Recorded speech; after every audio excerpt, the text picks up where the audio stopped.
Hey dreamers, welcome to Dan Jones' Sleep Stories. It's time to wrap yourself up in a safe, cozy blanket of dreams as you close your eyes and relax asleep into Slumberland while listening to this calming tale where you sleep fast, sleep well, and sleep all night. If you like this bedtime story or have thoughts for future sleep stories, please leave a comment and subscribe to the channel. You can also support the channel on Patreon, where you'll find audio voice-only versions of my sleep stories. Thank you for your continued support. And before the story begins, imagine that you're being told this sleep story to the relaxing backdrop of rain outside. Just take a moment to allow yourself to get comfortable and close your eyes. And as you drift deeply and soundly asleep, I don't know whether you'll drift deeper asleep to the sound of my voice or to the spaces between my words. And with your eyes closed, you can begin to have a sense of relaxing your mind and body as I count down from 20 to 1. Becoming deeper absorbed in the experience with each number. From 20, beginning to focus on the top of your head,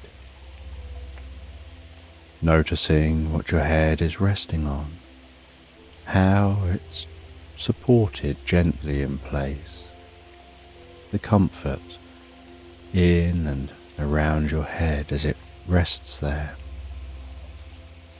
19. Having a sense of the muscles around your scalp and the back of your head softening and relaxing deeper and deeper, drawing in peace and comfort with each breath that you take, before moving your awareness around your face. 18. Focusing on what it's like for that relaxation to spread around your face, your ears and your cheeks. Having the muscles in these areas soften and relax. 17. Relaxing the muscles around your eyes and across your forehead, while the muscles around the side of your head and over the top of your head begin to relax deeper and deeper. 16. Noticing how you can pay attention to fading tension, or perhaps find that tension dissolves without paying it any attention at all. 15. And you can continue to allow that relaxation to spread down around your mouth, relaxing your lips and your jaw, relaxing the muscles around the side of your neck, around to the back of your neck and around your throat. 14. And as your jaw relaxes and hangs slightly loose, limp and comfortable, that relaxation can continue to move down to your shoulders and your upper back. 13. And I don't know whether that relaxation happens fastest around your shoulders, or in the upper back, or perhaps down the tops or the front of your shoulders.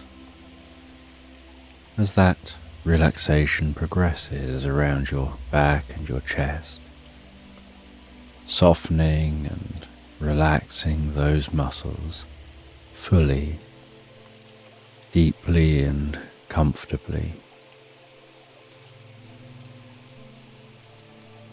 12. And as those muscles soften and relax while you rest there, that relaxation can begin to spread down the arms to the hands, all the way down to the fingertips. 11. And I don't know which arm will relax fully fastest, whether it'll be the left arm or the right arm, or whether the arms will relax at the same rate and speed as each other. 10. And as that relaxation continues through those arms, it can flow down through your stomach, your sides and lower back, all the way down to your bottom, before extending deeply down through your legs to the tips of your toes. 9. And as your body becomes deeper and deeper relaxed, while you drift into the most pleasant sleep, so your mind begins to relax as a wave of healing light gently passes down through your body. 8. You begin to have a sense of that healing light touching your forehead, enveloping your face and head with healing deep relaxation, absorbing comfortably and gently into you with each in-breath that you take. 7. Filling you with peace and calm, spreading that healing, restorative, recuperative light down through your body, calming your mind. 6. Breathing in healing, calm relaxation. And breathing out any stress or tension.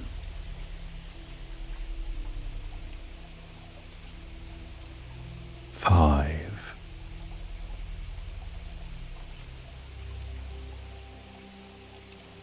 Aware of that healing light passing down your neck, softening and relaxing those muscles, spreading that healing light throughout the neck as it spreads down with the next breath to your shoulders, around the back of your neck and down into your arms. 4. Gradually continuing that flow of healing light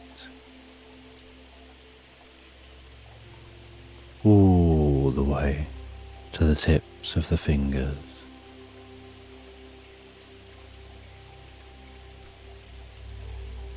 3.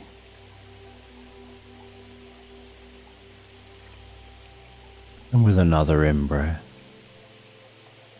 the healing light can spread down through the body, softening and relaxing muscles, healing deep within the body, filling the body with pleasure and deep relaxation.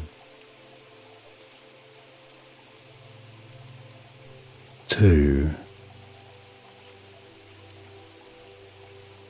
As the light journeys down around your stomach, your lower back and sides, into your buttocks and all the way down to the soles of your feet, perhaps noticing your whole mind and body filling with a deep sense of peace and calm.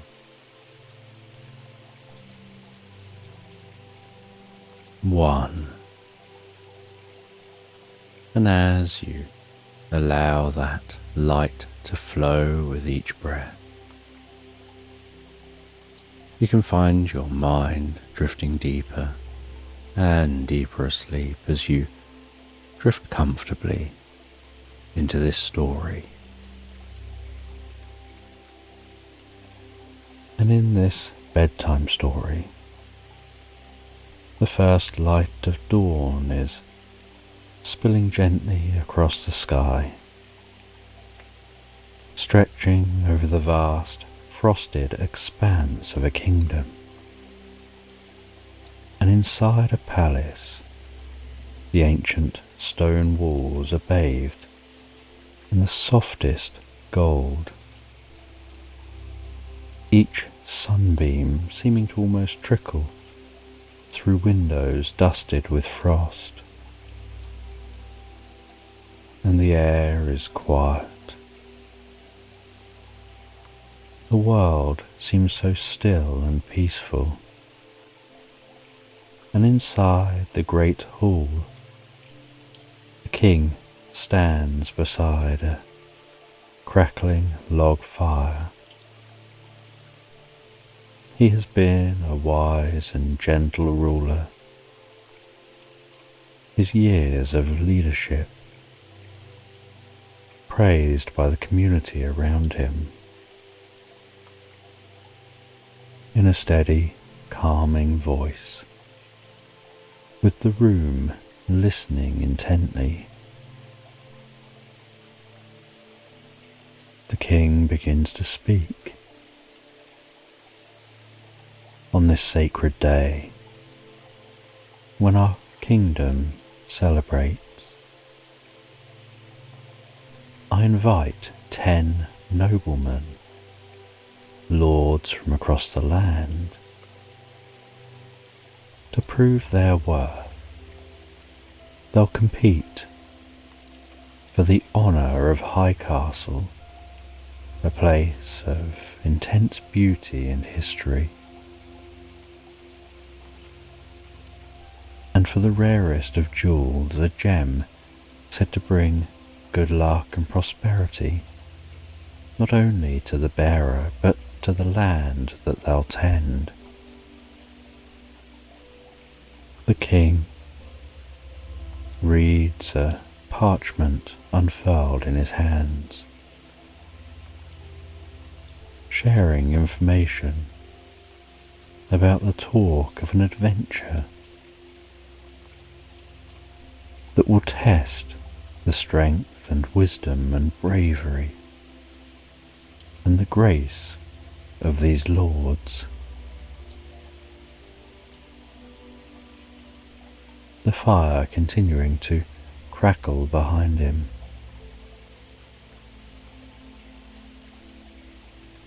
The 10 lords set out on their journey, riding through the landscape, blanketed in the most beautiful, serene winter wonderland. Snow lying thick and soft on the ground, dulling the sounds. Horses moving steadily through that snow, the sounds of their hooves muffled with just the gentle crack of the snow underfoot. The landscape is almost like a dreamscape, looking surreal, devoid of all colour. And as the lords ride, The sun rises. The light is golden and calming, and each lord rides at a calm and steady pace, following paths winding through valleys over hills, travelling towards Highcastle, and the sound of flowing water can be heard in the distance. The trees become more dense. The riding slows down, and eventually they arrive at Highcastle,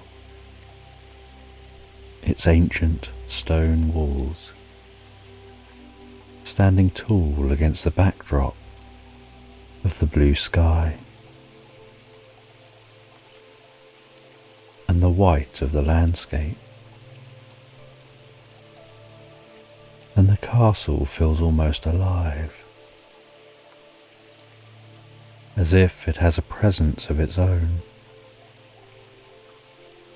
watching over this kingdom, and the gates of Highcastle slowly creak open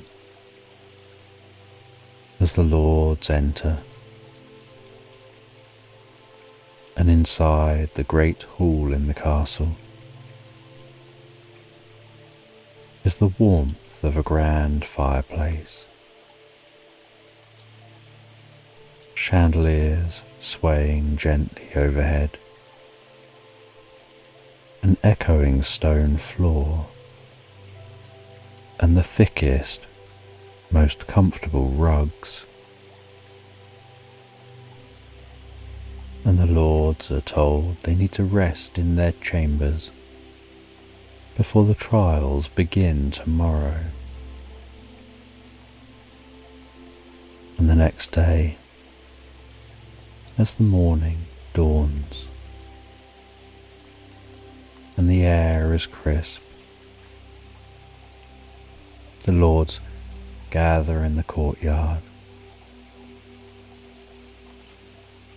and before them is a series of narrow bridges suspended over a slow-moving river, and the water below is so calm, so relaxing. And one by one, the lords step forward, and the lords prepare to leap. And the first lord leaps onto the bridge,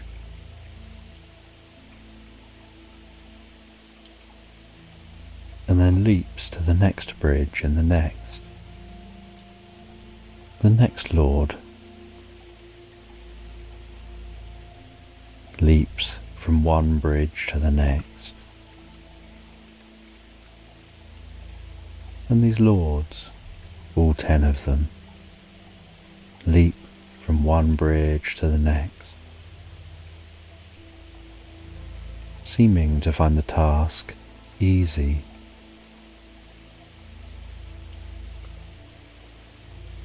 And once they've completed this first task, they're told what the next task will be.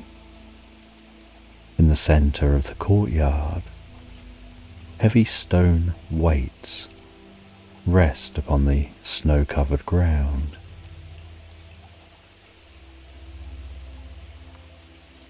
The lords stand at one end of the courtyard.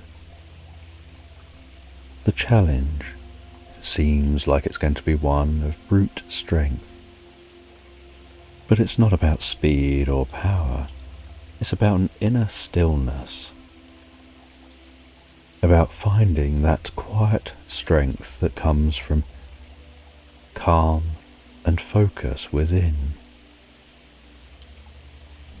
The stones are incredibly heavy, but it's the weight of their minds that they need to be aware of. The task is to lift the stones and carry them across the courtyard without losing balance. And each lord takes his place. They bend and lift the stones. Their hands touching the cold surface of their stones, steadying that weight, almost guiding themselves into a meditative experience of focusing, being relaxed yet tense at the same time, moving with an almost hypnotic, rhythmic movement of steps, not rushing, just taking as long as it takes,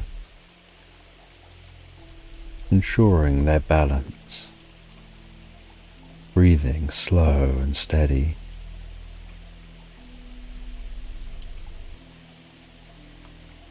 And as each lord reaches the far end of the courtyard and places their stone down with a soft thud, they continue to keep their breaths steady and focused, standing strong and calm.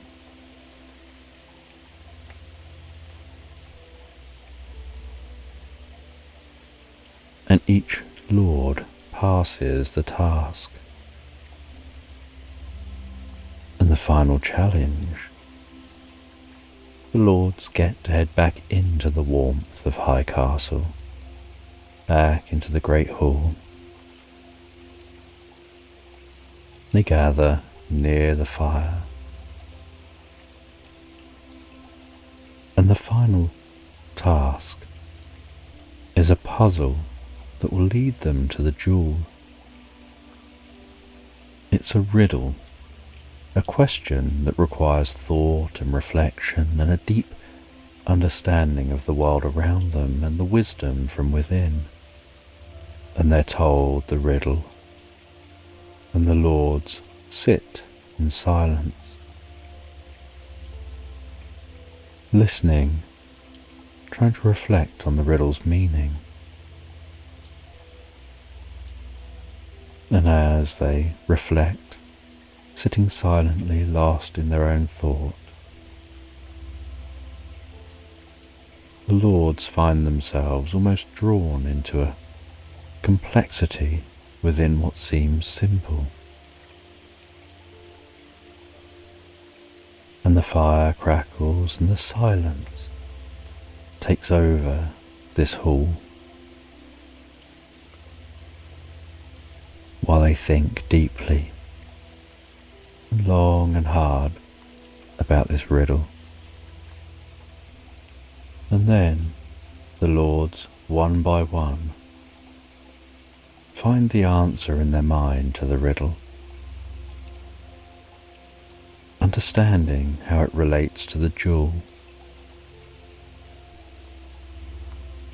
And because all of the lords have passed all of the tests, they're given a challenge of a great leap. Each lord has to jump a gorge, and so one by one they stand before that gorge, and they have to overcome something within themselves before making that jump. And each lord, one by one, is given the opportunity to make the jump, but only one of them decides to go for the jump and successfully lands on the other side. And none of them are told how the others did. And so none of them know whether anyone else jumped. And as the day comes to an end, the lords are gathered in the great hall of Highcastle, and the king has now arrived, and he holds the jewel in his hand, and he says that this jewel is more than a prize. It's something that will help you look after this land. It'll help you to help the people you serve in this land.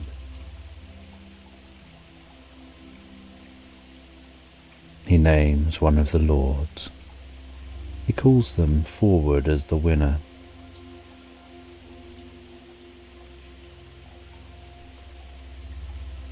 He places the jewel in the winner's hand. The winner can feel the warmth of that jewel and notice the soft glowing of the jewel in their hand. And this winner is congratulated by the other lords, and the other lords are all given small other lands for them to look after. And this lord is left here in Highcastle to rule this land. The king tells him to be the best leader of this land he can be, to ensure the people prosper,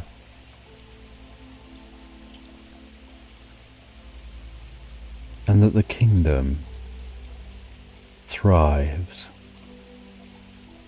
before leaving this place and heading back to his castle.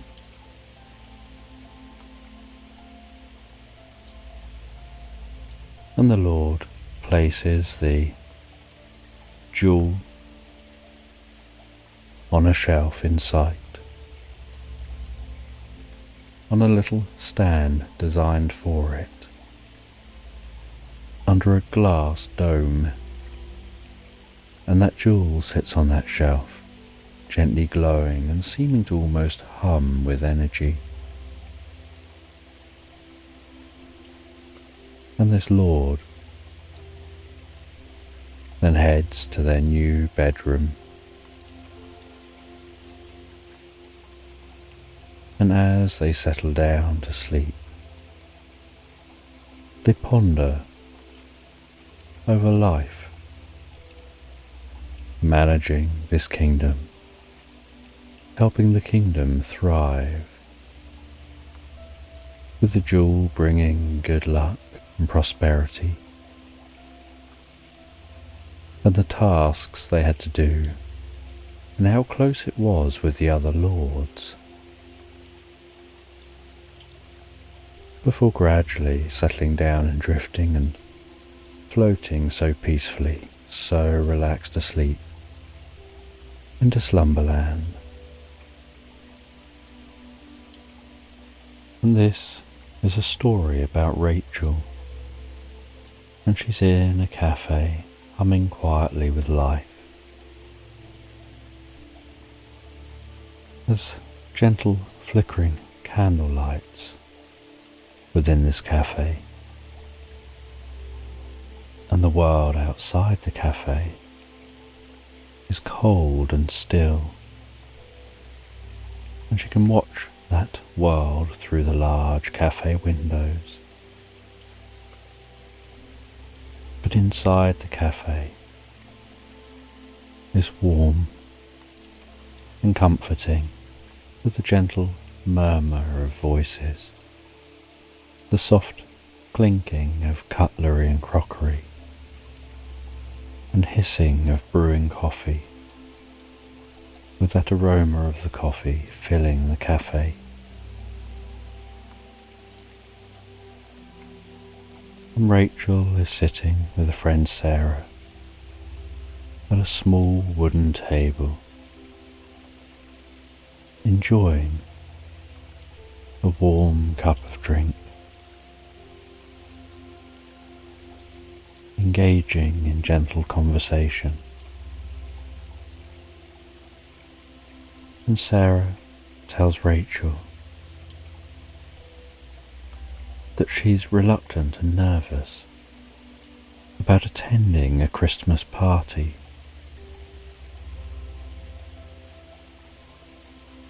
She says that it's just too much for her to handle. She's too nervous mixing and mingling with the others that will be there.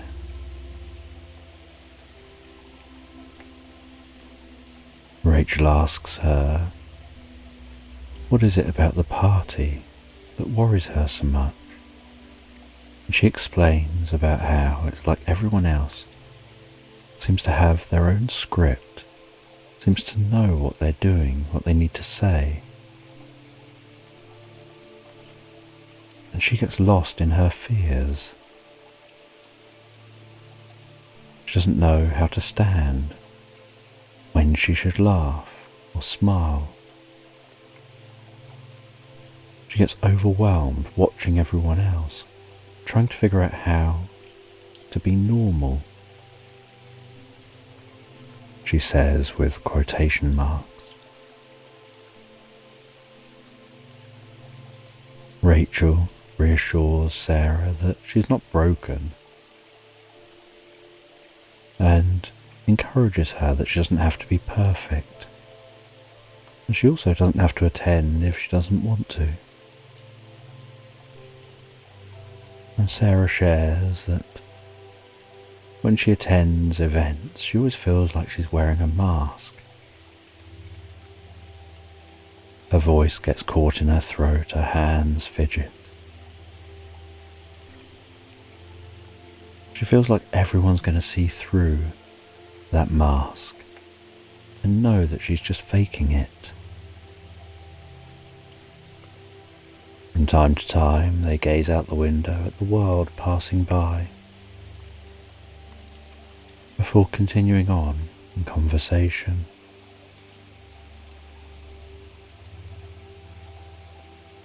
And the cafe encourages a deep sense of relaxation. As they continue talking, and Sarah shares she just wishes she didn't feel like this. She wishes that she could be just like everyone else, so confident and carefree. Everyone else seems to find it so easy. Rachel shares that perhaps everyone else isn't as confident as they seem. It could be that everyone stood around, sharing a mask, worrying that everyone's going to see through their mask.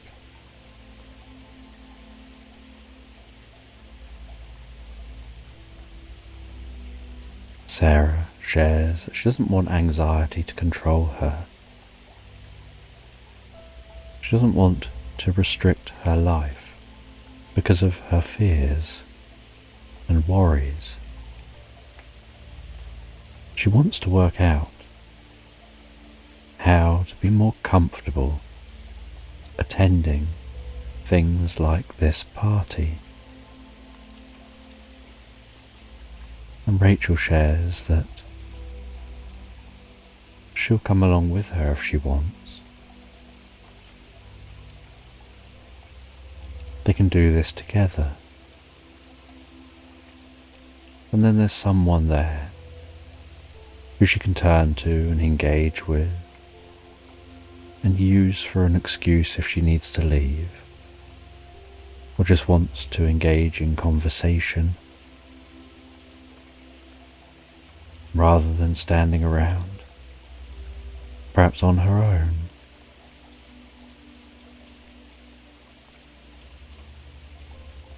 After enjoying their drinks, they wrap up warm and head out of the cafe, walking together steadily through the town outside, heading down to a nearby park, and walking into that park, the air crisp and cool.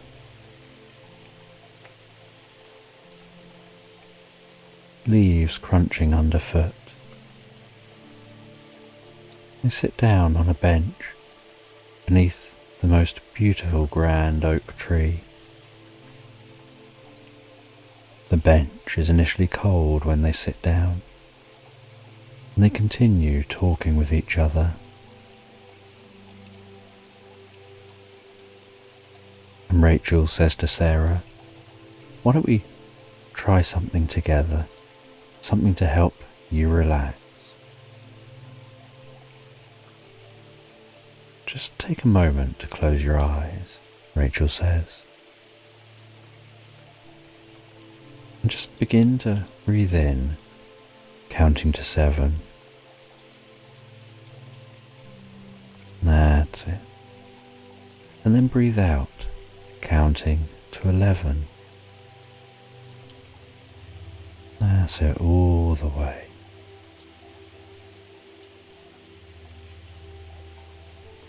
And with your eyes closed, you can listen to me as you keep breathing in, counting to 7, and breathing out, counting to 11, and notice how, as you breathe in and out in that way, the muscles in your body begin to relax, your mind begins to relax. And while you continue to relax deeply and comfortably into this experience, noticing the way that the air flows into your nostrils and out through your mouth, the temperature of that air, the ebb and flow of the air.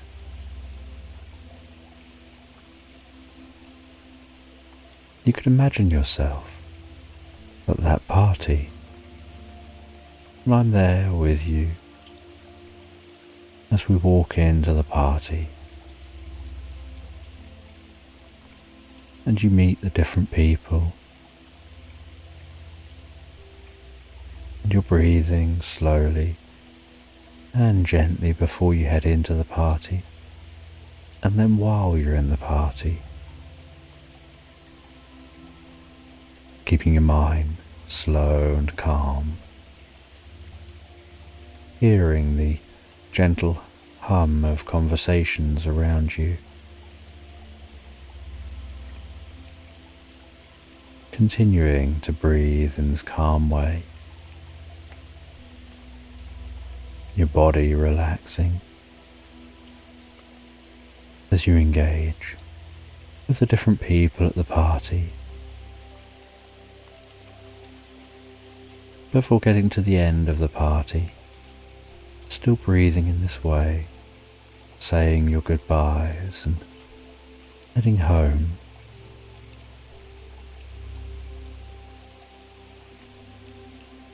And Rachel quietens down as Sarah's aware of the distant sound of the park around her, the rustling leaves, the birds in the trees.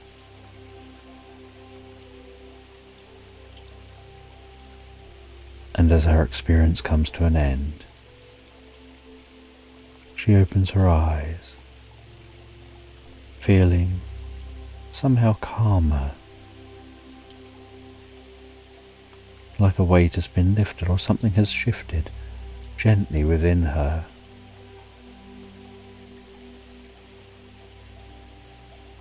And the two of them stand up and continue walking. Walking along side by side, seeming to match each other's steps. And a few days later, they meet up again. Only this time, Rachel has agreed to help Sarah to learn a few conversation skills. She says, people love to talk about themselves. All you need to do is just ask them a question that they can answer with more than just yes or no, and then let them tell their story. And just nod along and make noises as if you're listening. Yep. And show some interest in what they're saying. And Sarah shares, but what if I can't think of anything to say? What if I freeze up? And Rachel says, well, that's why we're going to practice. And they sit down together. And Rachel starts to guide Sarah through a role play, taking on different personas. Someone from work, a stranger, perhaps a partner of someone who Sarah's never met before. Someone Sarah knows very well. Sarah initially asks questions in a more hesitant way, but begins to become more comfortable. She asks what you do for fun outside of work. How do you enjoy your time when you're not in work? What have you enjoyed most over this last year?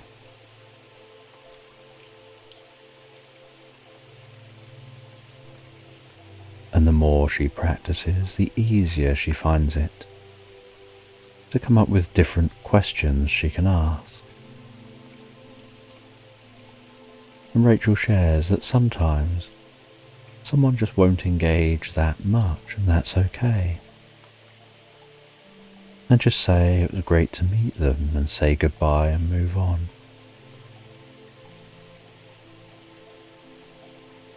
And she continues to practice, guided by Rachel,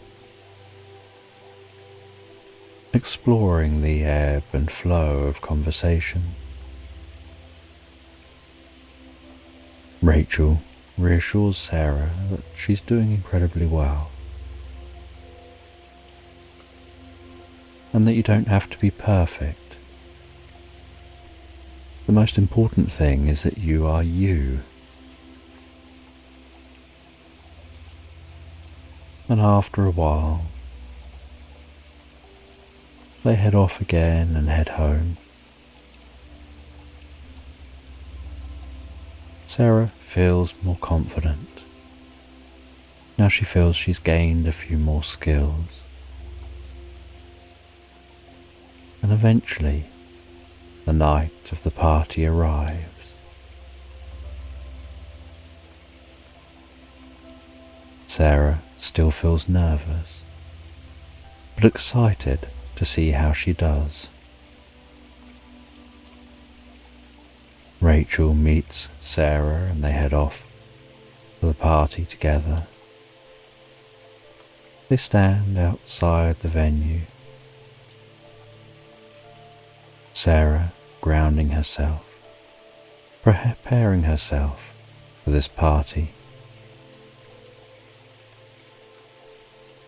She begins to do that deep, comfortable breathing. She begins to tell herself that she's got this, as Rachel looks over and smiles at her, before the two of them head into the party.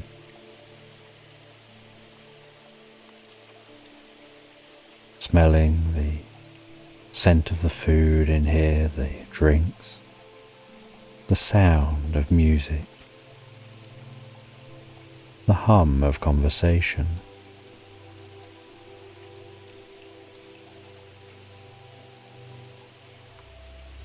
Sarah focusing even deeper on her breathing.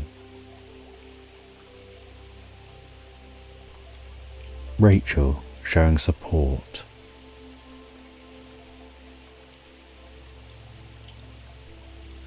They head over and grabbed some drinks before moving towards others to begin to meet them and interact with those here. And Rachel stays close but lets Sarah take the lead, only stepping in if Sarah needs her to.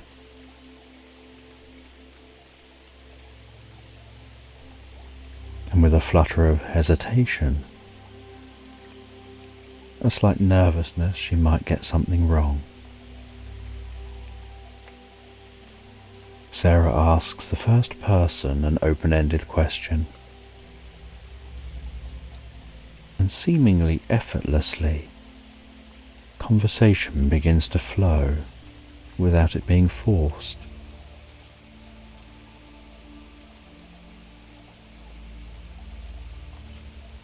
She then approaches a small group of colleagues who she's not particularly close to and doesn't talk to them very often. She smiles at them and says hello. She asks them how their evening's going. One of the colleagues engages in conversation, saying how well the evening's going and how much they like the decorations. Another colleague then joins in with a story about how they accidentally spilled some mulled wine on the tablecloth earlier. And that was before she'd started drinking. The colleagues laugh. Sarah feels a part of this group. She forgets for a moment how anxious she thought she would be in this situation. As the conversation continues, Sarah notices that some of these people she's talking to aren't really that intimidating. Some seem to laugh and fidget and stumble over words and make errors, just the same as she does. Some seem to be as nervous as she is. She had just never really been calm enough in her mind to see that, to see the experiences of others.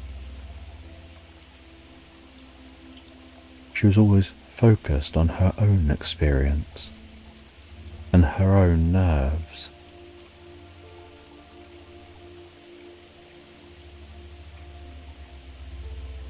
And she finds that conversations are so much easier to have when, instead of being worried about trying to think of how much to say to people and what to say to people, you just listen a lot more than you speak. Let others talk and share their stories and their laughter.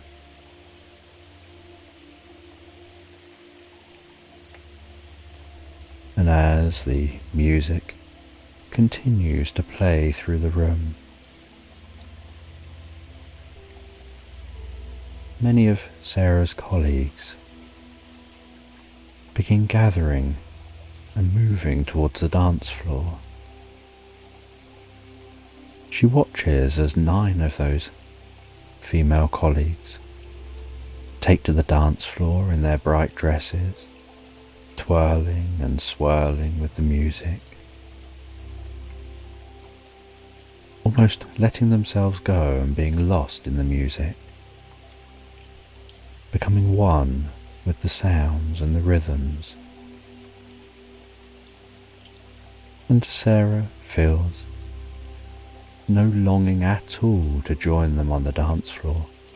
She's proud of the steps she's taken to engage in conversations. dancing is a step too far, but she can enjoy the dancing from afar. Rachel comes over to Sarah and says they look like they're having so much fun as they smile and laugh with each other, just observing, enjoying this time at the party. The music flowing through those dancing, and as the night settles down and people seem to be calming down, the occasional person still being on the dance floor, but most people finding small little groups, sitting, talking quietly. It's evident that the party has been a success, that Sarah has been a success, and that now the evening is drawing to an end. And Rachel talks with Sarah, asking her about the party, her thoughts on it, and she shares that she still isn't particularly keen on parties. She wouldn't choose to go to parties unless it's a very special occasion or a one-off occasion. But at least she now knows that for a short period of time she can do this. She can attend a party, engage with people, and then go home at the end of the day, knowing she doesn't have to do the same again for a long time. And as the party comes to an end and many of the people have said their goodbyes and left, Sarah and Rachel say their goodbyes before heading out into the cold night air and heading home.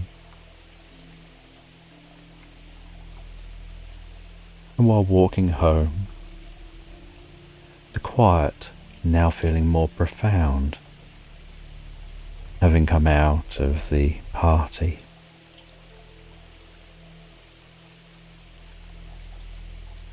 Rachel shares how proud she is of Sarah. Sarah shares how proud she is of herself. They reach Sarah's front door, stand together for a while talking in the cold, sharp air, say good night to each other.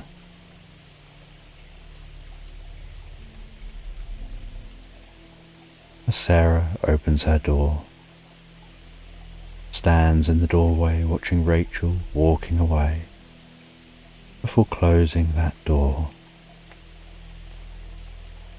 and Rachel heads home. Inside the house, Sarah turns on the Christmas tree and a couple of lamps, sits down in a chair, enjoying this period of quiet, cozy warmth.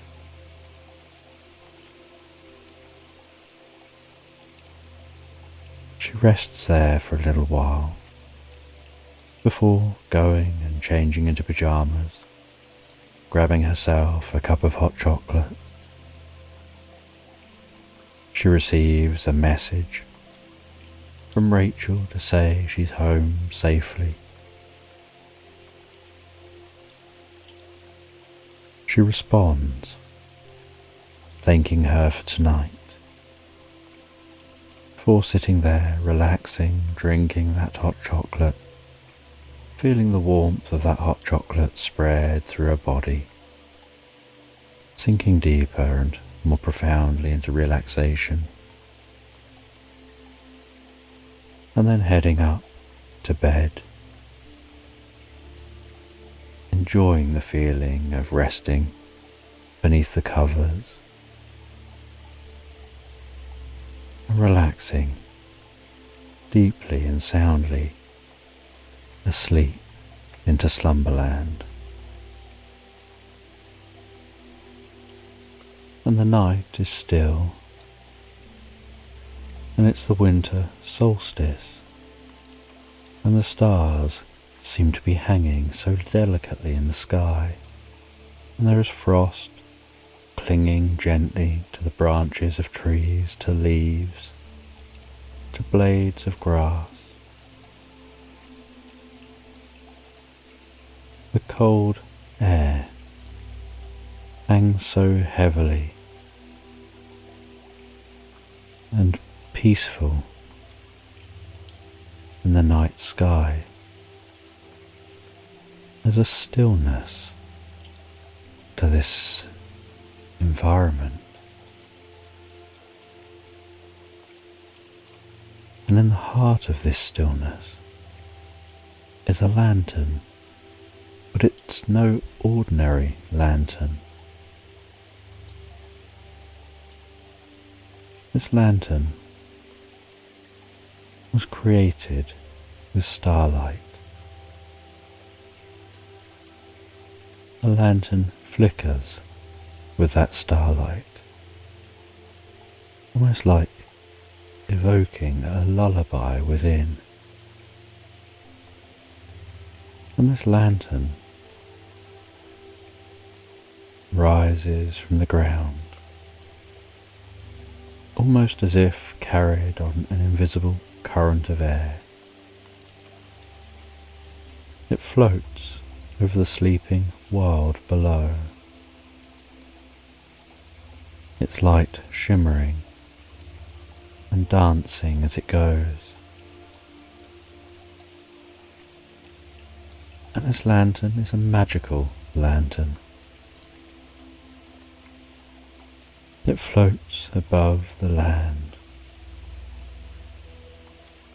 listening to the thoughts of those below, to their wishes, to their unspoken desires. And the lantern moves through the night sky, so calmly, so relaxing, with barely anyone paying it attention. And far below, as it drifts above, nestled among some rolling hills, is a farm. The fields stretch out so softly, quietly. The sounds of cows breathing, and the sight of 8 maids milking. And among those maids is a young woman, and her hands are moving automatically as her mind drifts far away. And while lost in her thoughts, occasionally gazing up at the sky, she has a wish. She isn't speaking, and it's only a few days to Christmas, and every year she finds herself here tending to the cows, while her family gathers without her. And she has just one simple wish: to spend Christmas with her family, to have just a single day where she can laugh and share in the warmth of the gathering, rather than working out here on the farm. And as that lantern continues to drift by silently,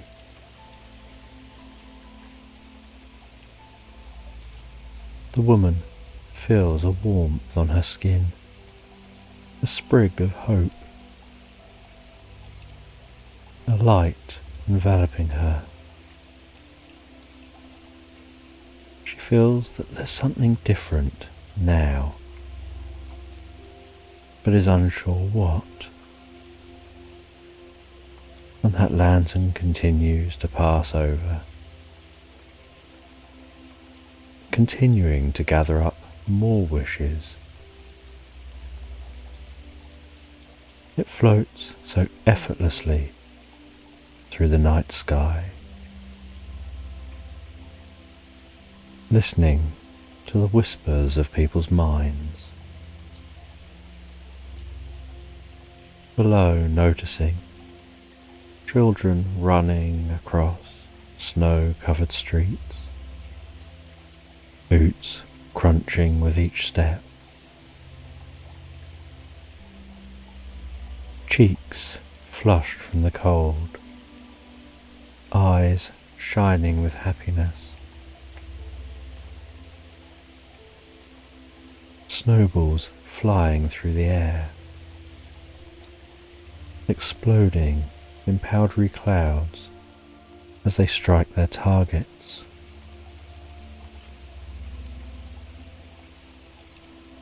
A group of the children huddled together with snow-clad mittens while working together to roll a giant snowball to be the base of a snowman.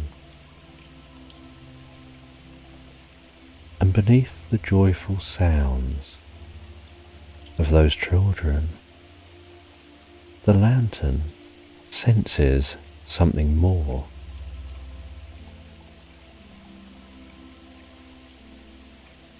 One of the boys, with a crooked hat and a scarf trailing behind him, is lost in thought, gazing at the sky. The other children around him, playing, laughing, conversing, all talking of Christmas and presents and stockings, of sweets and biscuits.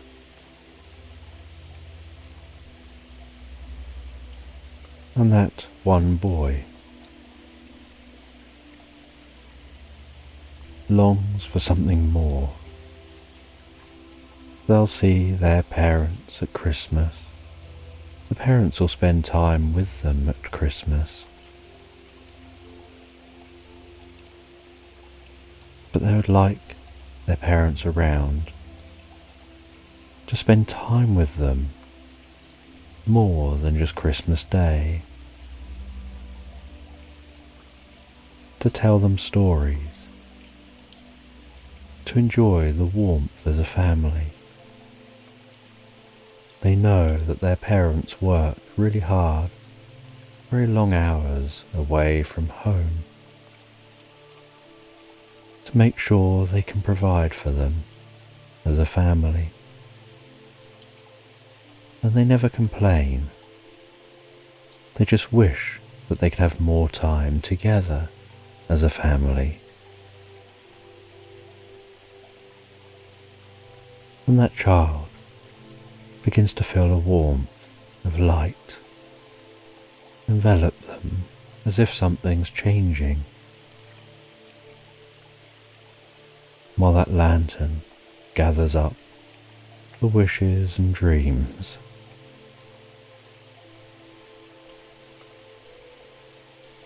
It continues its journey, heading away from a village, heading deeper into the night. The sounds of the children laughing and playing, drifting into the background. And beyond the village, where the cottages grow sparse and the land stretches out into the most pleasant undulating fields, there's a small solitary cottage nestled gently at the edge of some woodland, its roof covered in a blanket of snow, a stream of smoke lazily curling from the chimney. The cottage feels so still, as if time itself has slowed to match the steady crackling of logs burning on the fire within the main room of that cottage. And there's an elderly woman sitting by that fire in her old chair, that chair creaking softly as she rests back, her hands folded over her lap, her eyes tired, but almost mesmerized by the dancing fire, the way it flickers, the shadows and light.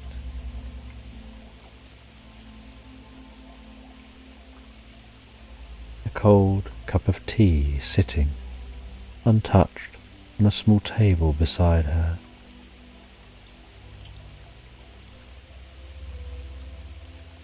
The lamp detects a peacefulness here, but it's a silence of absence, of loneliness. The lamp is drawn in by that quiet longing, lingering gently in the air.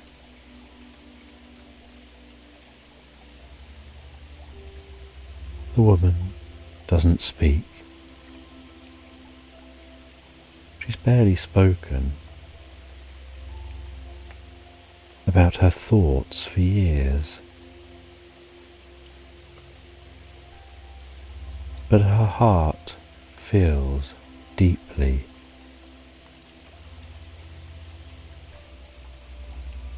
She longs for company, for someone to share quiet nights with, someone to sit by the fire with, to fill the silence with stories, with laughter, with the comfort of the presence of others.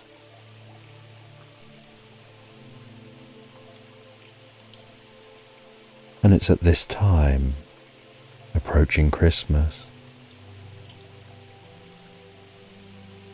where she's really reminded of her longings. And that lantern continues to drift by, and the woman feels a warmth, a comfort, a softness spread through her body.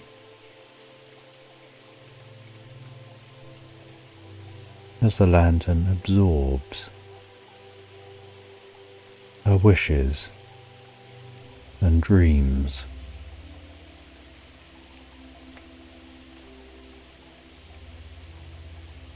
And continues its journey, heading deeper and deeper into the expanse of the countryside.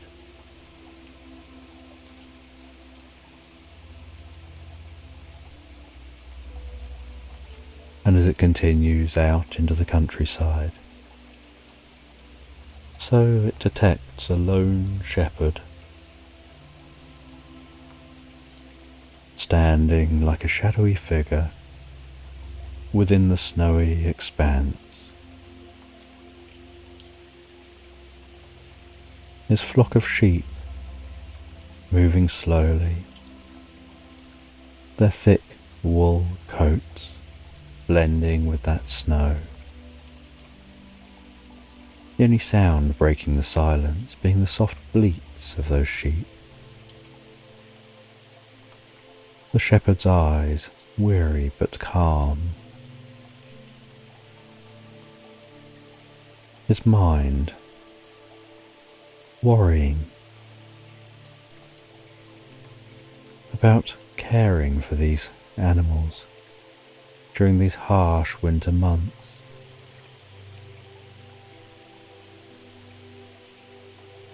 The lantern passing overhead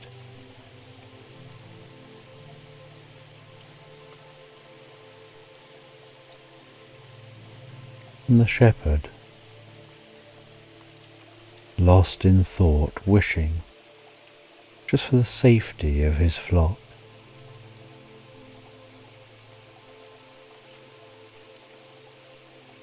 As that lantern continues passing by, absorbing wishes and dreams,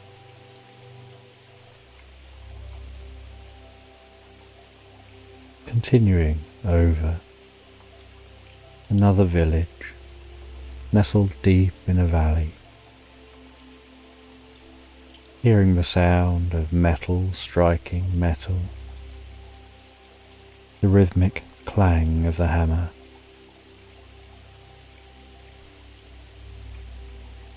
and inside a small forge, lit by the glow of an intense fire, is a blacksmith working late into the night. The heat from that forge pushing back any cold from the day.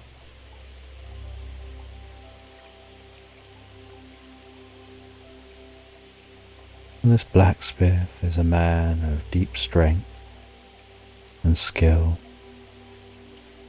an expert at crafting tools and weapons.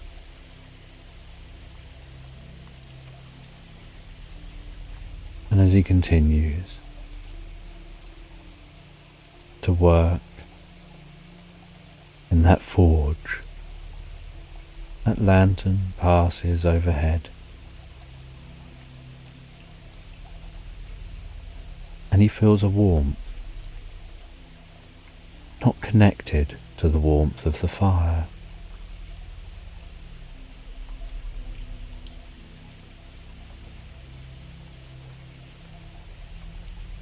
This blacksmith wishes deep within his heart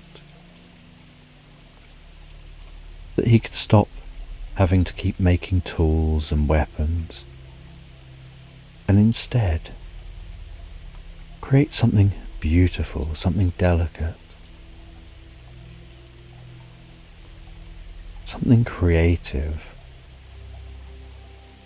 something that shares a part of himself that will perhaps live on long after he does. And that lantern continues drifting by,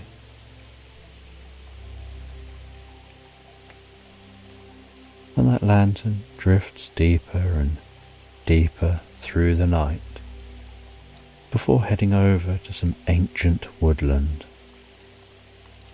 And it lowers down into that woodland, begins to pass through the tall trees, its light reflecting off the trunks of those trees, the leaves overhead, the rustling branches.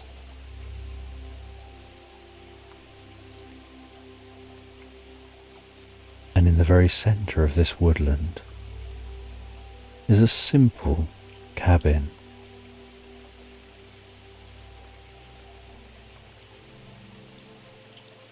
The lantern hovers at the cabin. The cabin door gently creaks open, and from within the cabin emerges a sage.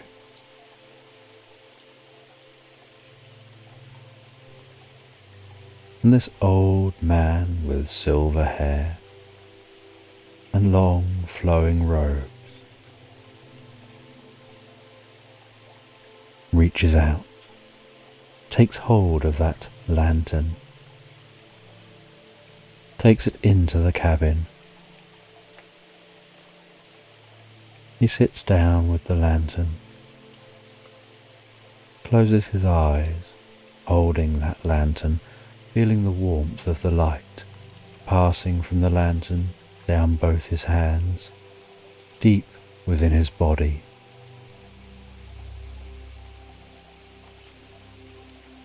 And he listens to that lantern through the light. And as he listens one by one, He receives the wishes from within the lantern, each one like a soft melody playing in his mind. He sees the wish of the maid's desire to spend Christmas with her family. Such a simple and heartfelt wish.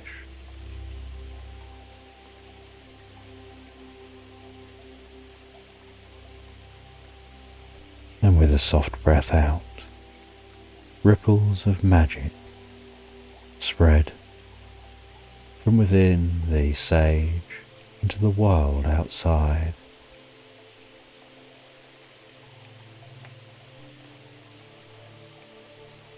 And far away on that farm, a neighbouring family wakes up with a sudden urge to help, to offer assistance, to offer to take over her chores for that day, to give the farmer's daughter a chance to spend Christmas with her family. He perceives the wish of the child,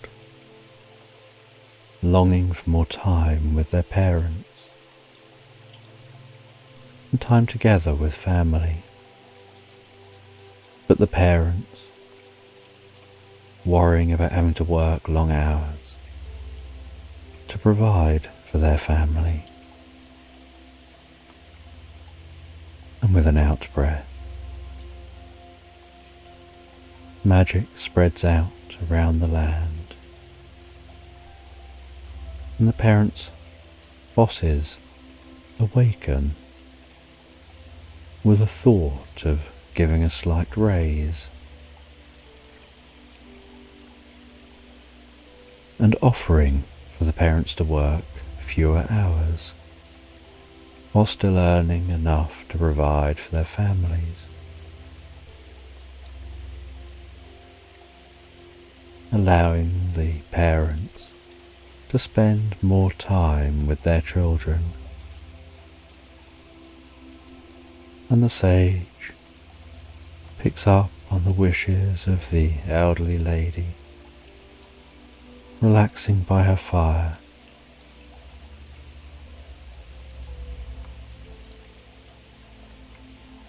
And magic passes out from that sage with an out-breath, spreads through the land to some of the elderly lady's relatives, who suddenly stir with thoughts that they've not seen her for a while, and that perhaps they should visit more often.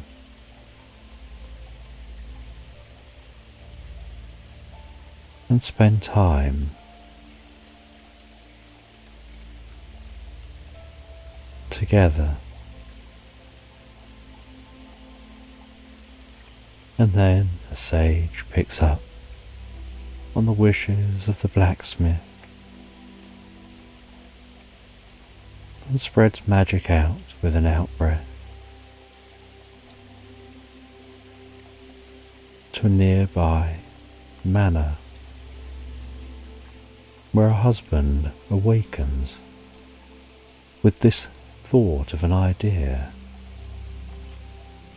of some metalwork, of an object they would like created for their wife, an intricate, creative ornament,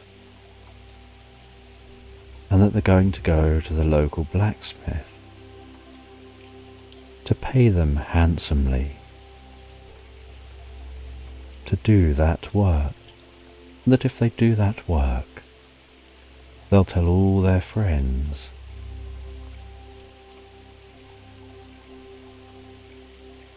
And they'll show their friends, and their wife will show their friends.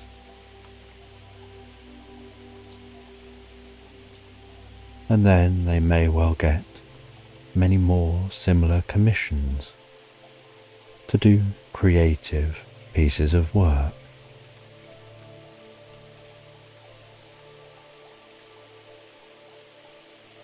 And the sage rests back, having gone through helping to grant the wishes of those around them. And they let go and release the lantern, which drifts back off towards the door.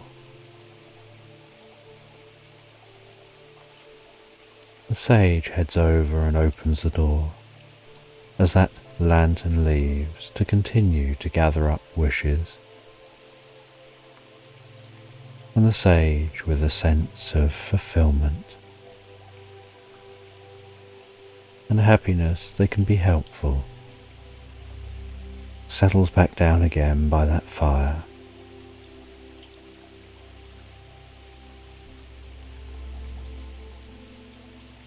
The maid, enjoying time with her family.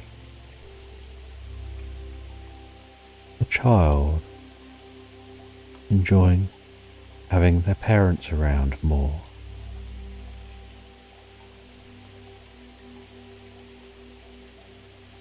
The lonely elderly lady, enjoying the company of friends and relatives who haven't visited in years.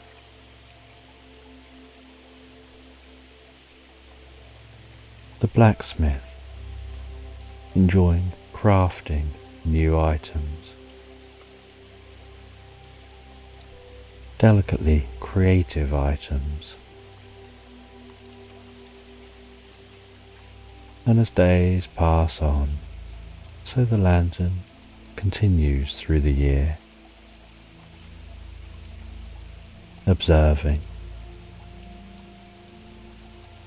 listening, preparing to gather up dreams and wishes to be granted by the sage in the future.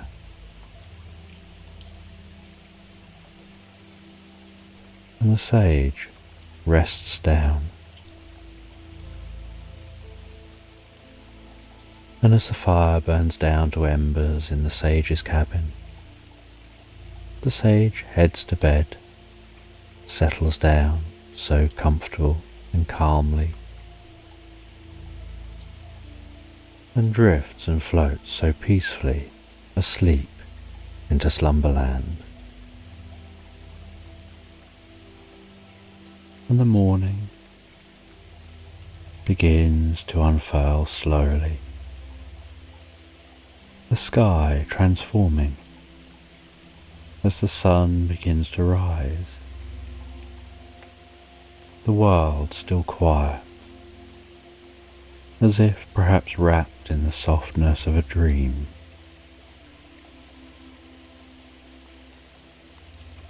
The only movement is the serene glide of two adult swans across a river, which reflects the glow of the morning sky. Their long necks curve with such grace, so gentle, each movement sending the laziest ripples across the still water. And behind those two adult swans are 5 small cygnets following along, their fluffy grey forms bobbing delicately on the water's surface as they paddle with hesitant, almost jerky movements. In an awkward kind of way, still learning how to copy their parents' strokes. The air is so crisp and fresh, and there are trees lining the riverbank with newly green leaves dancing in the breeze. With spring finally arriving, following the memory of winter, with daisies and buttercups and wildflowers spread through the meadow around the river. And the scent of those flowers, the sight of those flowers, the movement of the grasses as the wind gently tickles the surface of the land. And as the sun continues to climb higher into the sky, the swans continue swimming. And as those swans swim, so the sounds of nature envelop them. The rustling leaves of trees, the hum of bees, the soft lapping of water. Eventually, as those cygnets continue to grow up, summer arrives, warming the water, filling the landscape with the most beautiful light,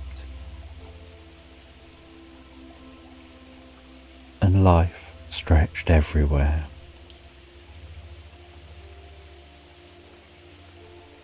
The cygnet's grey feathers showing hints of white,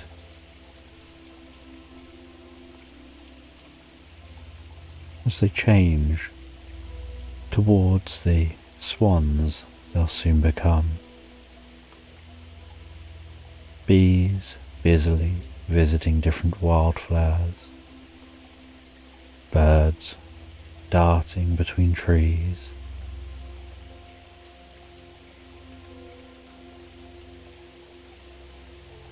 the world seeming so alive and vibrant.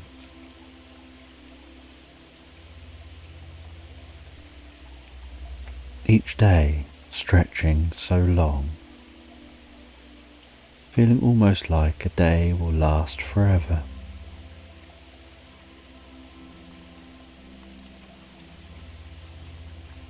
And the swans find themselves absorbed in the rhythm of the day, while moving so lazily and relaxed through the water.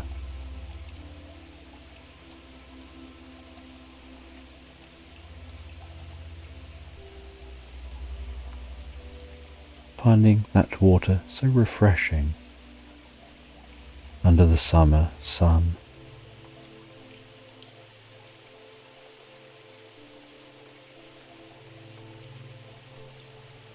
And in the summer afternoons,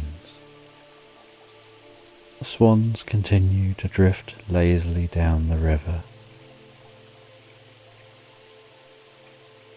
enjoying the tall grasses, the soft breeze,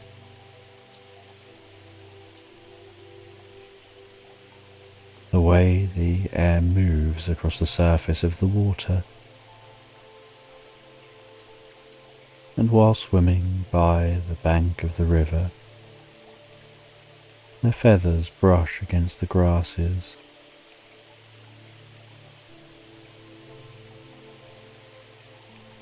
and the swans leave the water and head up onto the land, waddling along the land, exploring the land around this river.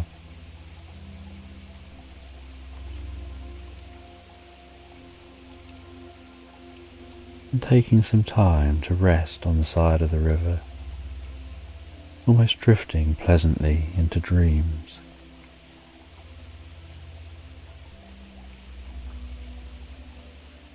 And then as summer continues on, it passes into autumn,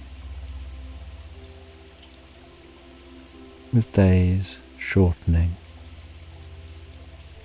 a cool nip tickling the air, leaves darkening and browning, and turning more rustly as they hang in the trees, before finding their way from the branches to the ground, the water cooling, the days shortening,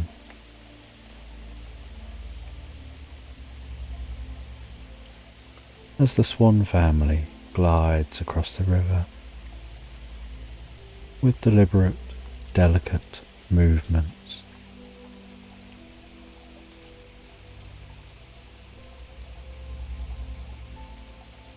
The landscape around, now different to how it looked before.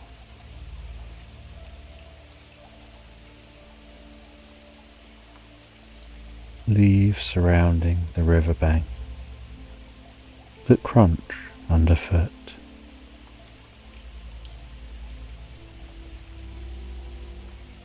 A certain stillness to the environment that helps them sink deeper and more peacefully into the calmness of the moment.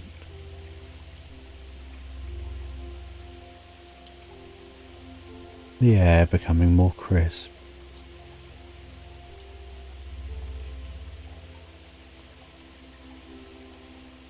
as the swans continue to explore their river, as they have done all year.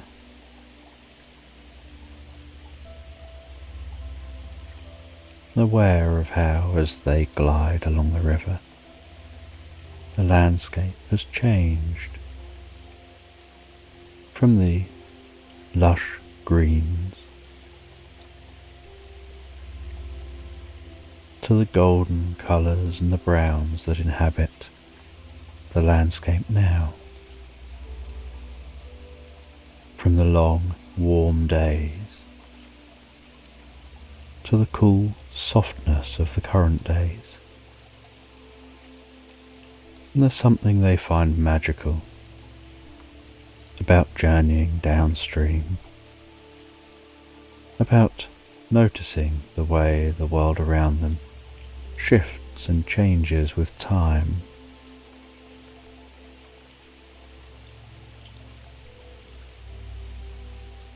As they drift deeper and become more absorbed in the beauty of every moment of every day,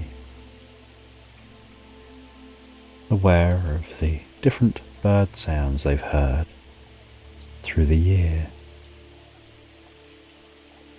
how these have changed as different birds arrive and leave at different points across the year. As the sun sinks lower in the sky, long shadows cast across the water. The swans moving in harmony with nature.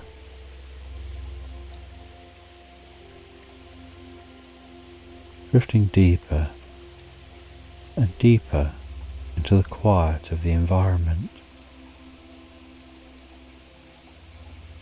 As autumn transitions softly to winter,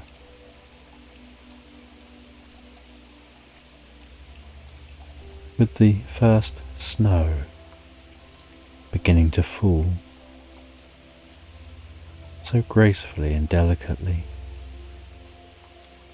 with soft wisps of snowflakes gliding down to the ground, each flake suspended in a spiral of time, descending so softly and slowly, as if considering where the best place to land is while the swans continue to paddle through the cool water,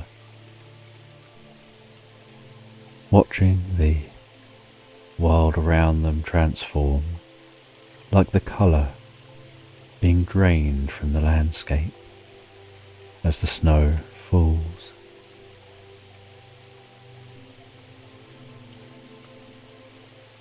Each snowflake like a tiny star descending in a dreamlike way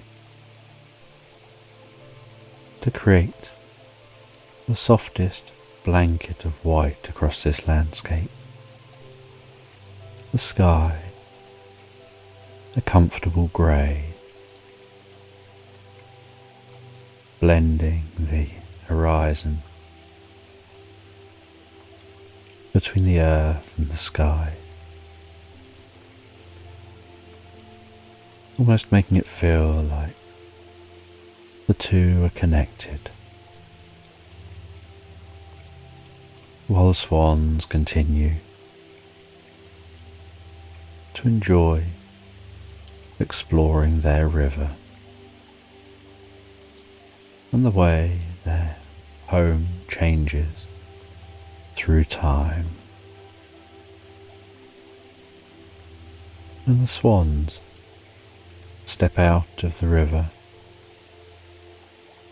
and explore the snowy shore, the way their wide feet leave soft impressions in that untouched snow.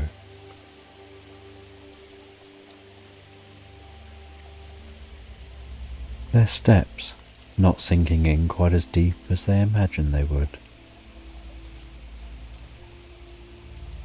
The air so still, so peaceful, as if time itself is standing still,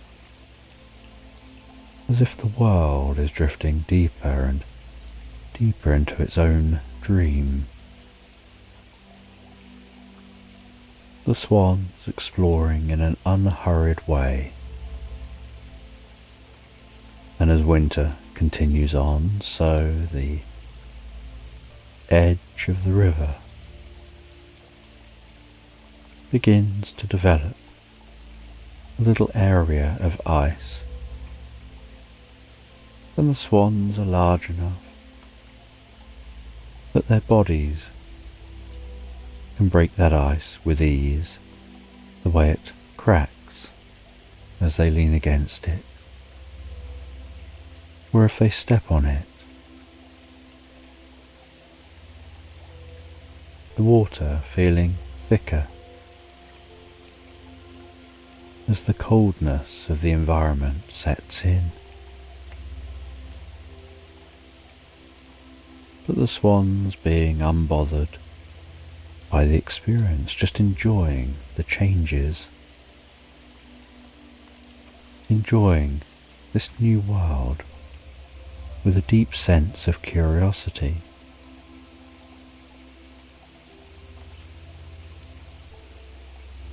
And as night unfolds and the moon rises, casting its silvery glow across the landscape, the swans glide effortlessly across the river,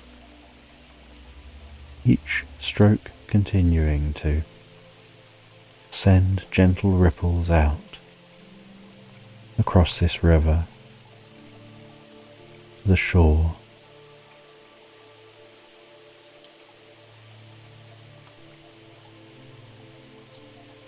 Having a sense that their movement and presence is sending ripples out through time, and they glide through the water with such harmony and ease, feeling a sense of peace and tranquility and stillness around them. And then the swans find the perfect place to settle down. They leave the river, find that sheltered spot, tuck themselves in, tuck their heads under their wing.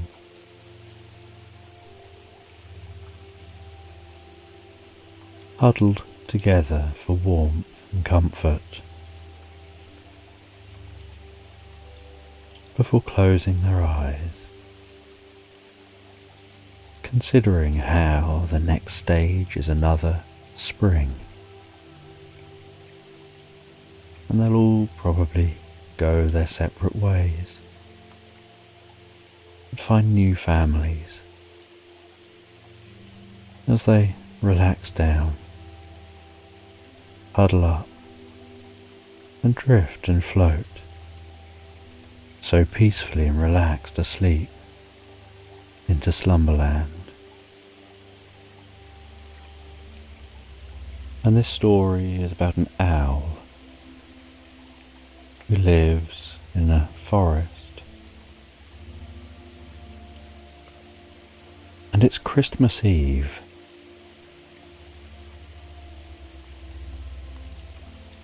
And there's a layer of snow glistening under the fading twilight. And the sky is a deep, beautiful blue.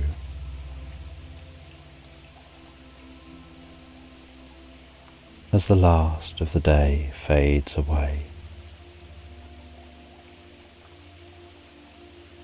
and the stars blink to life, and high in the branches of an ancient oak tree sits an owl, silent and motionless, her golden eyes wide and watchful, catching the glow of the rising moon.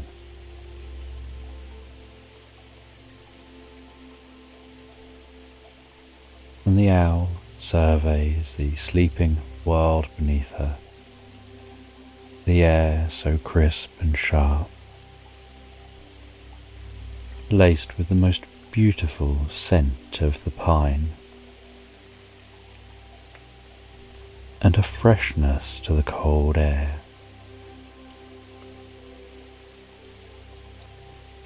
And as the occasional breeze catches the trees, so some of the snow gently floats to the ground, like dusting settling lazily through the air. And the owl blends so well with the bark of the tree, barely visible to passers-by.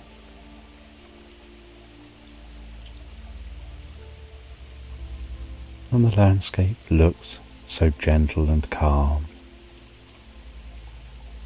as night sets in, and it's as if everything is preparing to sleep.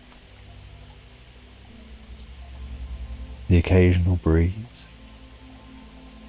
making the trees gently rock, and far off in the distance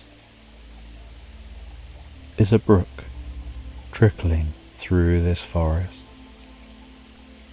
the edges of which are covered with ice,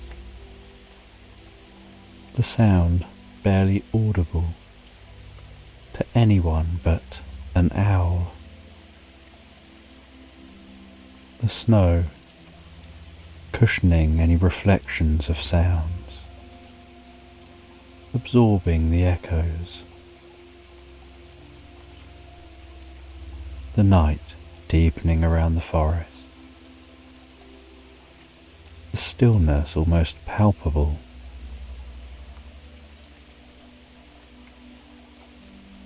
A deep sense of peace and calm,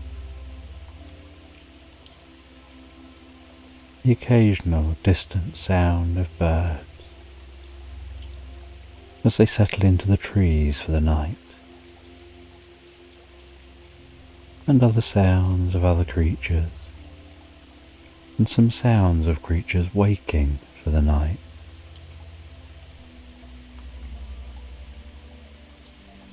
And the owl drops off the branch, spreads their wings, and silently and gracefully slices through the cool air, flying through this forest, looking down upon the landscape. The silvery light of the moon reflecting like diamonds across the snow, shadows under the trees dancing, and the very slight occasional breeze. The landscape giving a serene beauty. The owl flying so effortlessly, barely moving their wings. As she flies, she sees a den with a fox coming out of that den, and she can sense that there are other foxes still wrapped up warm and comfy within the den.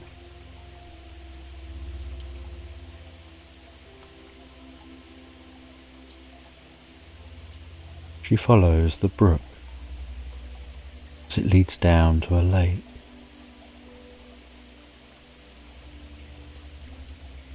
And as she flies over the lake, its stillness makes it reflect almost like a mirror.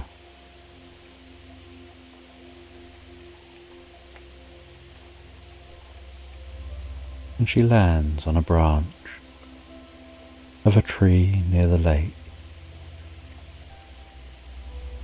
As she watches 6 geese swimming around in that lake.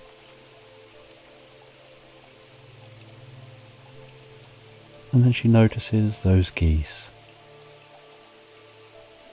leaving the lake, heading to their nests. And she watches on with intrigue, curious about what's happening with those geese.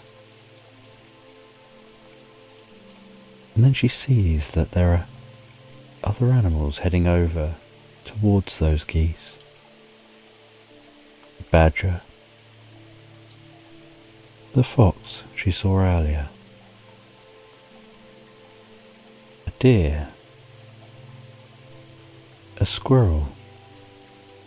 These various animals from within the forest are all heading to those geese. And then they stand around the geese. And as she watches on, and those geese are resting there on those nests, and the owl notices that each one is laying an egg.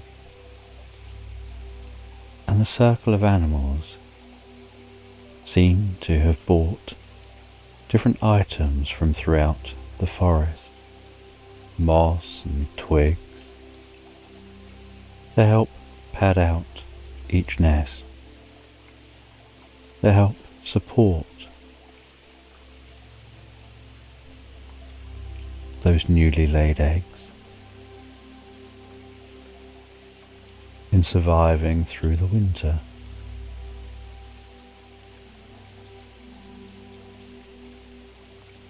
And the owl watches each egg being laid, and those 6 geese lay those eggs, and rest on those eggs, keeping them warm, looking after those eggs until they're ready to hatch. And as the days pass on,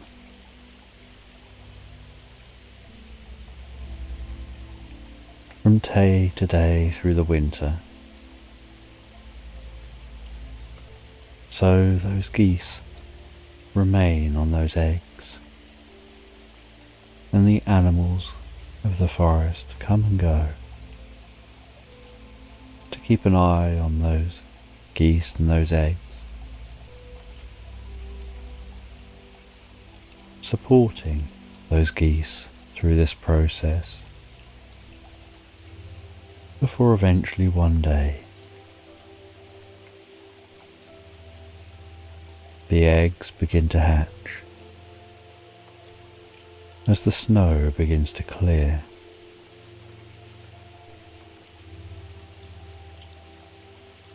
And once all of the eggs have hatched, so the owl can see all those geese on that lake, the animals watching on, praising this new life in the forest. And after a night of relaxing and watching the goings on of these geese, the owl settles down and drifts and floats so peacefully, so relaxed asleep into Slumberland. And Vera steps outside, the cold air tickling her cheeks, a scarf pulled snugly around her neck.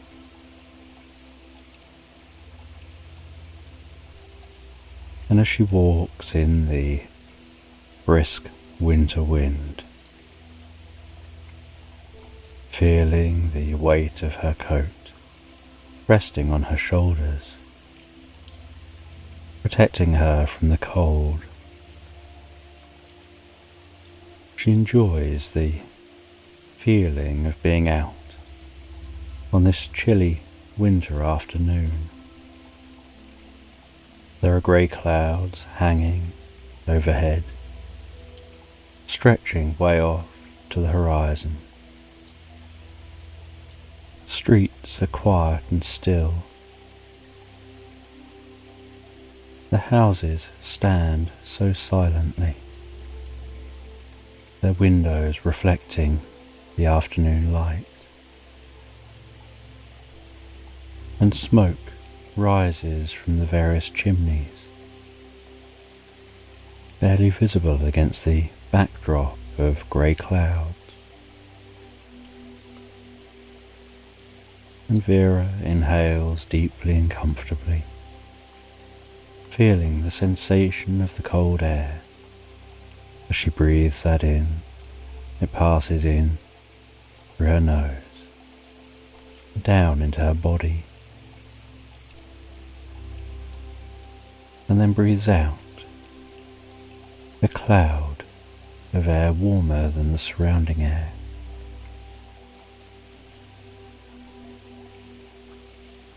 Noticing that faint scent of burning wood, mixed with the crispness of frost.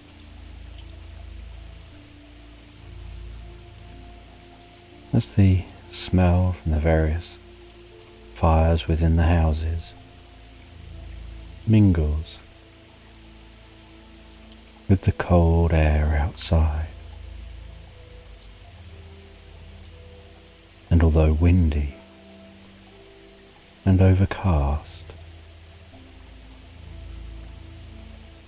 there's a certain peacefulness and stillness to the world around her, with very few people moving around. Almost like there's a solitude enveloping everything, as if the world is wrapped in a blanket of calm. And as she continues to walk, the sound of each step on the cold stone beneath her feet, she enjoys the sound as she occasionally walks over fallen leaves, that gentle crunching sound. And after a while of walking, she can see the first flicker of light in the distance from the Christmas market down in the town. And she enjoys each year coming along to this Christmas market. The various stalls, the soft glow of fairy lights strung between those stalls, the decorations, the music, giving the town such a cosy, calming feel. And Vera feels that this sight just brings her such joy. And there's a bit more warmth here in the market. The chestnuts roasting, with some outdoor seating spaces, with fires for warmth. And she begins to explore the market to the backdrop of the murmur of the voices around her, the sounds of the different traders trying to get customers' attention. Some of the stalls have lanterns hanging delicately within them, creating flickering shadows, dancing around the inside of marquees and small tents, and across the cobblestoned path. And as she walks, she passes a stall containing cakes, smells that scent of the different cakes, the spiced wintry cakes. Another stall with mulled wine. Continuing walking, she can smell the scent of cinnamon, orange zest, and other sweet smells. And while walking around this market, she hears singing and sees a small choir singing familiar carols.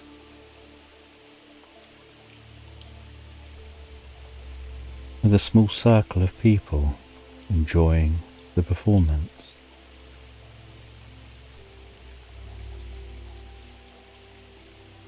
And Vera always enjoys the way that the market transforms the dullness of winter into something so beautiful, with the soft glow of the lights. The way everyone seems so friendly and happy to see each other, and the joy of the festive decorations. And she continues looking around these stalls, and while walking around, she can see children playing, children walking along holding parents' hands and grandparents' hands, couples with their hands intertwined, and some wrapping each other up into their arms for warmth as they explore the market, pointing at different items, making purchases, admiring the different stalls, as she explores, so she eventually finds her attention drawn to a stall selling delicate glass ornaments, each one glowing and glistening so beautifully under the lantern's light, seeming to almost shimmer and sparkle. These glass ornaments, handmade, so fragile and intricate,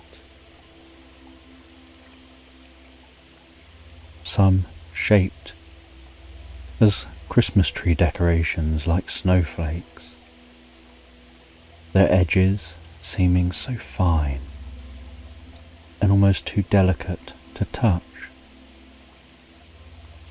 And she thinks of how difficult it must have been to make such ornaments by hand.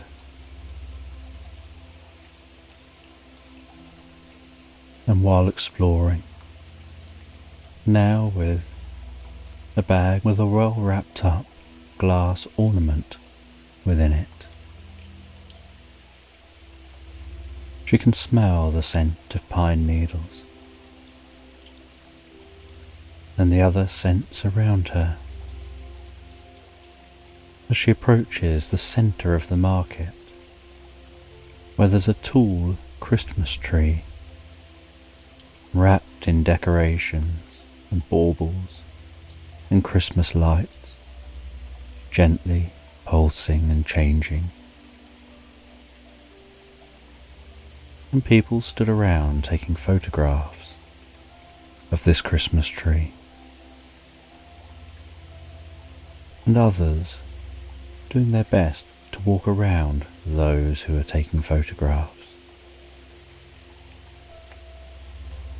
And the scene seems so magical,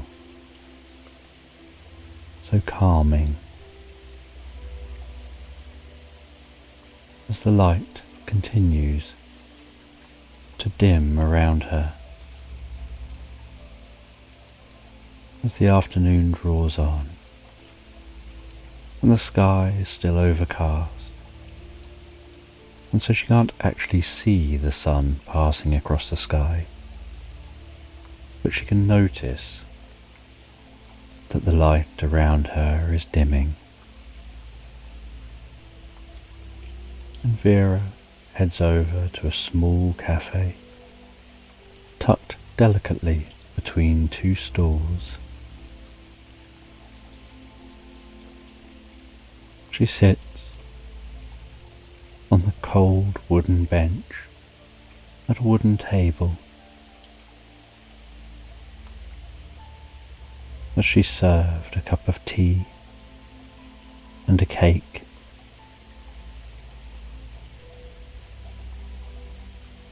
Then she looks around her and watches the world pass by.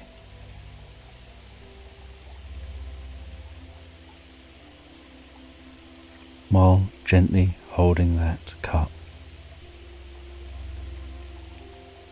between her hands, feeling its warmth spread gently through her fingers.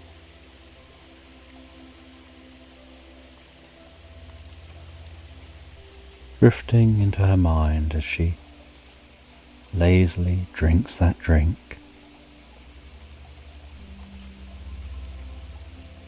The steam from the drink rising and meeting with the cold air before dispersing as people continue to explore the market.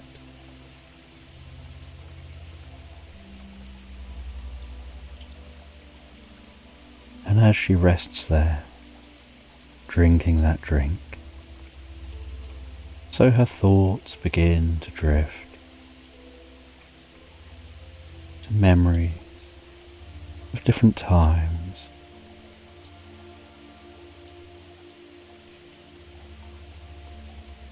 to recalling family home life growing up, a small, cosy home filled with warmth, the sights and sounds and scents, as her parents decorated the house for winter. The warm, crackling log fire in the living room.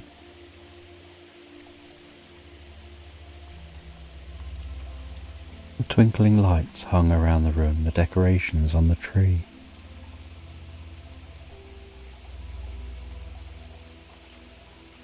And she allows herself to be absorbed in those memories, enjoying the pleasant experience in her mind. Now all grown up, and much, much older than back then.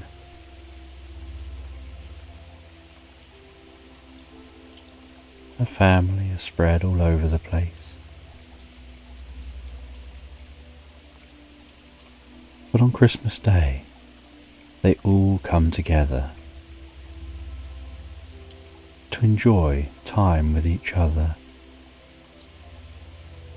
enjoy a cosy roast dinner. And she gets to enjoy her grandchildren, running through the rooms, playing, watching them open their presents.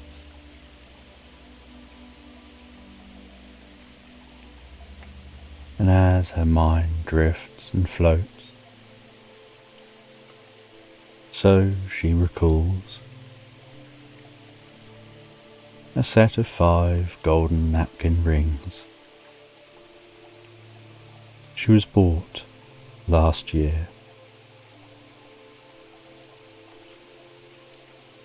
And she thinks about how she'll have to seek those rings out,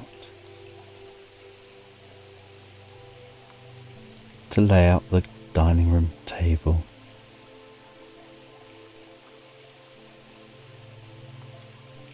and she looks forward to seeing her family, having them all coming together at the same place at the same time. And after finishing her drink,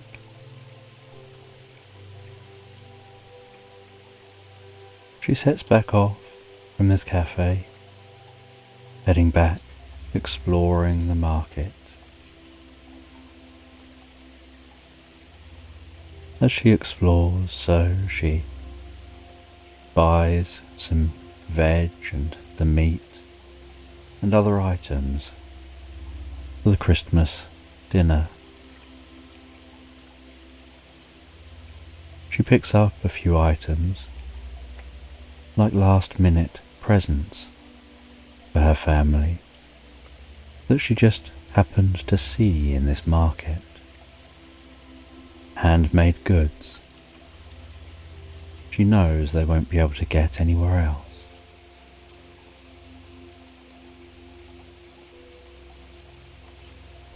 She finds a set of the most beautiful napkins and feels they'll go nicely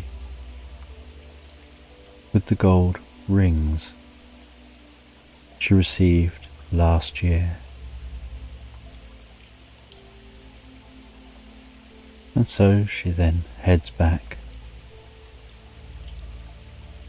through the market as the sun is now fully set and the evening has set in so comfortably.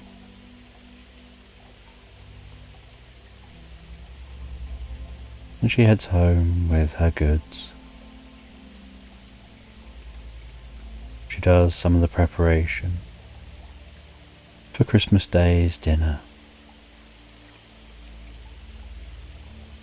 She relaxes in front of the fire for a while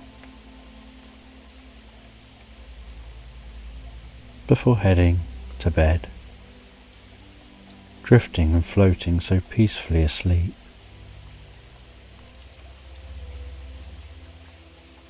And the next day, on Christmas Day,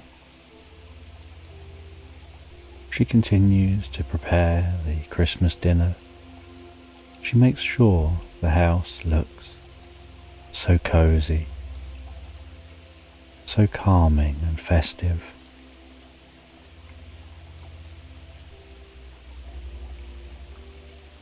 As the family members turn up, and as they turn up, so they greet her so happily, sometimes with gifts, sometimes with just an item or two to eat or drink through the day.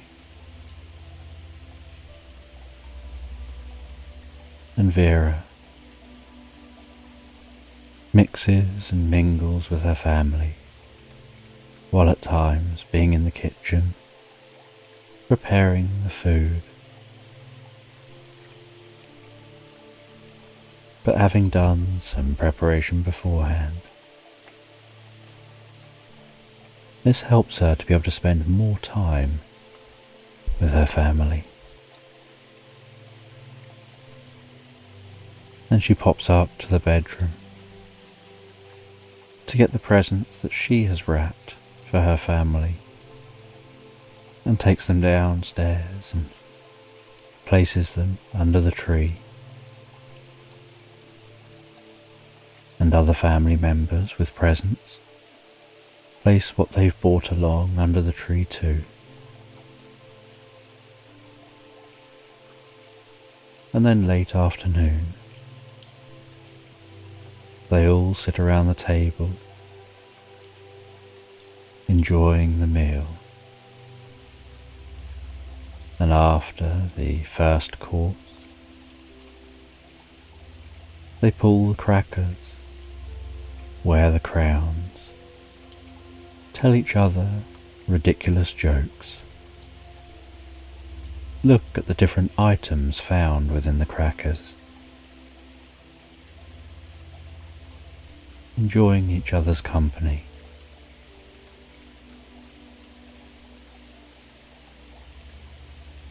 Before then enjoying the main meal. Then the dessert.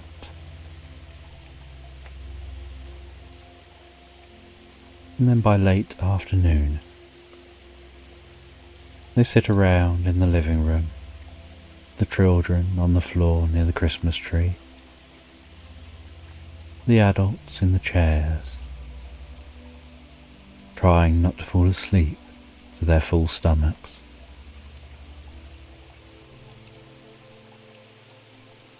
And they go around asking the children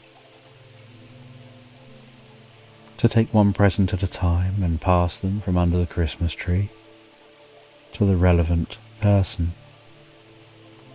And they enjoy taking it in turns to watch each other open their presents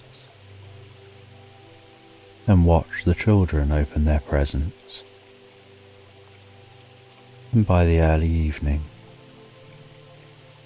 the children are playing with their presents. The adults are all talking, catching up with each other, sharing stories, occasionally reminiscing, laughing, and sometimes just sitting there relaxing with a drink.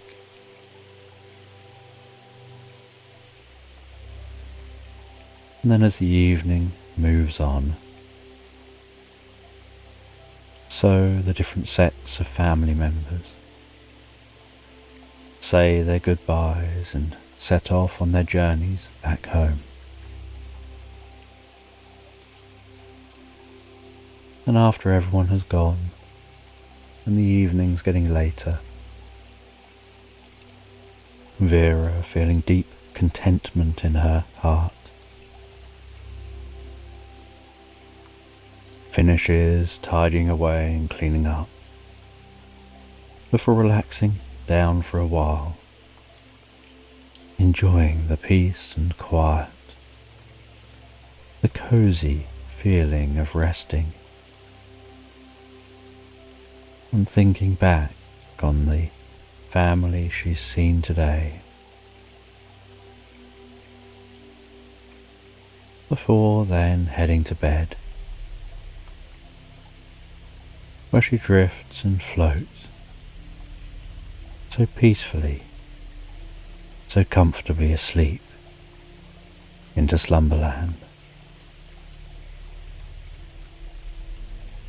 And it's Christmas Eve and a girl is in a car, and the world outside the car is quiet, wrapped in the crispness of winter. The air is cold, turning any breath into delicate clouds that float upwards before disappearing softly into the night. Snowflakes are tumbling lazily through the sky, each flake drifting and dancing in the beams of street lamps, and they settle soundlessly on rooftops and tree branches, turning the world into the most magical scene. And inside the car, the girl is nestled warmly in her coat and scarf, her cheeks still slightly pink from the cold outside. The hum of the engine feeling so comforting, like the gentle purring of a cat.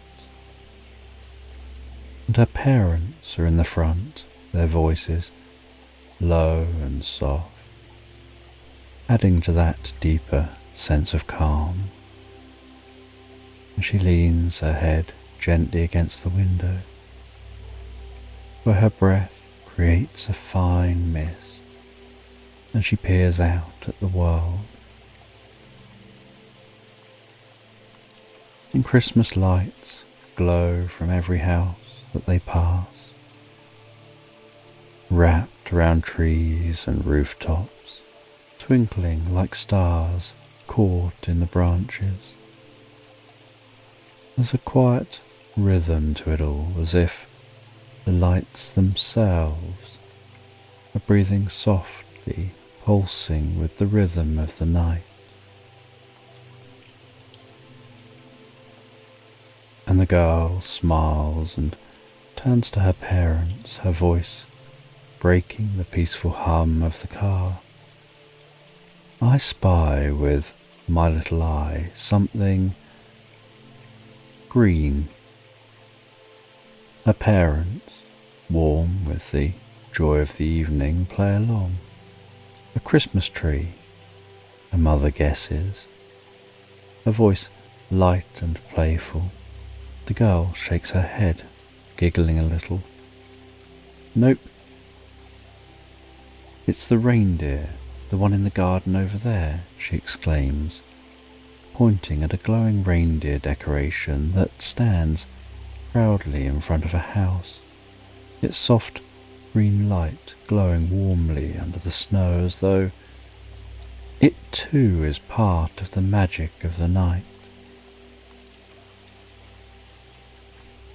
They continue the game as the car weaves through the snowy streets.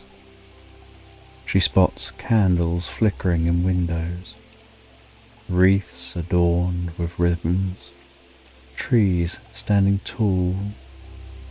Her father guesses wrong deliberately, his overdramatic disappointment making her giggle even more. Soon her thoughts begin to wander.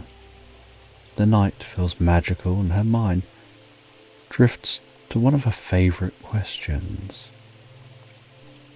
She gazes out at the passing houses, her eyes wide with curiosity, and asks, what happens to the toys when the shop closes?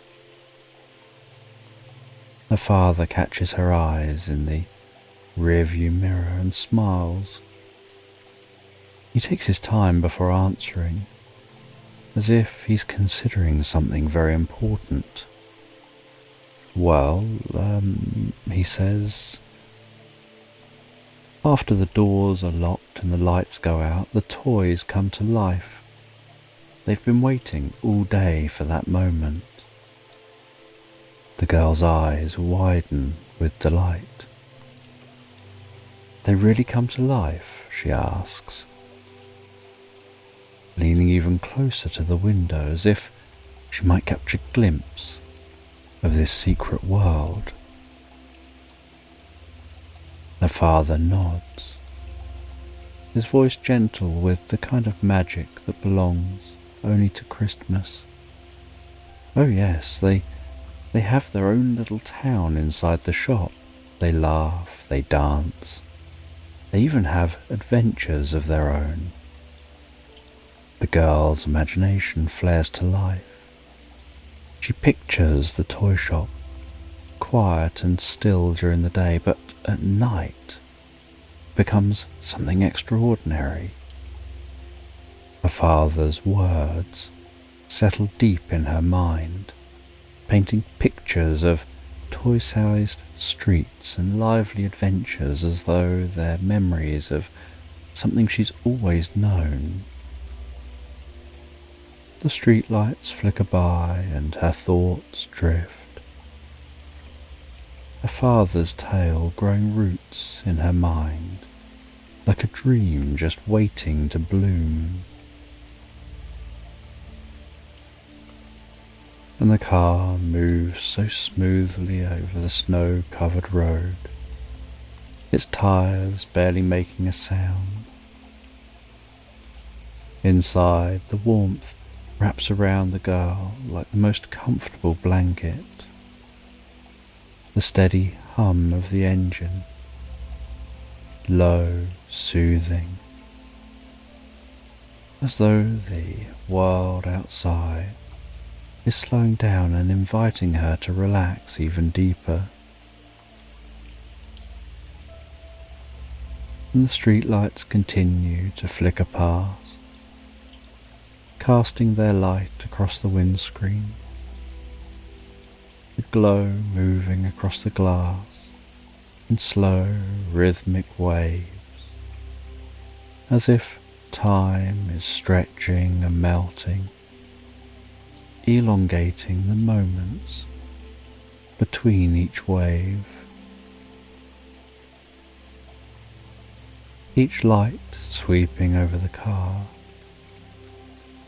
guides the girl deeper and deeper into a peaceful place in her mind, her eyelids becoming heavier and heavier, the world outside blurring into a soft blend of colours, the white snow, the warm golden lights, the deep blue of the night sky, the snowflakes falling and drifting softly and lazily through the air.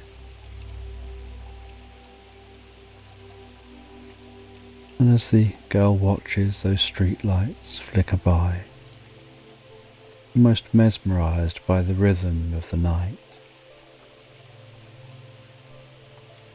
it almost feels hypnotic, and starts to match the gentle rise and fall of her breath, in and out, in and out. The car humming softly, guiding her deeper and deeper into relaxation. Her mind drifts and floats away from the game of I Spy and into a world of imagination. The toy shop, the toys coming to life. It starts to feel so real. She can almost see them, hear the soft murmur of their laughter, feel the anticipation anticipation as they wait to wake for the night. Her breathing slowing, her eyelids fluttering closed. Gently, softly, drifting to sleep. And in her dream, she's standing in front of a toy shop, its windows glowing with the last flickers of holiday light. The glass gleams warmly, casting the most pleasant golden light on the snow-covered pavement. She recognizes that this toy shop is the one she visited earlier in the day. The shelves filled with dolls and plush animals and toys of all shapes and sizes. But here, in her dream, everything feels different. Time has slowed as though the whole world is taking a deep, comfortable breath. The wooden sign above the door swings gently in the breeze. The hum of the world outside fades into a gentle stillness, setting over the street. She watches as the light inside the shop begins to dim. One by one, lights go out, and the toys are bathed in a soft half-light as though the shop itself is preparing for something. For a moment everything is still, and then from the edges of the shelves a soft glow begins to shimmer, faint at first but growing brighter. The toys, which have been still and quiet all day, now begin to stir. It's a slow, gentle awakening. Plush animals stretch their limbs, as if shaking off a long sleep.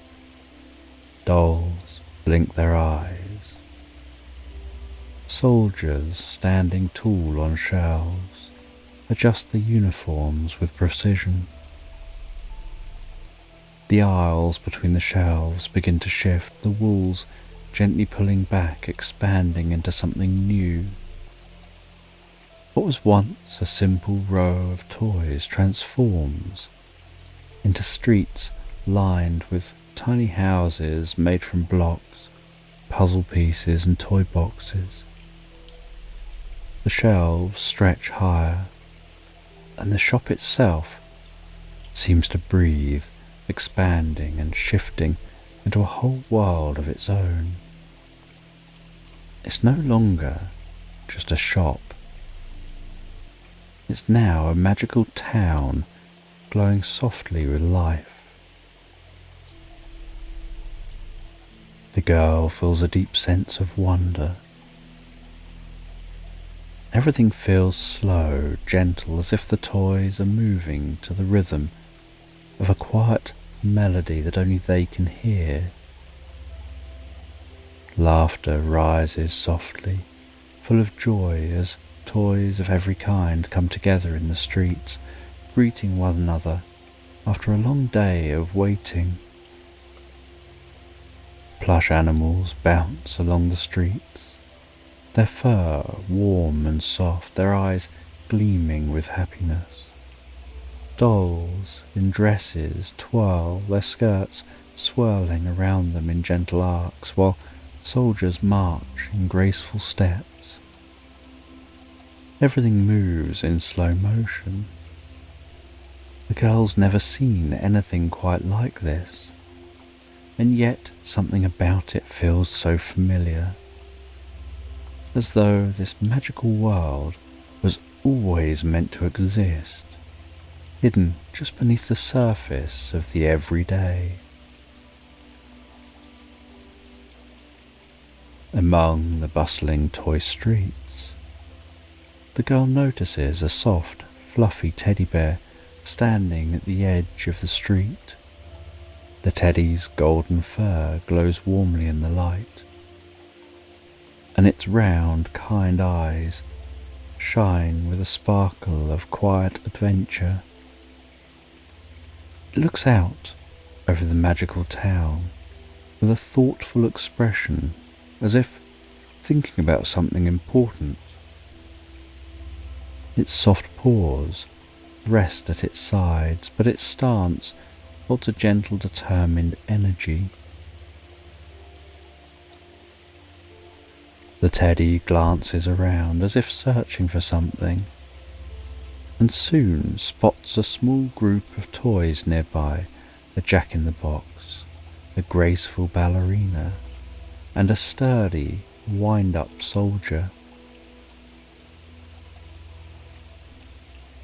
The jack-in-the-box bounces over gently, the lid creaking softly as it moves with excitement.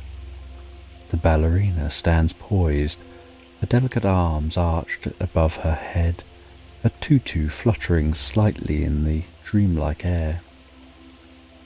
The soldier, standing tall, watches over them with a steady, protective gaze. The teddy steps forward, gathering the toys into a small circle. The girl watches, her heart quiet with curiosity, as the teddy speaks in a soft, gentle voice. There's a sense of purpose in its words, not rushed, but filled with a quiet urgency. Something important must be done tonight. There's a place far beyond these streets, the teddy says. Pixie Dell, it's where the magic is hidden. The fairy dust that can give us life, real life beyond this night. The toys listen, their eyes wide and excited. If we find the fairy dust tonight, we'll never have to wait in the future. We'll be able to live and play with children. We'll be able to be awake always. This is their one chance, their one night to find the magic that will change everything. As they walk through the enchanted streets, the girl watches on. There's something beautiful, something deeply calming about the way the toys move, the way they embark on their quest with such gentle determination. The toys walk side by side, heading towards something magical, something just out of reach.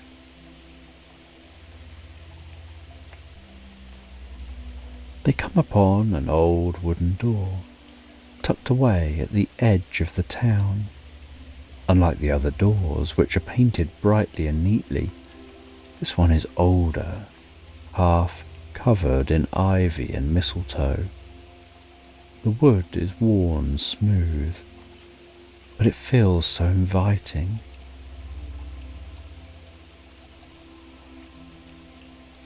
The teddy steps forward first, glances back at the others, and pulls the door open. Behind the door is a shimmering portal.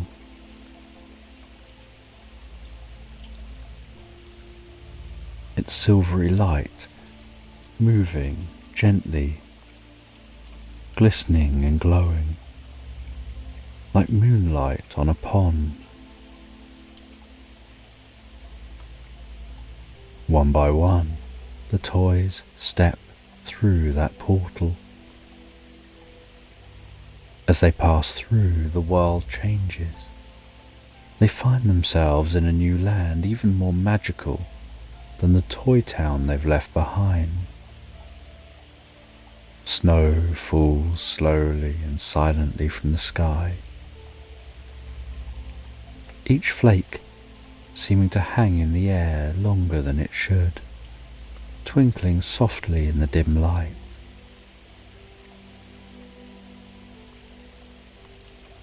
Everything seems to have a dreamlike glow to it. The air feels crisp and fresh, yet slightly warmer, and it smells faintly of cinnamon and pine, bringing a deep sense of peace and calm to the senses. The ground is soft, with powdered snow that feels almost like walking on clouds. Every movement they make is slow and deliberate. The trees that line this magical land seem to tower higher above them, branches draped with twinkling lights glowing from within, and the toys gaze around in wonder, their eyes wide with the beauty of this world. There's something deeply peaceful here, something that makes each step feel lighter and more relaxed. In the distance, the teddy spots something shimmering at the far end of the path. They move together towards that, and as they continue to journey deeper into this land, they eventually discover a glimmering, shining, sparkling river. Its surface as smooth and still as glass. The water seems to glow faintly. The toys gaze into the river, and on the banks of that river they notice glowing creatures. Their bodies twinkling like fireflies, drifting lazily along the water's edge. And they seem to be watching the toys with gentle curiosity.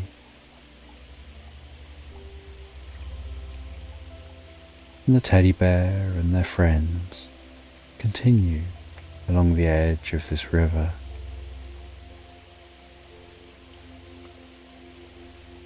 Each step like walking deeper into the heart of magic.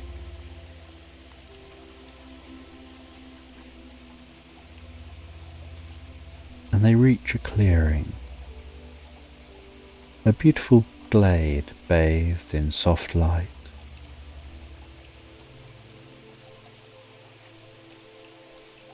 And at the heart of this glade is Pixie Dell that they've been seeking. They see that the fairy dust they are after is just scattered across the ground like stardust, shimmering faintly in the moonlight. The teddy kneels down, its paws sifting through the fairy dust, feeling its delicate, almost weightless texture.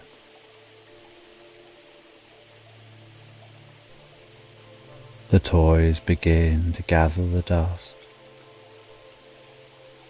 excited by the magic they're collecting.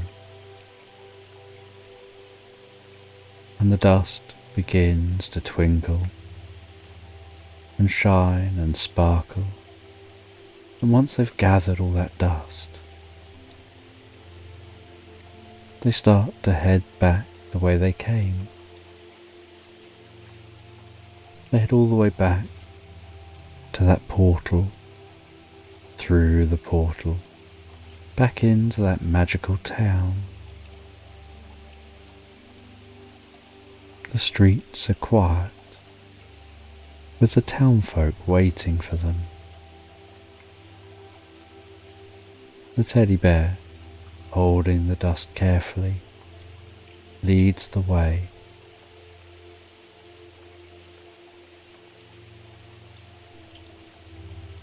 All the toys are gathered along the streets.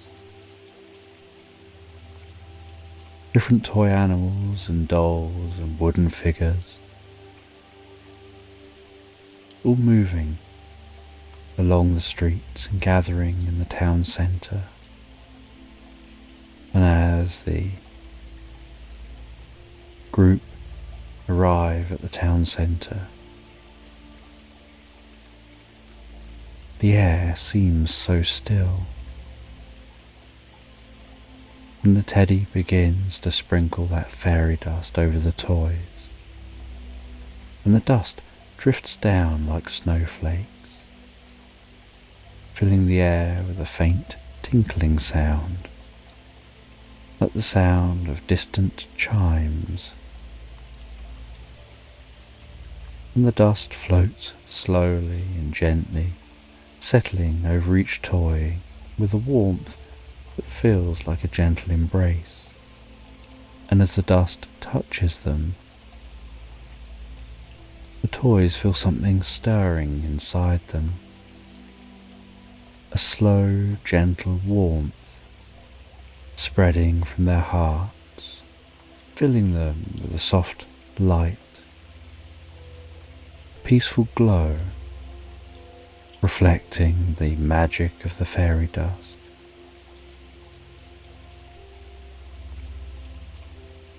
And they discover they're no longer bound by the limits of their world. They'll be able to wake, to play, to live beyond this night. The thought fills them with joy and contentment. And as the last of the fairy dust settles, the air grows softer and warmer. The golden glow begins to blur. The entire town seems to be melting into a dream. The girl, still part of the dream, feels herself floating gently, as though the magic is carrying her deeper and deeper into the heart of sleep.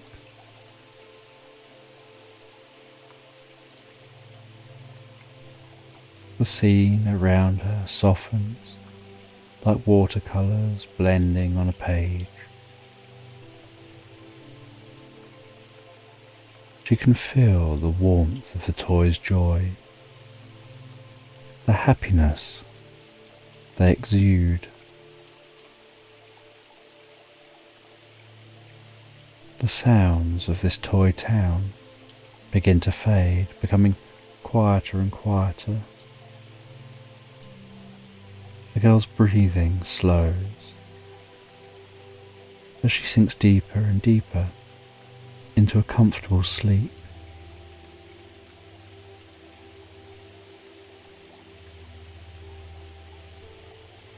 And the glow of the toy town fades into the background until all that's left is a warm golden comfort. And she feels herself drifting pleasantly into a more peaceful sleep, and the world outside is so calm and gentle, and the girl wakes wrapped in the warmth of her blankets to the sound of 4 cawing blackbirds perched outside her bedroom window. Their song is soft, mingling gently with the quiet of the morning, the first light of day. Aware she must have been asleep in the car and carried in by a parent to bed, and managed to sleep through the experience. And curious about that toy shop, the sense of that dream lingering in her mind. She feels that she can almost hear the soft hum of that toy shop.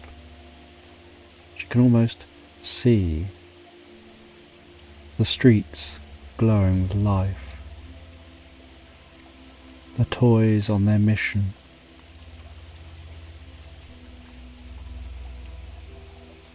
It's Christmas morning and she races downstairs.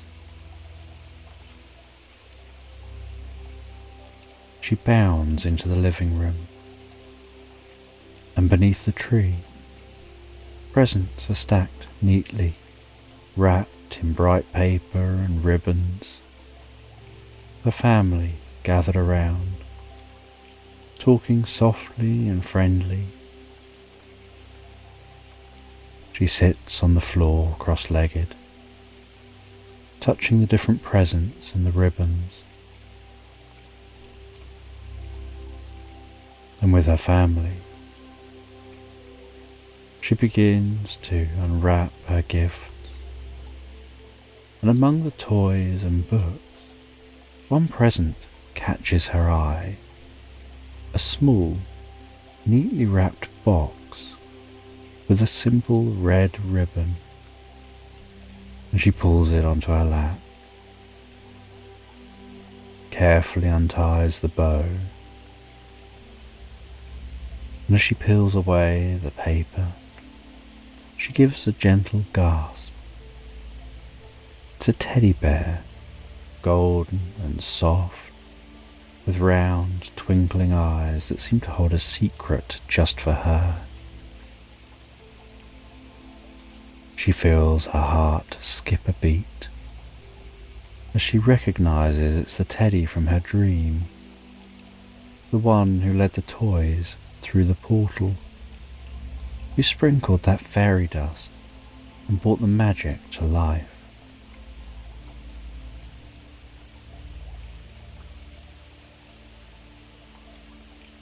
She hugs that bear tightly, burying her face in its soft fur,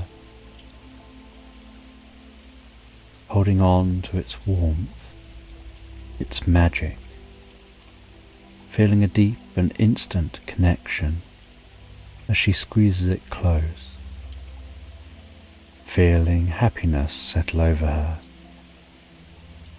as though the dream is still with her.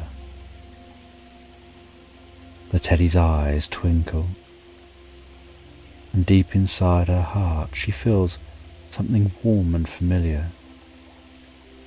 She holds it tighter, and for a moment it's as though that dream had never ended.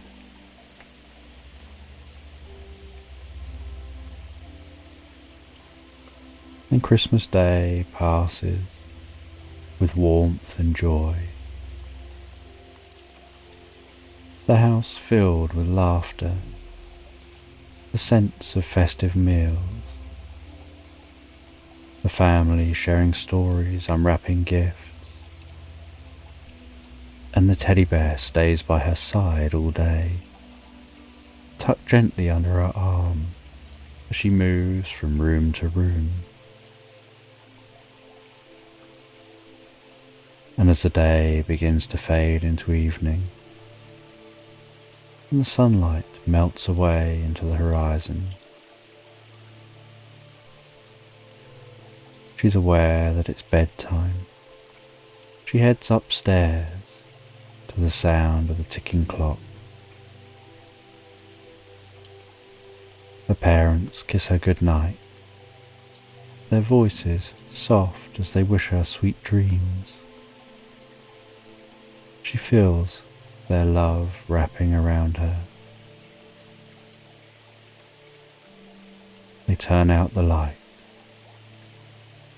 with just the faintest glow coming from outside.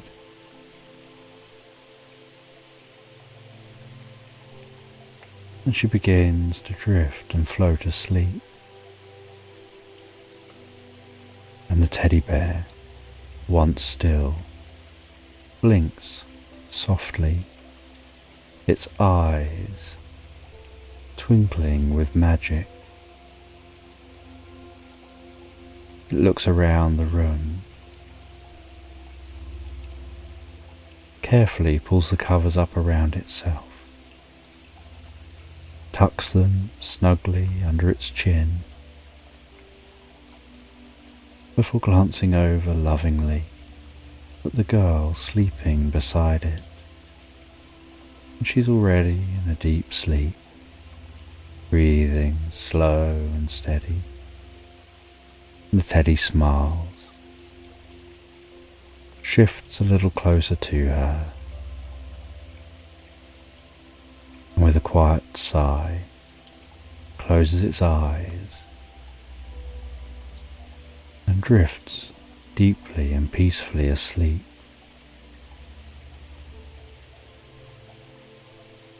And as they drift and float asleep, so they sleep soundly to the magic of Christmas lingering in the air, drifting peacefully asleep into Slumberland.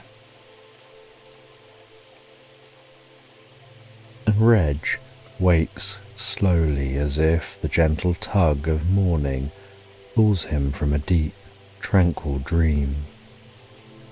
His eyes open to the dim light of a winter dawn, filtering through the small window of his stone cottage. For a moment, he lingers in the warm cocoon of his blankets, savouring the quiet. The air is cool and crisp, a reminder that outside the world is dressed in frost and silence. He breathes deeply, feeling the subtle ache of age in his bones, the familiar stiffness that comes with years spent working the land. Today, though, there's no rush, no urgency to chase after wandering lambs or mend fences. Today's different. He pushes the blankets aside and swings his legs over the edge of the bed, his feet landing softly on the floor.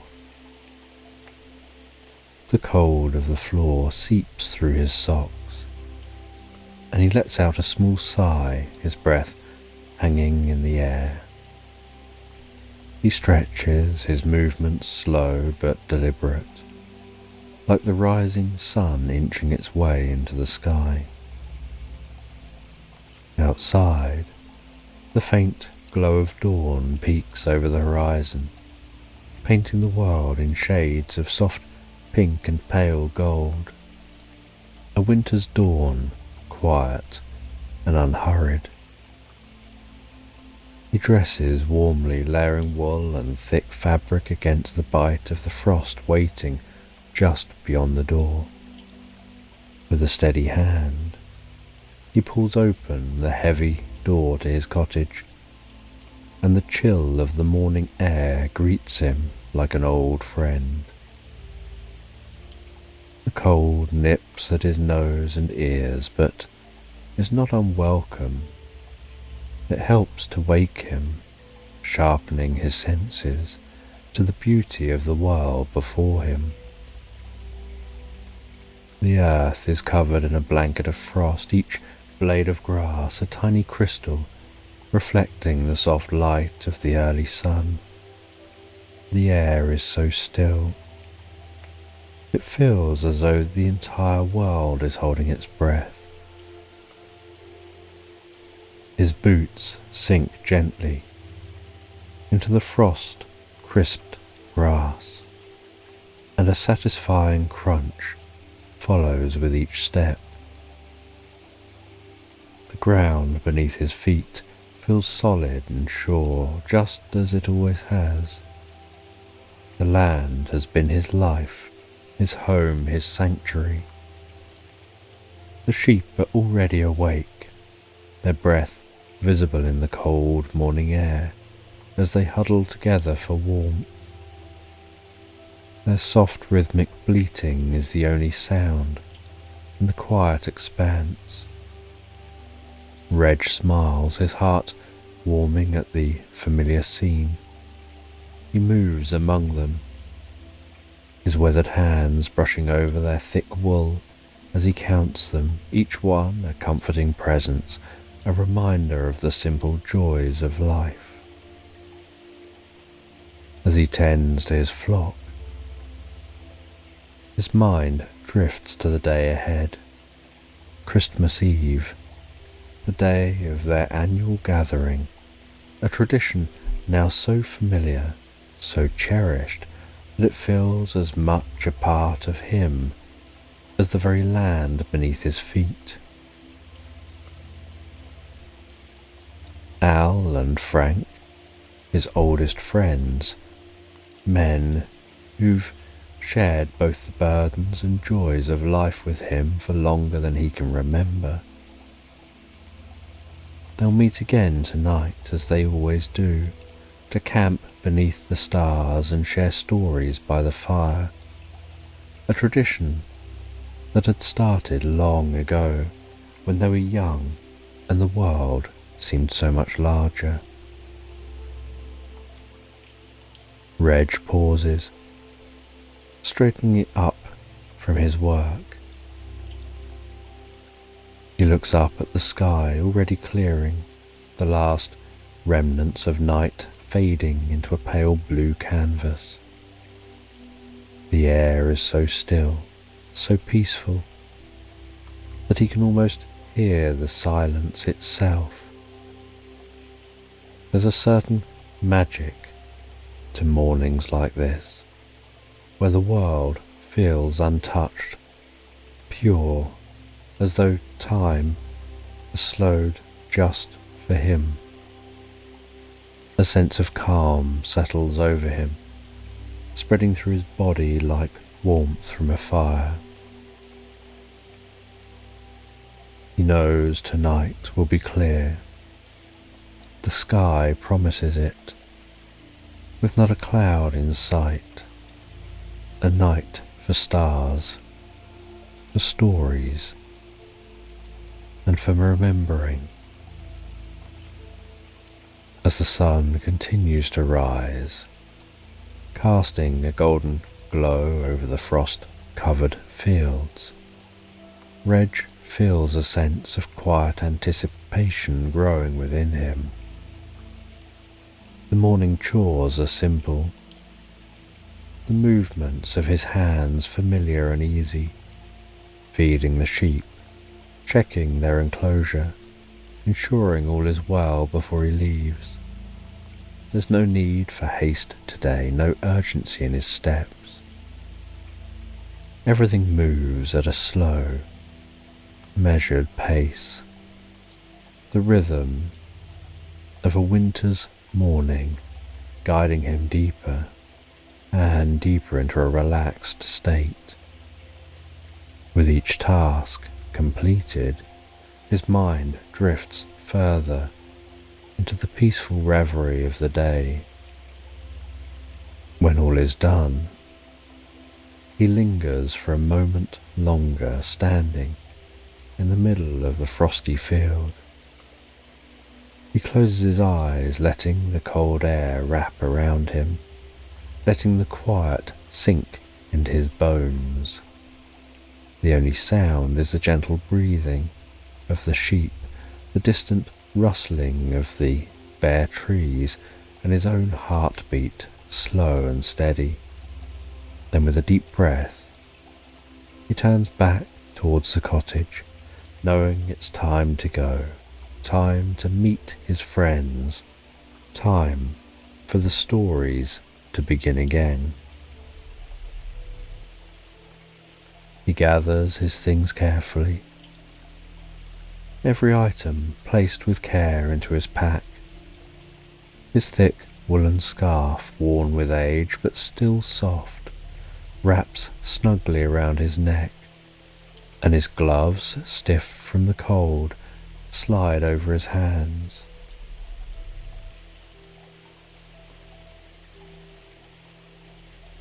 The fields stretch out before him as he sets off. Blanketed in frost, the landscape painted in shades of white and silver. The air, so still, feels like the world itself is resting. As he walks, his boots crunch through the frozen grass. Cold brushes his cheeks.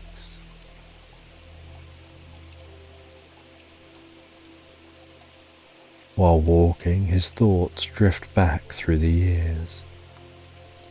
He can see Al and Frank in his mind, how they looked when they were young, with bright eyes and strong hands, full of energy and ideas.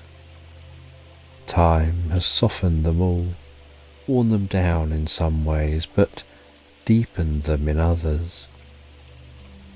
Their friendship has aged like fine wine, richer, fuller, more meaningful with each passing year. The landscape continues to open up before him. He feels a deep sense of peace wash over him. The last traces of the sun begin melting away. In the distance, Reg spots a small flock of 3 French hens, their feathers bright against the wintry landscape. They move gracefully through a patch of the fading sunlight, pecking at the frost-covered earth. He smiles while watching the birds.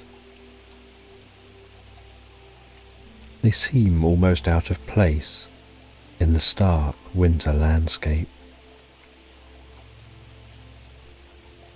He feels that there's something symbolic about them, something that speaks to the harmony that he feels with Al and Frank.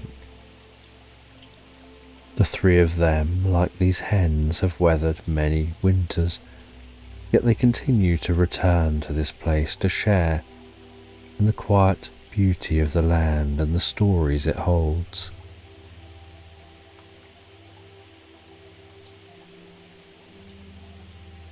Eventually, a small clearing comes into view, framed by the gentle rise of hills on one side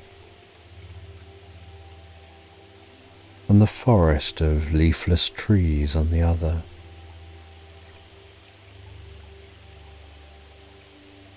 The sun almost fully set now, as he sees Al and Frank waiting for him to arrive.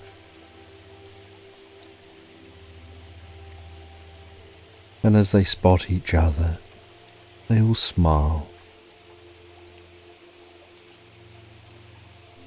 And as they all meet, they stand there for a moment,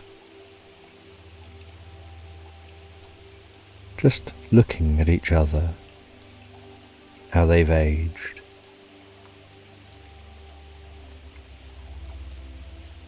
They joke with each other before beginning to set up a camp.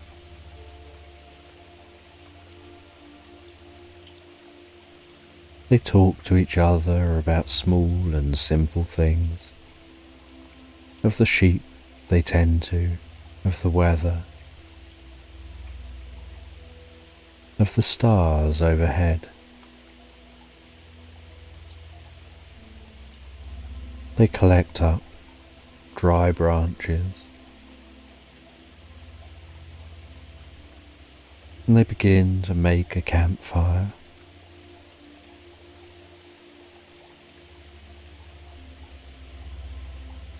They arrange that wood carefully.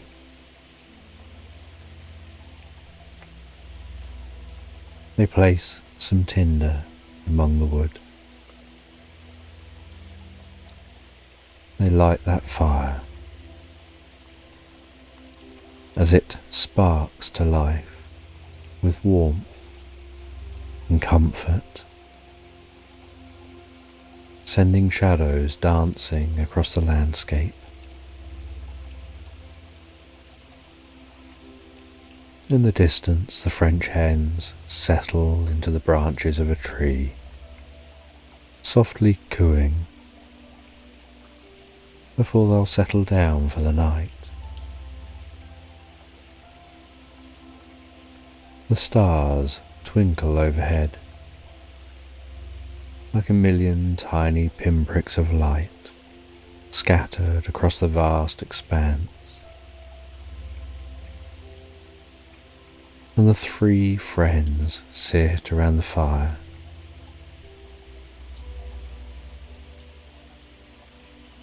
initially in comfortable silence,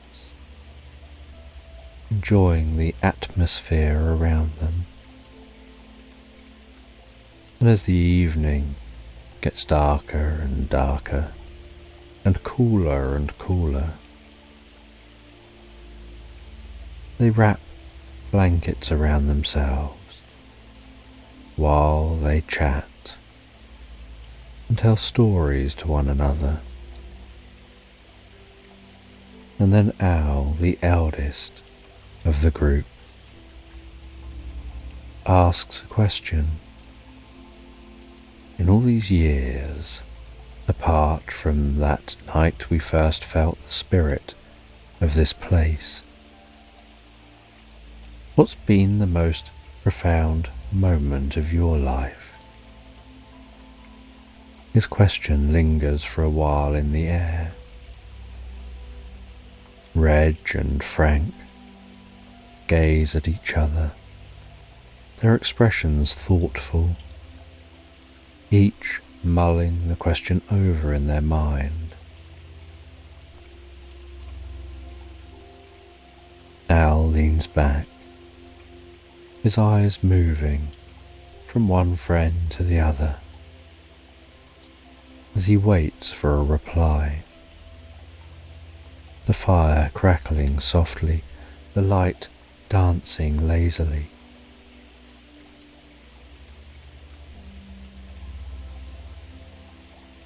Reg smiles softly.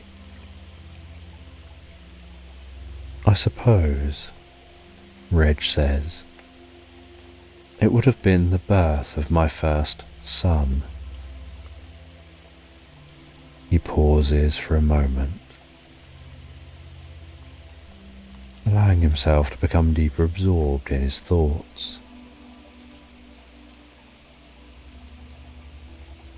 He was born on a day much like this. The air was cold. The stars were bright overhead. But there was a warmth in the room, a kind of warmth I'd never felt before. It wasn't just from the fire in the room. It was from him, from the moment I held him. It was like holding a tiny piece of the sun.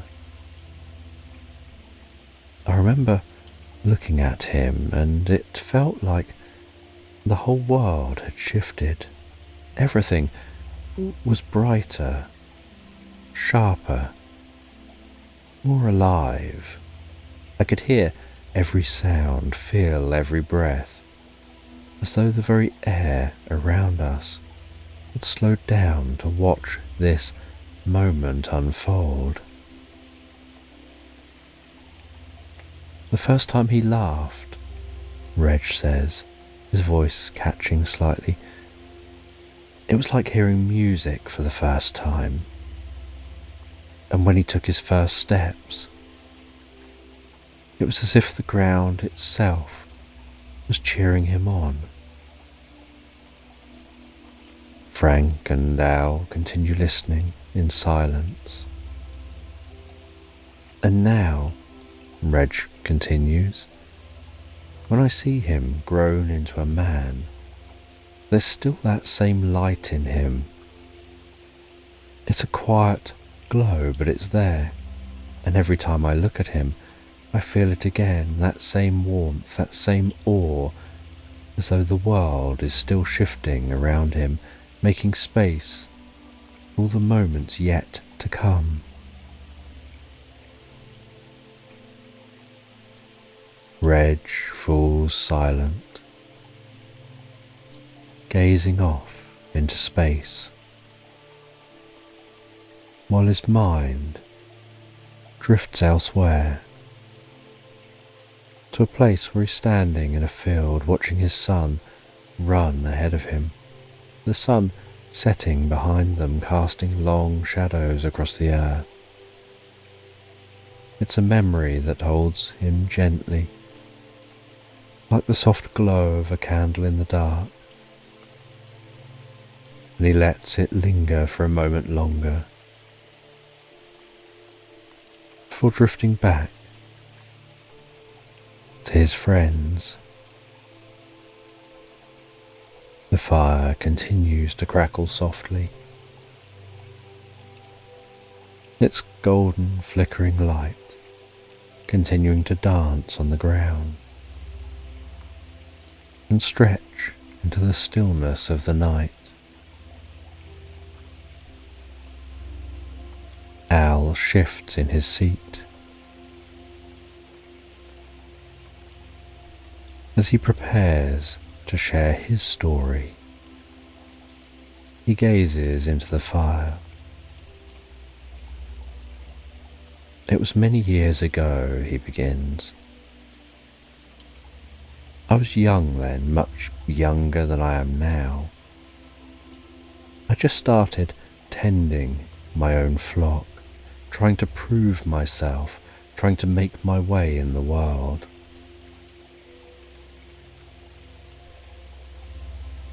A storm came faster than I expected.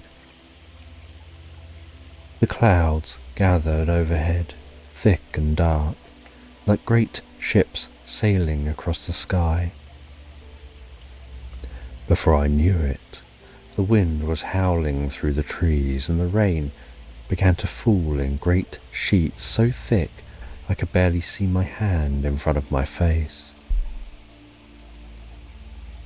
I was lost. The storm had swept me up. I had no idea which way to go. The trees creaked and groaned all around me. The wind pushed against me. And the rain, it was like the world itself was trying to wash me away. Al gazed off as he absorbed himself deeper in his story. And then, out of nowhere, he appeared. I couldn't see his face clearly, but there was something about him. Something calm, something certain. He didn't speak much, just gestured for me to follow, and I did. I followed him through the storm, through the wind and the rain. He moved with such ease, like the storm didn't touch him at all. He led me back to the edge of the woods, back to safety. And just as suddenly as he appeared, he was gone. I turned to thank him, but there was no one there. The storm had calmed, the rain had stopped, and the air was still. But he was gone. To this day, I don't know who he was or where he came from, but I'll never forget the feeling he left behind. It was like the warmth of the fire spreading through me, a sense of calm, of safety, like I was held in something greater than myself.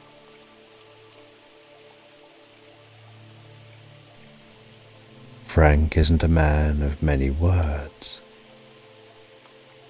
but having listened to Owl's story, he knows it's his turn to speak next. I suppose, Frank begins, if I had to pick one moment, it would be the time when I nearly lost everything. My farm had fallen on hard times. The crops failed. The sheep were thin and the debts, well, they kept piling up. I was on the verge of losing the land, losing everything that my father and grandfather had built. I thought there was no way out. I tried everything, worked harder than I ever had, but nothing seemed to change. And just when I thought I would lose it all, a stranger appeared. He didn't say much, but he came to me, offered to pay off my debts. I didn't know him, had never seen him before, and yet there he was with an offer that seemed too good to be true. I accepted. I had no choice, and when I asked him why he was helping me, he just smiled and said, "Because you needed it."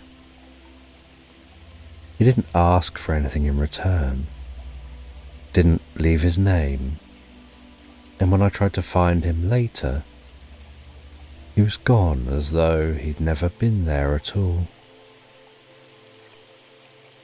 Ever since that day, I've carried the belief that kindness is like a fire. It spreads, it's warm, and it doesn't ask for anything in return. For a moment, there's only silence. The kind of silence that soothes, a deep, calming quiet that invites reflection and peace.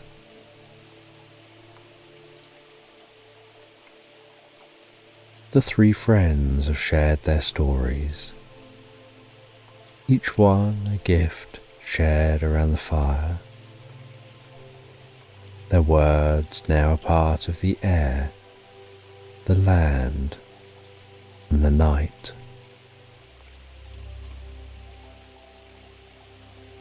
Reg leans back, gazing up at the constellations overhead,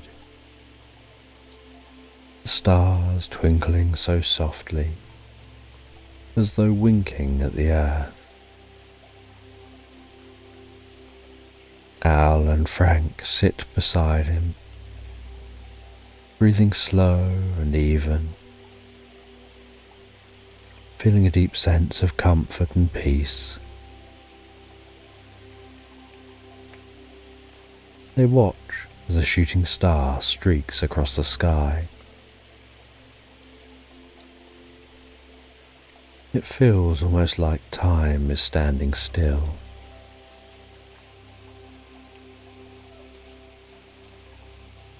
They exchange some quiet glances with each other, feeling no need for words,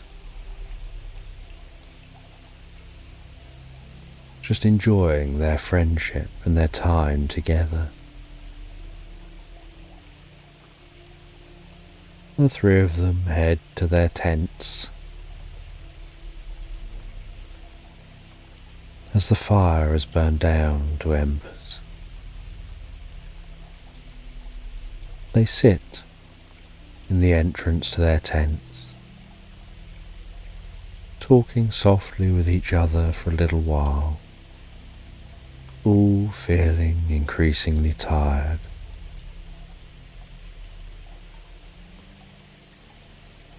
talking as they wait for the fire to fully burn out.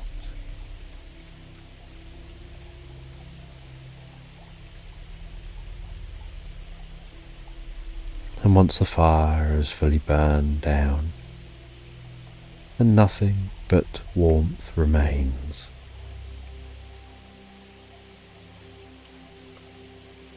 they say good night to each other, head into their tents and seal their tents, wrap themselves up warm for the night, and drift and float so peacefully, so relaxed, asleep into Slumberland. And morning arrives gently, like the brush of a soft hand across the sky. The pale light of winter stretches through the curtains, casting silver shadows across the room. Outside, a thick blanket of snow drapes over the world, turning every edge into a softened curve, as if the earth itself has surrendered to a long, dreamlike slumber. The silence is profound, deep, peaceful, as if the snow has hushed all sound into a quiet, tender lullaby. And inside the house, warmth embraces every corner. The fire in the hearth crackles softly, its flames flickering lazily, casting a golden light that flickers over the walls. The faint scent of wood smoke drifts through the air, weaving with the aroma of freshly brewed coffee. The fire's steady warmth is the pulse of the home, its constant presence, a promise of comfort while the world outside remains cold and distant.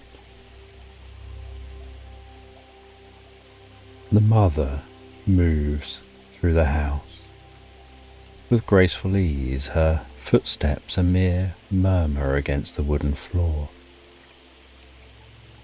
She pauses at the window, watching the snowflakes fall in snow, so gently, so slowly, in deliberate spirals, each one unique, as it delicately descends. Her lips curve into a quiet smile as she watches the landscape transform into the most beautiful winter wonderland.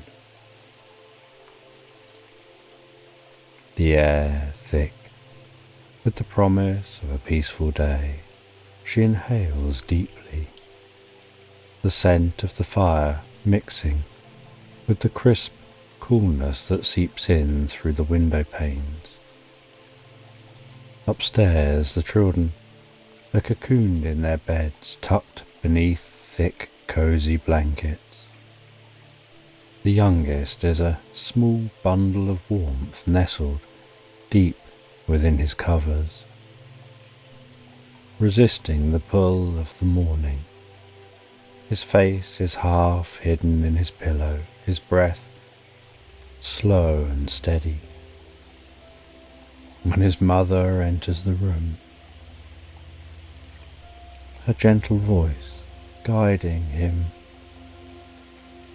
towards wakefulness as he burrows himself deeper into the warmth of his bed,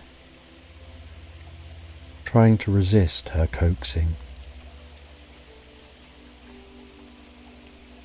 Her voice guiding him in the land of dreams. And downstairs, the father sits in his favourite chair near the fireplace, his hands wrapped around a steaming mug of coffee. The rhythmic crackle of the fire and the steady warmth of the flames have become part of his morning ritual. Gazes into the fire, his thoughts drifting as the golden light reflects off his face. Outside, the snow continues to fall, but inside, there's only the comforting hum of the house gradually awakening. The older children eventually tumble down the stairs, laughter filling the quiet with a bright, joyful energy. Their excitement is as fresh as the new snow outside. Their laughter mingles with the sounds of the home, bringing it to life. The father smiles over the rim of his coffee cup, his eyes lighting up at the sight of them. The happiness is contagious, filling the house with warmth that rivals even the fire. The mother gathers the children at the front door, wrapping them in thick coats, scarves and gloves, their breath rising in soft clouds, fogging the cool air that slips in through the cracks. The youngest tugs at his mittens, still half asleep, while the older two bounce on their toes, eager to race into the snow. The door opens with a soft creak, and a rush of cold air sweeps into the house, swirling around their feet. Yet the fire's glow remains steady, promising its warmth for their return. As they step outside, the crunch of snow underfoot is the first sound to break the stillness of the morning. The cold air is sharp and crisp, invigorating in its clarity. The world outside is transformed, clean, untouched, and glittering under the pale winter sun.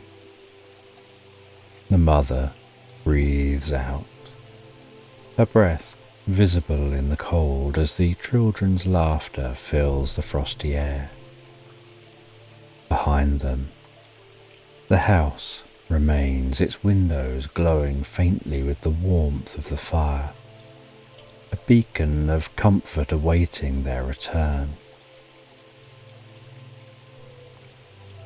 The world outside is a canvas of white, the snow sparkling like a sea of diamonds under the pale morning light.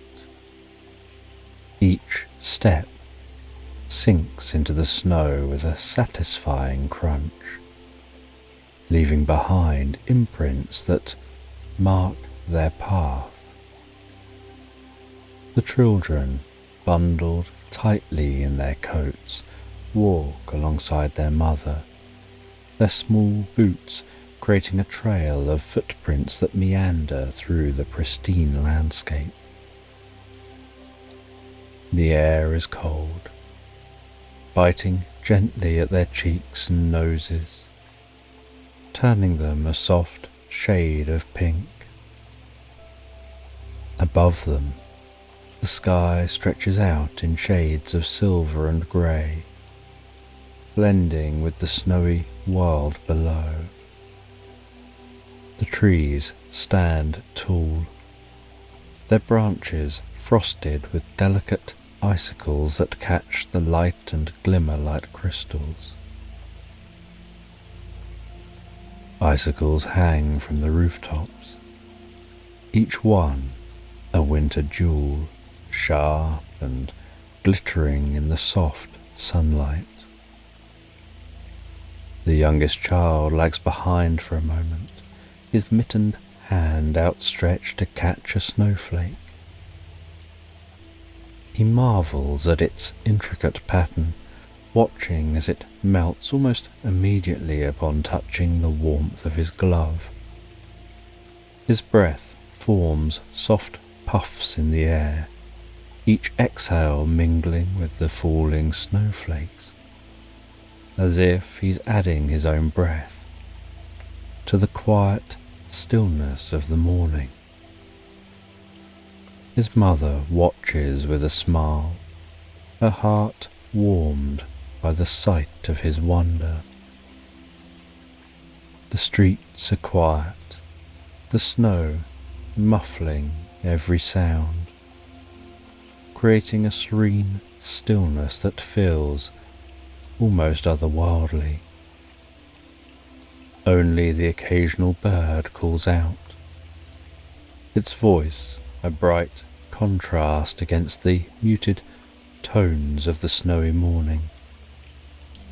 As they near the school, the sounds of children begin to rise, laughter, shouts, and the scuffle of boots against the snow as they play in the schoolyard, their scarves fluttering in the cold breeze like colourful flags.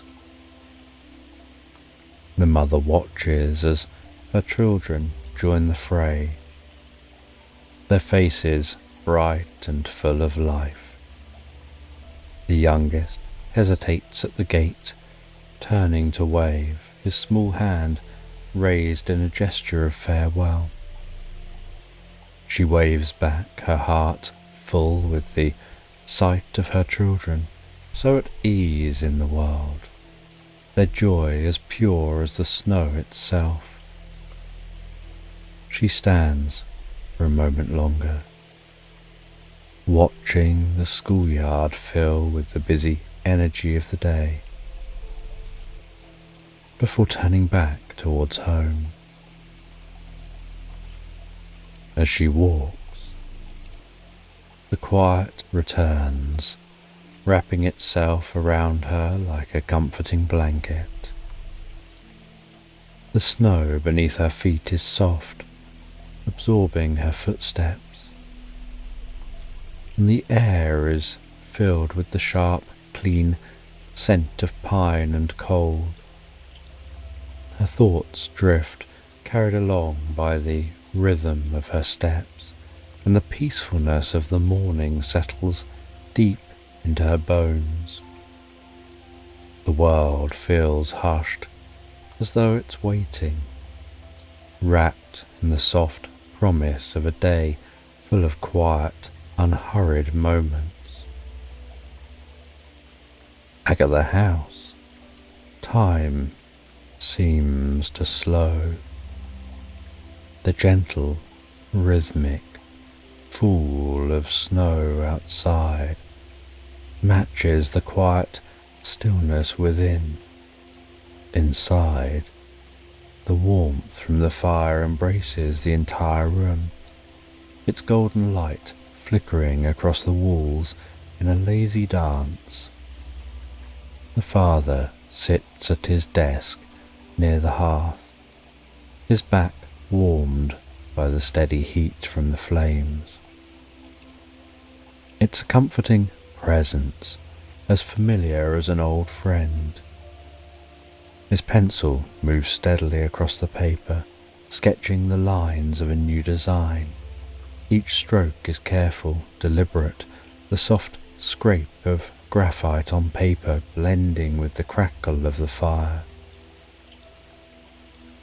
His eyes are focused on the intricate details of his drawing, but his mind drifts in the calm of the moment, absorbed by the peaceful rhythm that surrounds him. The room is filled with the faint scent of wood smoke, interwoven with the cool freshness that slips in from the snowy world beyond the windows. Occasionally he pauses, stretching his arms above his head, feeling the warmth of the fire seep into his muscles, loosening the tightness in his back. There is something deeply satisfying about the quiet. The only interruptions are the occasional pop of the wood in the fire, or the soft ticking of the clock on the wall. It's a moment suspended in time, where the rest of the world feels far away, and all that matters is the present, the warmth, the fire, and the quiet space he inhabits. And as the day stretches into the afternoon, the fire continues its steady crackle, a low and constant murmur. The room remains wrapped in the golden light, and the father continues his work in peaceful silence, absorbed in the quiet rhythm of his day. But eventually, the soft chime of the clock stirs him from his reverie. He closes his sketchbook with a quiet thud, satisfied with his progress, though knowing there will be time later to finish. He rises from his chair, shrugging on his thick winter coat and wrapping a scarf around his neck. The house holds the cold at bay, but as he steps through the door, the air is sharp and crisp, biting at his skin with its clarity. Snowflakes drift lazily from the sky, catching in his hair and resting momentarily on his coat before they melt. He smiles at the sight of the snow-covered world, his breath rising in soft clouds before him as he makes his way towards the school. The walk is brief, but it feels almost magical, as though he's journeying through a winter dream. The snow glistens like diamonds on the rooftops. The trees stand tall and bare, their branches dusted with silver frost. The world is quiet, peaceful, as though nature itself has settled into a gentle meditation, inviting him to slow down, to breathe, to be fully present. And at the school gate, his youngest child is waiting. The child's face lights up at the sight of him, their wide smile full of excitement and warmth. The child rushes forward, slipping their small hand into his, and together they begin the walk back home.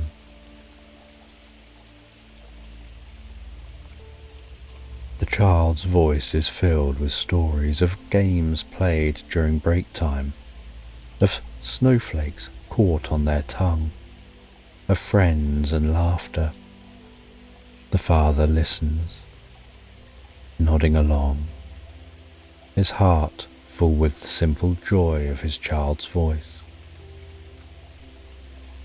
They take their time walking home, letting the snow fall around them like soft feathers. There's no hurry, no urgency, just the unhurried rhythm of a winter's day. A father and child sharing the quiet joy of the snowy world, knowing that the warmth of home waits for them at the end of the journey. And later in the afternoon, as the sun begins its slow descent towards the horizon, casting the sky in soft shades of pink and gold, the older two children make their way home. Their breath rises in puffs of mist. Their footsteps are slow, sinking into the thick layer of snow with each step. The biting cold gives them a feeling of invigoration, as though the air is alive and humming against their senses. As they near the house, the untouched snow in the garden beckons to them, its perfect surface inviting them to play. Without a word, they exchange a glance, and with a shared smile they veer off the path and begin rolling snow into large, solid balls, the foundation for their snowman. The air is filled with their laughter, bright and clear against the quiet of the winter afternoon. Their gloves grow thick with snow as they work, their cheeks flushed from the cold. They press the snow together with careful hands, building their snowman higher and higher, until it stands proudly in the garden, complete with stick arms and a crooked grin made of stones. The children stand back admiring their handiwork, their breath coming in little puffs of steam as they add the finishing touches, a scarf borrowed from one of their necks and a pair of old buttons they found in the snow. Something magical happens. From the bare branches of a tree nearby, 2 turtle doves descend. Their soft grey feathers are fluffed up against the cold, and they perch delicately on the snowman's stick arm, their gentle cooing adding a soft melody to the quiet. The children freeze, their eyes wide with wonder, watching the doves as if they stumbled upon something from a fairy tale. There's a stillness in the air now, a kind of enchantment, as though time has paused to let them fully absorb the magic of the moment.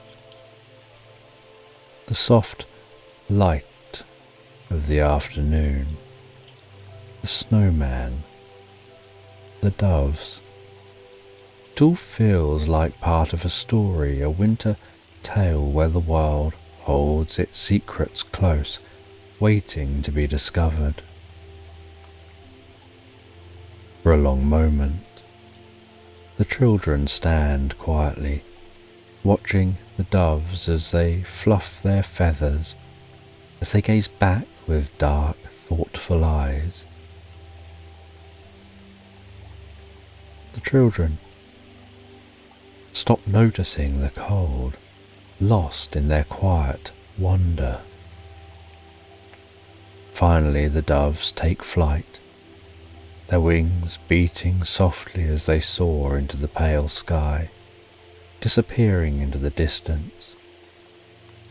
The children look at each other and smile, as if they've just shared a secret, something precious, a fleeting moment only known to them. With their fingers tingling from the cold, they head back towards the front door of the house. Their boots crunch through the snow. The warmth of the home glowing ahead like a beacon in the twilight. The snowman remains standing in the garden, a silent sentinel watching over the house, its crooked grin a reminder of the simple joy of the afternoon. As they push open the door, the warmth from within the house hits them immediately, enveloping them like a soft blanket, the fire crackling softly, and the air inside is thick with the comforting scent of wood and warmth. They remove their coats and scarves, shaking the snow from their gloves, their faces glowing from the cold and from the joy of the day. The house welcomes them back, the door closing softly behind them. They embrace the warmth of the cozy, glowing house. And the kitchen begins to hum with quiet life, the warmth from the stove emanating through the room. The father standing at the counter, a wooden spoon in hand as he stirs a fragrant stew that simmers gently on the hob. The air is rich with the aroma of herbs and vegetables, the scent curling through the house, mingling with the ever-present warmth from the fire in the next room. Outside, the sun has begun to sink lower, painting the snowy rooftops in shades of lavender and gold. The kitchen windows are fogged slightly from the warmth inside, a soft contrast to the frost-kissed scene beyond. Icicles hang from the eaves, catching the last light of day, sparkling like the winter jewels they are. The snow outside, freshly fallen and untouched, lies still and serene, a blanket of quiet over the world. The children bustle about, their cheeks still a little rosy from the cold.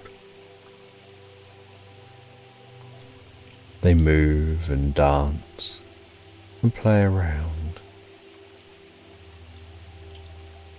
before beginning to focus on setting the table for dinner. The clink of plates and cutlery, adding to the gentle rhythm of family life in the room. The sound of the simmering stew, the crackling of the fire, a peaceful moment, full of the kind of quiet togetherness that fills a home with contentment. And the door creaks open,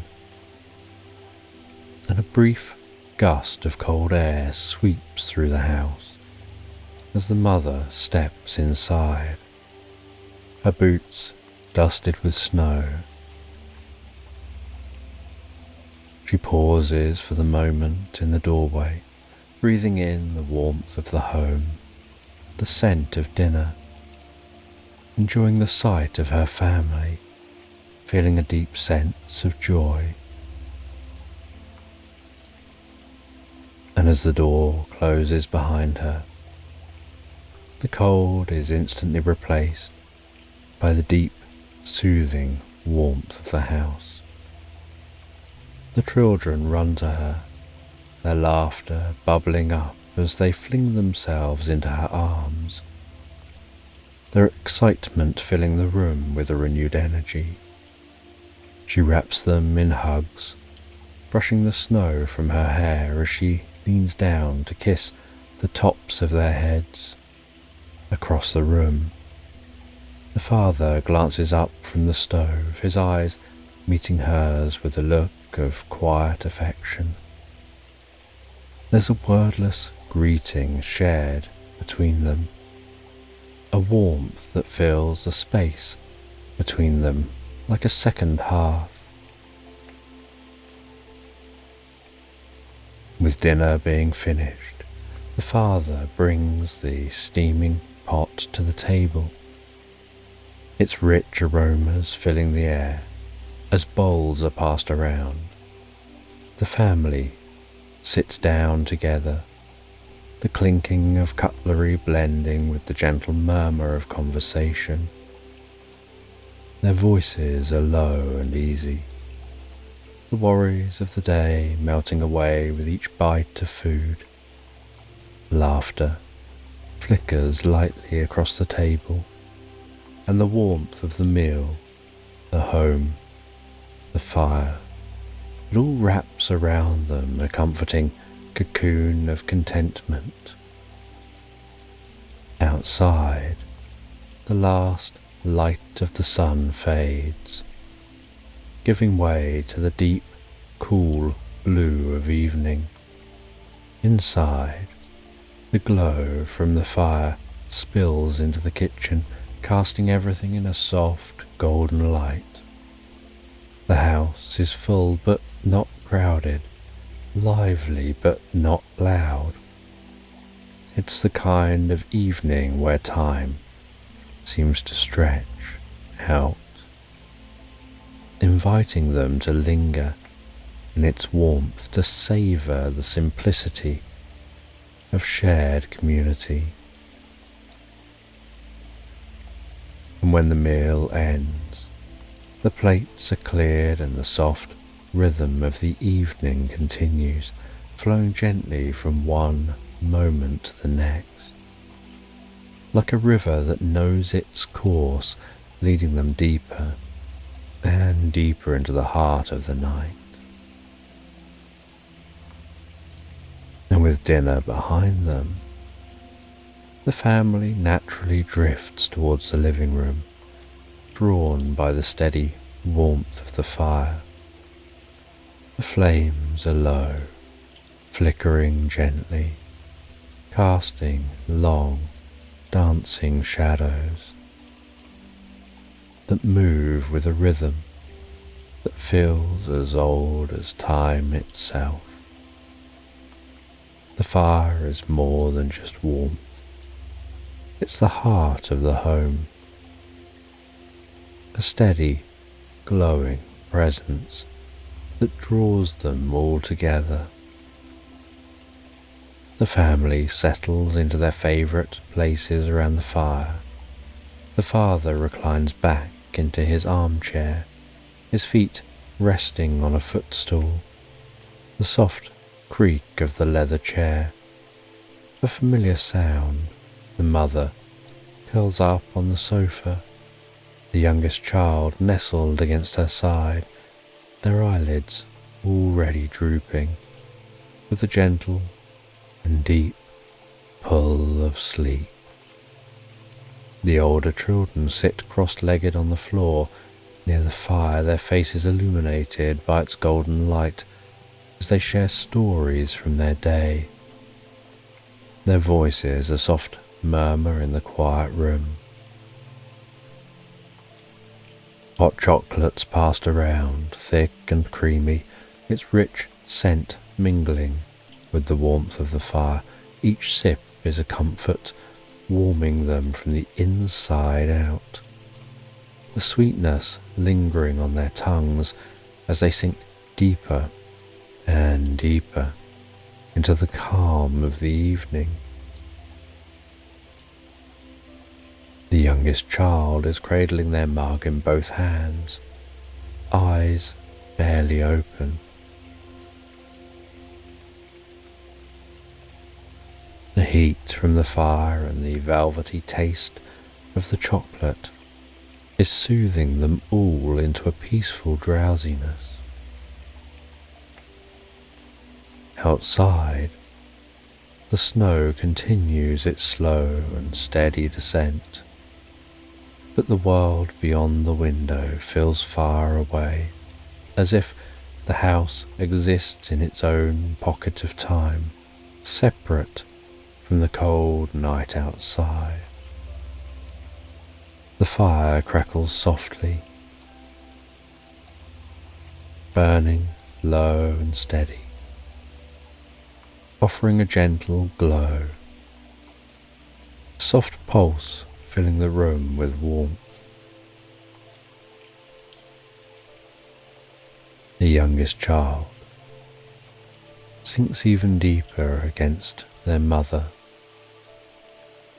enjoying the warmth of the sofa. The desire to sleep growing stronger with each passing minute,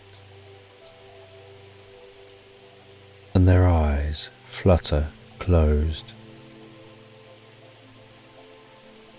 and then open again briefly, with the child fighting the inevitable.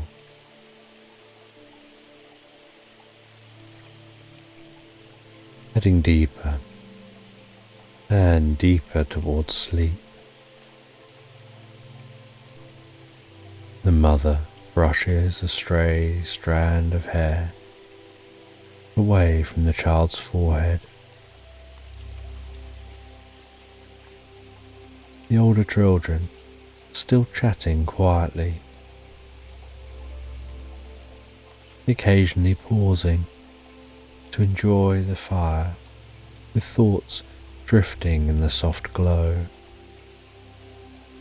Their voices growing slower, their words fewer, as the calm of the room pulls them into its peaceful embrace.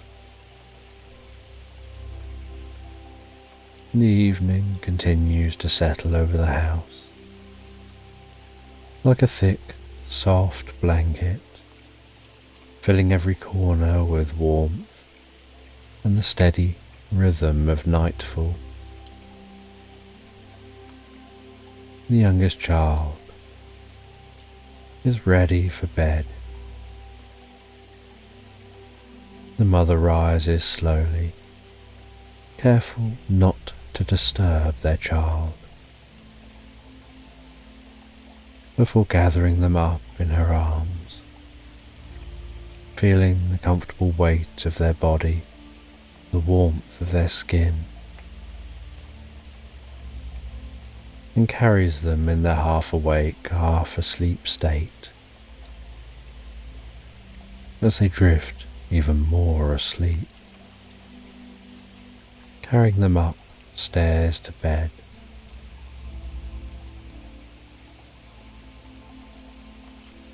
And this child's room is dimly lit by a small night light in the shape of a crescent moon, its soft glow bathing the walls in silvery light, casting delicate shadows that dance across the floor. The bed is waiting, layered with thick blankets, promising warmth and deeper comfort.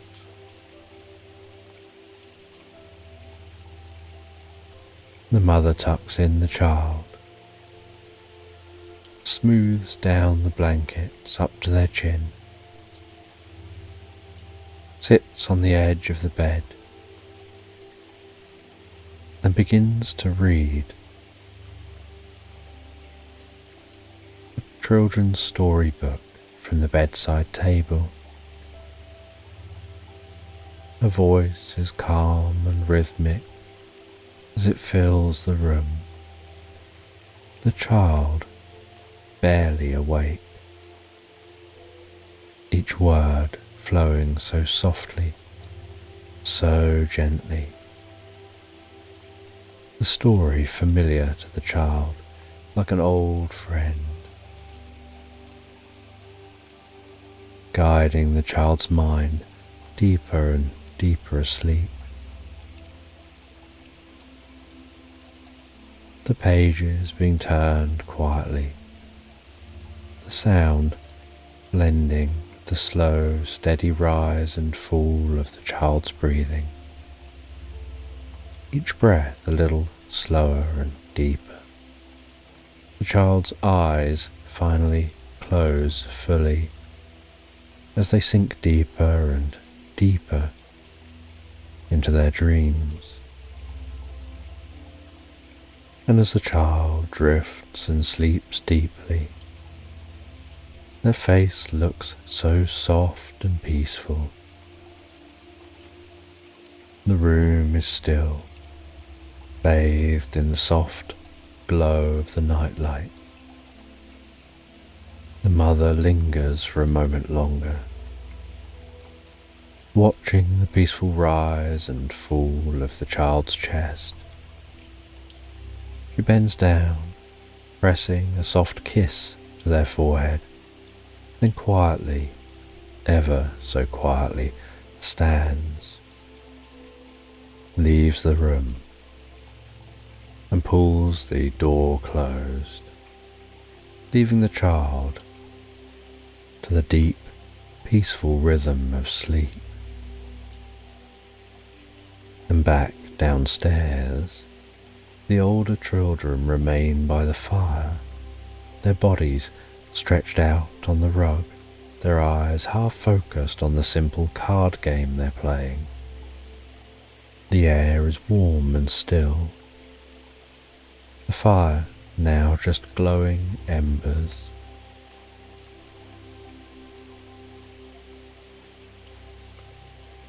The house, so full of laughter and energy earlier, has now settled into a quiet rhythm, as though it too is preparing for a deep, peaceful night's sleep. The children talk in soft, unhurried voices, their movements slow and relaxed. Every now and then one of them yawns, the sound blending into the soft crackle of the last few embers. The warmth of the room, the softness of the light, everything seems to lull them deeper and deeper into a sense of drowsiness, like leaves slowly drifting down to rest on a still pond. The father watches them from his armchair. He knows they're going to be transitioning from wakefulness to sleep, and they're trying to stay up and not be the first to go to bed. With each child wanting to outdo the other.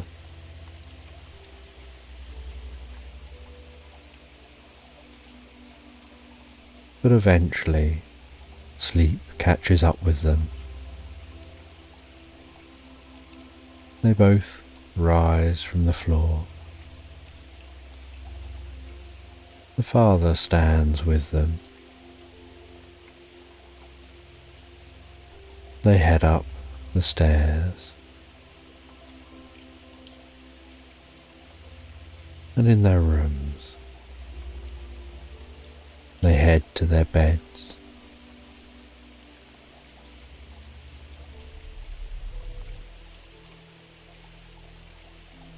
And the father says good night to the children, and the mother comes and says good night to the children. And now the house is still,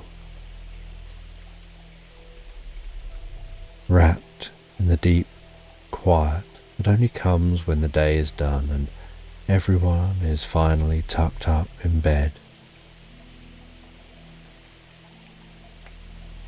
The fire still just embers. The parents head down to the sofa. They sit together on the sofa, wrapped in a thick woolen blanket.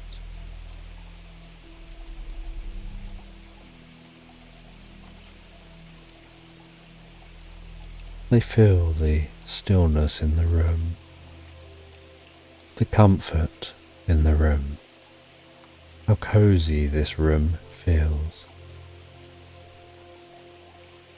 They talk of little things like the children's laughter, the snowman now standing proudly outside in the garden,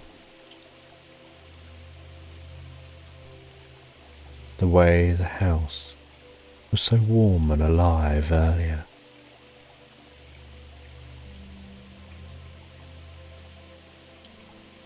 And every now and then they fall into a comfortable silence, the kind that doesn't need to be filled.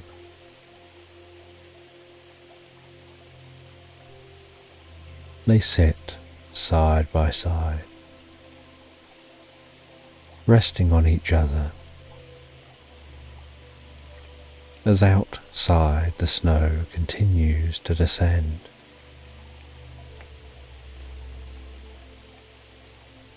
The mother pulls the blanket tighter around her, resting her head on her husband's shoulders, just enjoying relaxing together.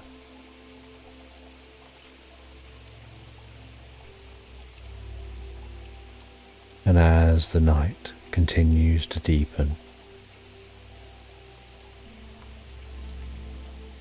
and the fire burns out,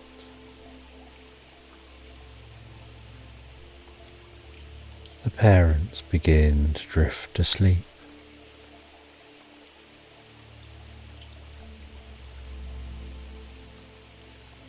And so they head to bed.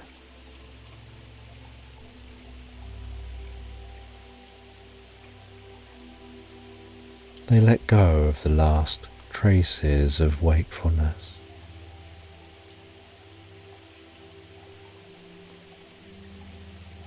And they drift so peacefully, so relaxed, asleep into Slumberland.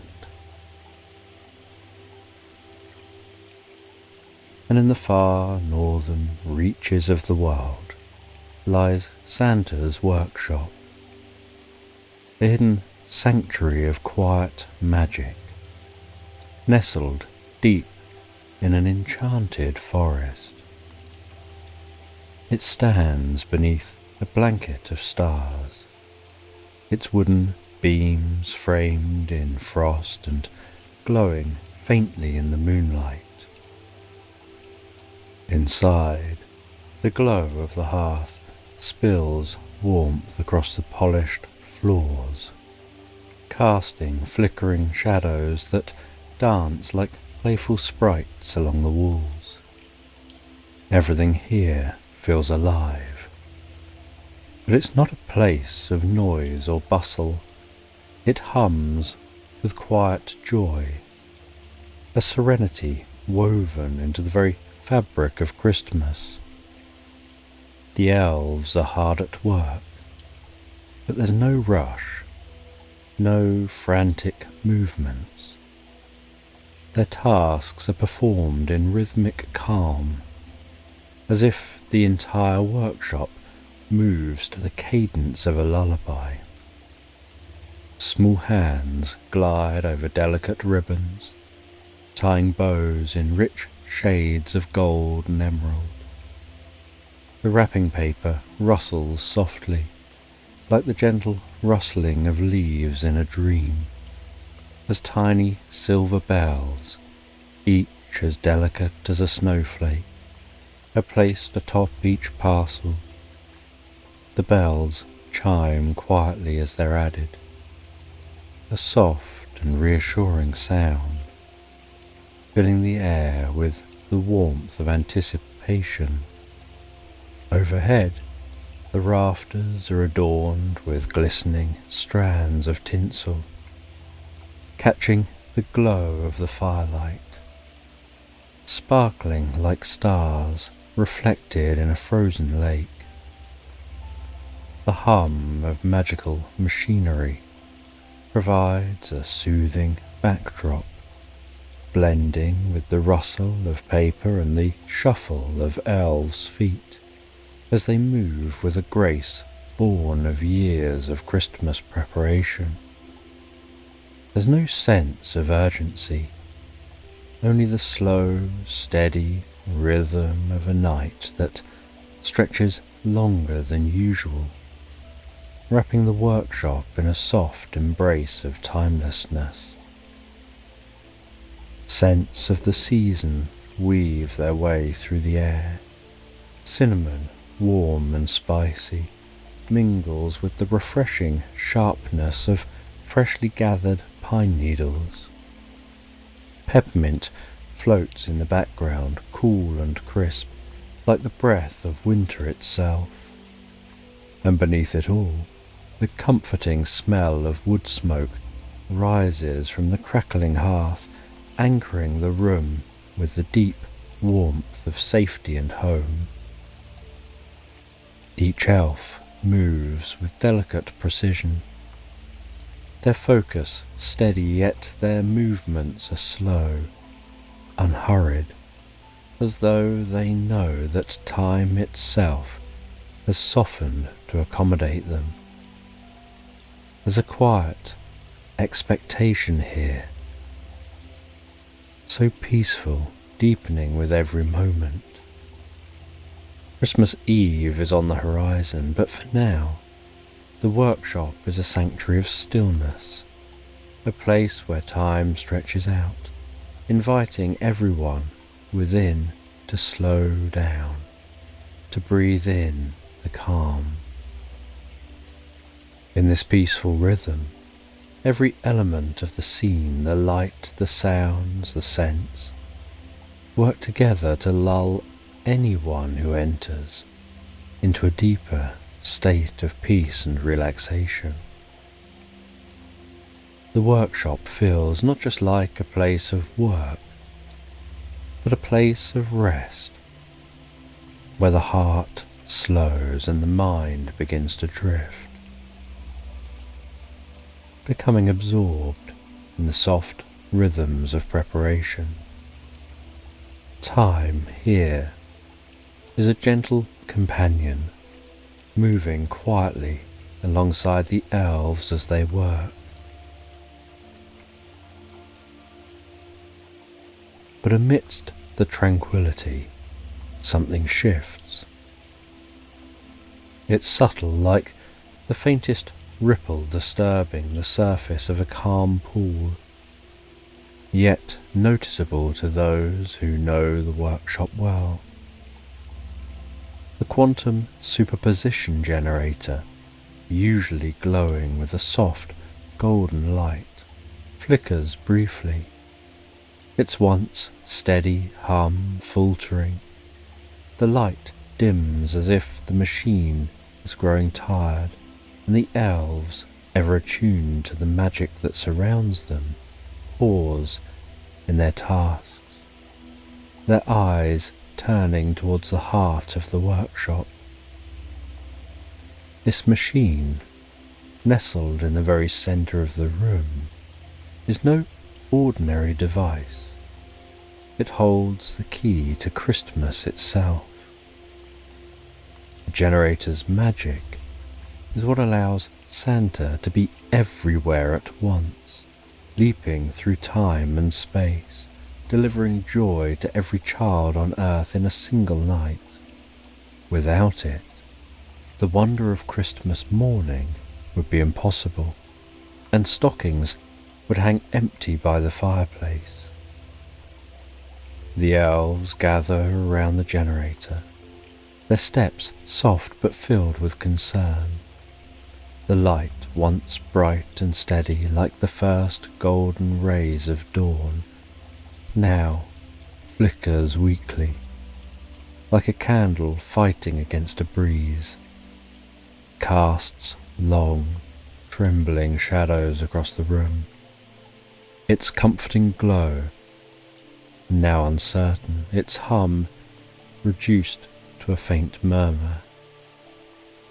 The head elf, a figure known for his calm authority, steps forward, his brow furrowed in quiet concentration as he approaches the machine, his small hands brushing gently over its surface, his fingers tracing the worn, familiar patterns of its intricate workings.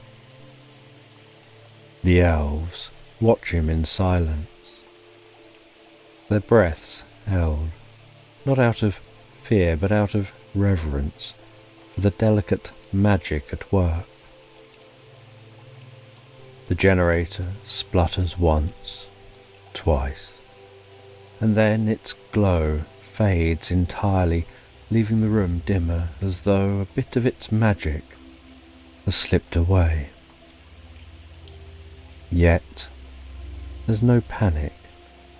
Even now the workshop remains a place of quiet calm. The head elf straightens, his expression thoughtful but not troubled. "It seems," he says, his voice steady and sure, "that we will need help." And they all know who he means. The wise partridge who lives in the pear tree just outside the workshop is the only one with the knowledge and magic to repair such a delicate machine. The partridge, with its ancient wisdom, has seen countless Christmases come and go. It understands the inner workings of the generator better than anyone else. The decision to call for help is made quietly, as though even the act of asking for assistance must be handled with care. Finn, a young elf, volunteers to fetch the partridge. His steps are soft as the snow falling outside. The workshop, though quieter now without the hum of the generator, remains peaceful, its stillness deepened by the knowledge that help is on the way. Finn, small but brave, steps forward, his heart beating a little faster at the honour of being chosen. His face remains calm, a smile playing at the corners of his lips as he nods to the head elf and steps outside the workshop. The night air greets him, crisp and cool, like a refreshing exhale after a long, warm breath. The snow falls gently in soft, delicate flurries, each flake descending from the velvet sky like a quiet promise of peace, settling lightly on the ground in a shimmering blanket of white. The cold nips at Finn's cheeks, but it's a gentle cold, the kind that wakes the senses without biting too hard. He breathes in deeply, the scent of snow filling his lungs, clean and sharp, mingled with the faint fragrance of pine forests resting beneath the winter moon. With each step, his boots sink gently into the snow, creating a rhythmic crunch that echoes in the stillness. The sound is soothing, like the ticking of an old, comforting clock, marking time in the quiet night. Above him, the moon hangs low, glowing softly, casting its silver-blue light across the landscape. It feels as though the moon itself is watching over him, guiding his steps, its light painting long, gentle shadows across the snow. The world around him is silent, but not empty. It's a silence filled with the weight of dreams, with the quiet beauty of the sleeping world. The trees stand tall and still, their branches draped in snow, their outlines softened in the moonlight. A soft breeze stirs the air, but it's not a howl, more like a long, deep exhale, as though the earth itself is resting. Finn feels the quiet pressing in around him, like a soft hand on his shoulder, gently guiding him deeper and deeper into the calm of the night. Each step slows his thoughts, and with every footfall his mind becomes quieter, like the snowflakes that drift slowly down to the ground. The pear tree is not far, but the journey feels timeless, as though Finn could walk forever through this snow-covered dreamscape. Each step a lull, each breath a soft rhythm that draws him deeper and deeper into the night. At last he reaches the pear tree. It stands at the edge of a clearing, a silhouette against the dark sky. Its branches are thick and gnarled, reaching outward in wide arcs, draped in shimmering ice. The tree seems to hum with an ancient magic, as though it has stood here for centuries, quietly observing the world as it changes around it. Snow covers its branches, and in the moonlight the tree glows faintly, casting soft reflections across the snowy ground. Finn gazes up at the tree, a sense of reverence swelling in his chest. The partridge is there perched on a low branch, its feathers shimmering faintly in the moonlight. It's a small bird, but there's something timeless about it, a quiet presence that suggests it knows far more than it ever reveals. Its eyes are bright, filled with the kind of wisdom that sees beyond the moment into the long stretch of time. The partridge sits serenely in the branches of the pear tree. There's an air of quiet certainty about it, as though it's been waiting for this moment all along. It tilts its head slightly, studying Finn with its ancient, knowing eyes. The faintest smile in its gaze. Finn, though a little nervous, steps forward, his boots making a soft crunch in the snow. The air around the pear tree feels different. The tree sways gently, though the night is still, the branches moving in slow, graceful movements, like gently rocking a cradle. The leaves shimmering under the moonlight.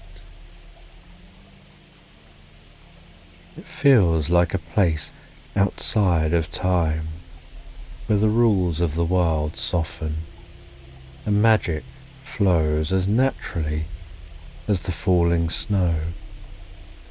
"Good evening," the partridge says, its voice soft and melodic, like the first notes of a lullaby carried on the wind. The sound wraps around Finn, making him feel instantly at ease. The partridge hops down from the branch, landing lightly in the snow, its feathers glistening like stardust scattered across the ground. Evening Finn replies, bowing his head slightly out of respect. "I've come to ask for your help. The quantum superposition generator in the workshop has stopped working, and without it, Santa won't be able to deliver presents to all the children." The partridge listens quietly. As Finn speaks, the bird's eyes seem to take in not just the words, but the meaning behind them, the weight of what he's saying. When Finn finishes, the partridge nods slowly, thoughtfully, as though considering all the possibilities of time and space within that single movement. The partridge says that the generator is a delicate thing. It bends the fabric of time in such a way that all moments converge, allowing Santa to visit every home in a single night. Without it, Christmas would be much quieter.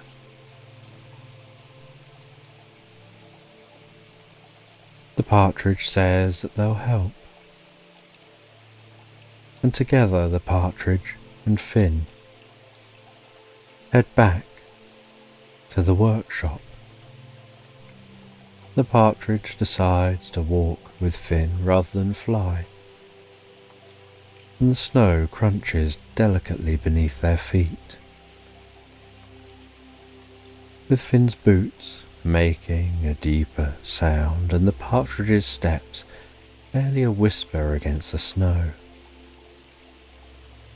They walk in silence, enjoying the nature, the stars above twinkling softly, watching their journey like distant guardians, high and still. Each step is steady, each breath calm, carrying them deeper and deeper into the gentle rhythm of the night. Together they move through the snow-covered landscape, their path lit by the soft glow of the moon and stars. As they head back to the workshop,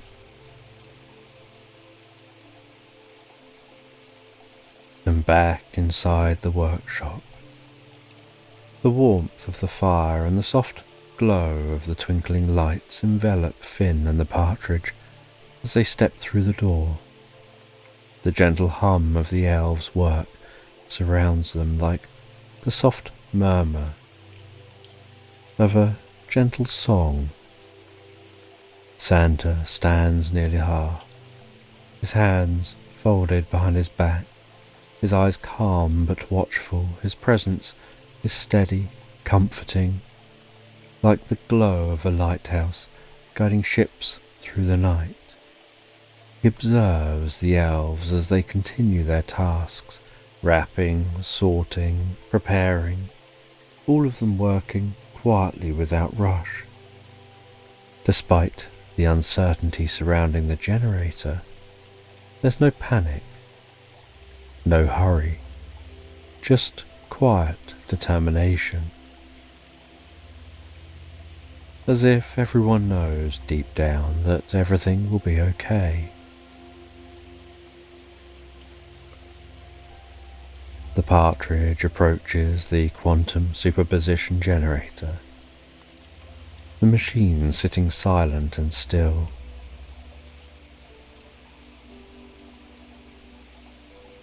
They hop onto the wooden workbench beside the generator, and with a soft hum of thought, the bird begins to inspect the machine. The generator is more than wires and gears. It's a living thing imbued with ancient magic that flows through time itself. As the partridge touches it lightly with its beak, it's as if the machine stirs in response, its magic awakening beneath the bird's careful gaze. And there it is, the partridge murmurs softly, almost to itself, a knot in the fabric of time, as delicate as a strand of silk.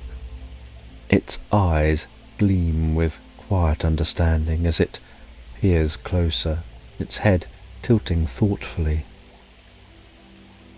It's not broken, just a little tangled, a wrinkle in the tapestry of time. With slow, careful movements, the partridge begins to explore the intricacies of the generator. Its wings flutter softly with each motion, like the pages of an ancient book being turned one by one. The bird moves like a master weaver examining a delicate piece of cloth, its feathers brushing against the threads of the machine with quiet reverence, each movement slow and deliberate, as though time itself has slowed to match the partridge's gentle pace. The elves continue working in the background, quietly, diligently, with some of their attention drawn to the partridge and their inspection of the machine.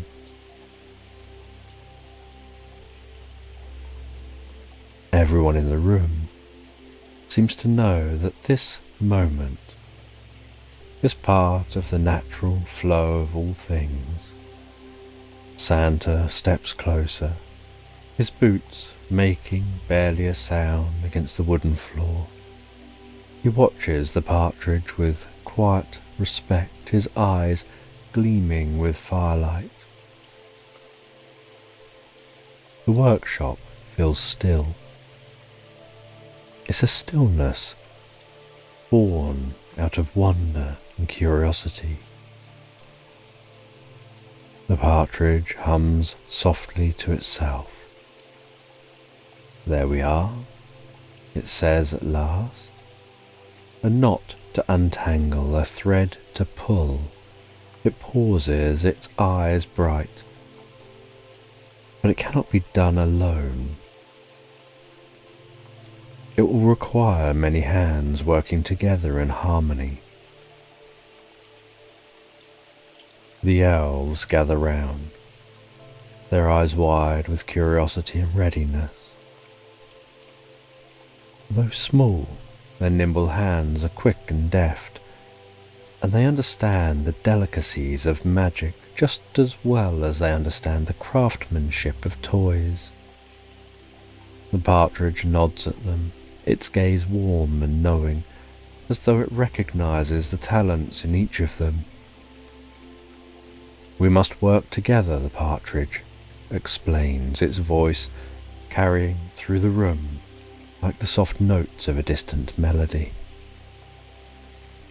This machine, this generator, it's like a song. Each piece is a note, each action a rhythm.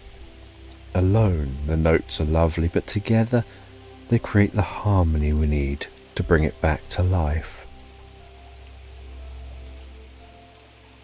The elves nod. They move fluidly, taking their place around the generator. There's no rush, no urgency, just the slow, measured actions of those who know that magic, like music, requires patience and care. Finn touches the generator, his hands feeling the cool surface. His fingers feeling that faint hum beneath his skin. The other elves follow suit.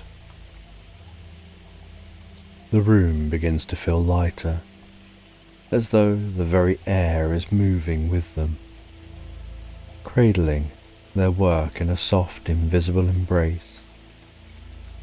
The generator hums faintly, its light flickering back to life, slowly, steadily.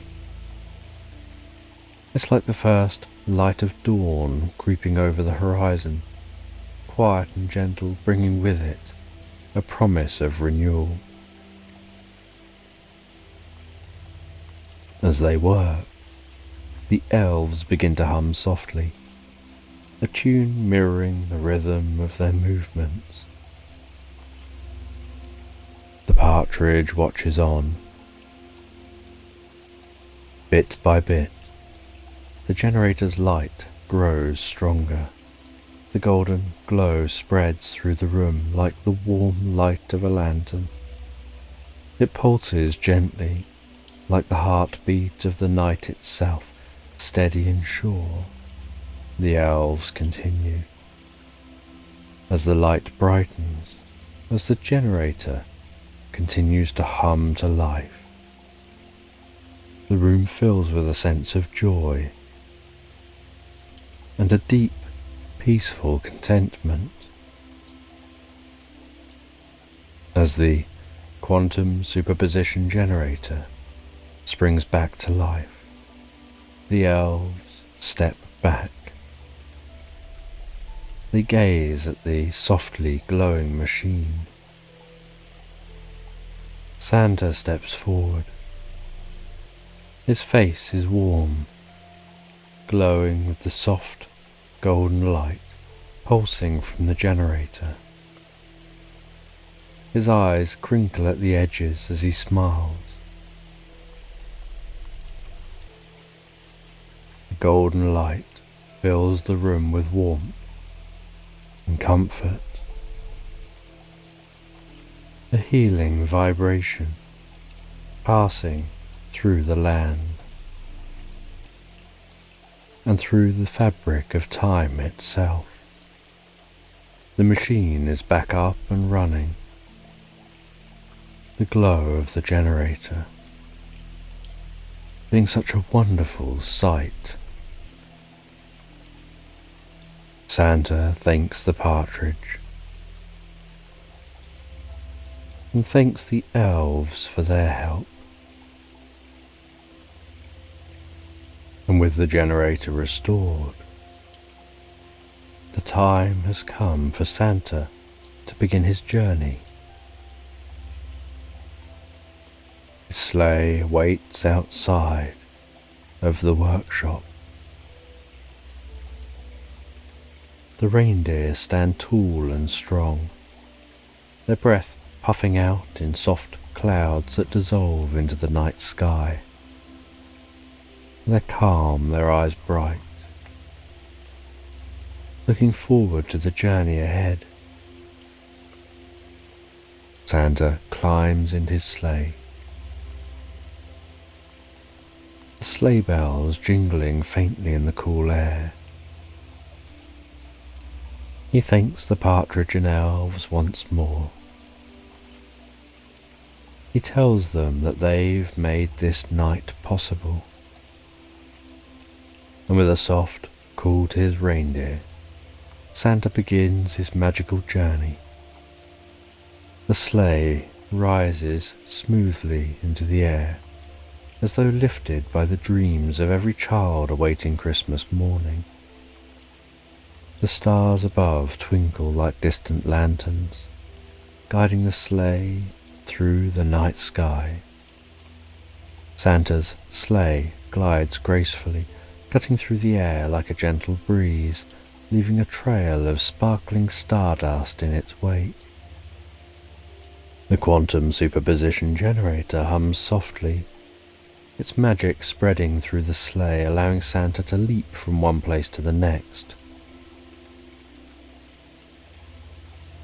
Leaping into locations where he's in multiple locations at a time, before leaping into a new location where he's in more new multiple locations, each leap so fluid, so smooth and rhythmic, as if space and time itself are bending around Santa and the sleigh, wrapping him in a cocoon of possibilities. And the world below softens and blurs, each village, each house a fleeting glow in the dark.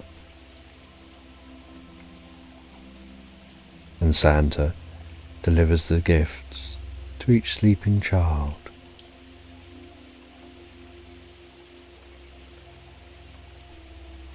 And with each stop, Santa's sleigh touches down lightly on the rooftops. The stars above twinkling softly, and as the sky begins to shift, fading from the deep velvet blues of night to the pale blushing tones of dawn, the snow outside Santa's workshop glows faintly under the soft light of the rising sun. The door to the workshop swings slowly, softly, gently open as Santa steps inside, his red cloak dusted with snowflakes. He's tired. There's a deep, quiet satisfaction in his eyes, a warmth that radiates from his very being. Santa looks around at the elves, feeling a deep sense of gratitude for their work and support. And the partridge settles into his nest to drift and float peacefully asleep, as Santa and the elves head off for a well-earned nap, heading home, knowing they'll be back to do the same next year. But for now, heading home and drifting and floating peacefully asleep, relaxing so deeply and calmly into Slumberland. And you're walking along through countryside, and the gentle rise and fall of the hills beneath your feet feels almost like a lullaby, the earth itself rocking you with every step. The air is crisp and clean, sweet with the scent of wild flowers that bloom in delicate clusters along the path. Above you, the sky stretches out in an endless blue, soft and smooth like a piece of silk, so calm that it feels as though the world itself is holding its breath. The sun is warm but not overwhelming, just a gentle golden blanket that drapes over the landscape, infusing the day with a serene glow,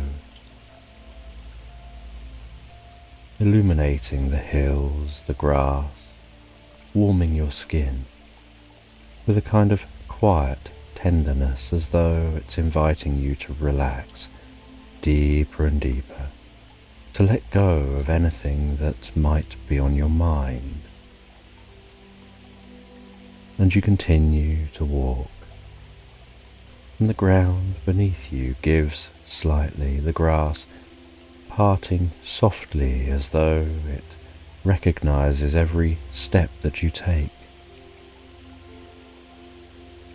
And there's a soothing rhythm to the landscape, to your walking, to the gentle sway of the tall grasses brushing against your legs, the soft rustling of leaves stirred by a faint breeze. Everything around you moves so slowly, as though time itself is in no hurry, and the world invites you to match its pace. A low hum fills the air, the sound of bees moving lazily from one flower to the next, their wings buzzing in a slow, harmonious rhythm. You can hear the distant chirping of birds, their songs travelling through the air, calming your soul, each note carrying a message. As you relax deeper and deeper into the quiet peace that surrounds you, and with every breath, you can feel yourself becoming more connected to the world around you, drawing you deeper and deeper into the experience. And the hills you're walking over continue to undulate so softly, like the gentle movement of waves on a calm sea. Each ascent bringing with it a new view, a new stretch of peaceful green that unfolds before you, stretching out towards the horizon. And there's no hurry, no pressure to move quickly.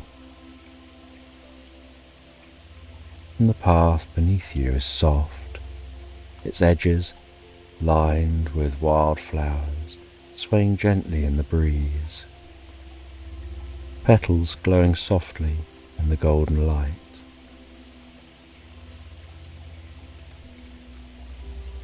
And the warmth of the sun rests on your shoulders, so soothing and gentle,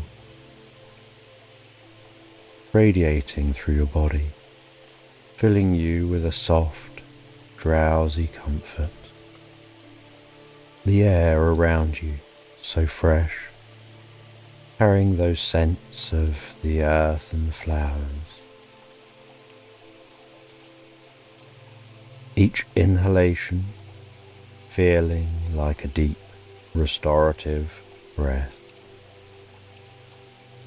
guiding you deeper and deeper into relaxation,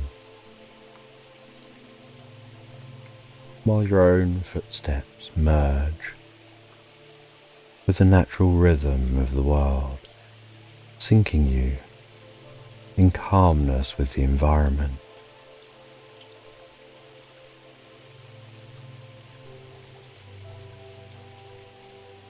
And as you continue to walk,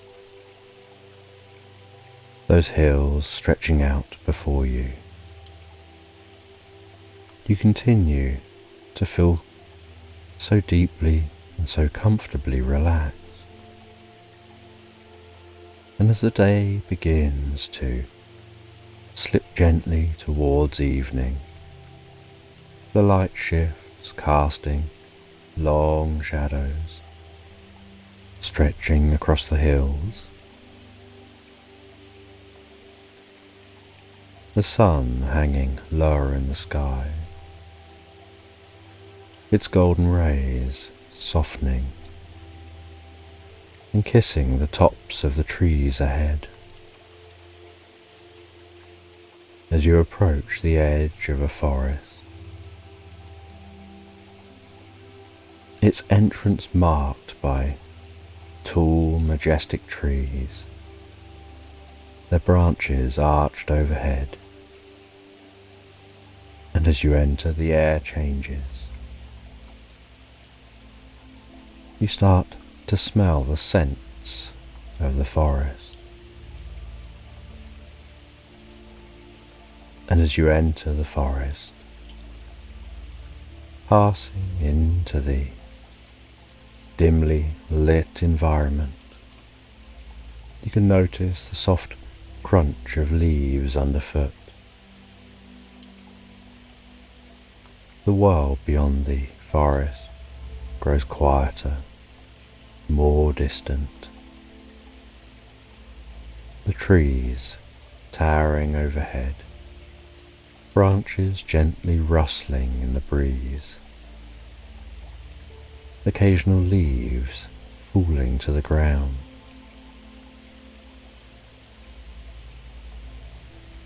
the gentle, dappled light breaking its way through the canopy overhead, dancing before you. And the deeper into the forest you go, the more it seems to reveal its magic. You notice soft, ethereal lights starting to glow from beneath the leaves, pulsing gently, like the rhythm of a slow, peaceful heartbeat.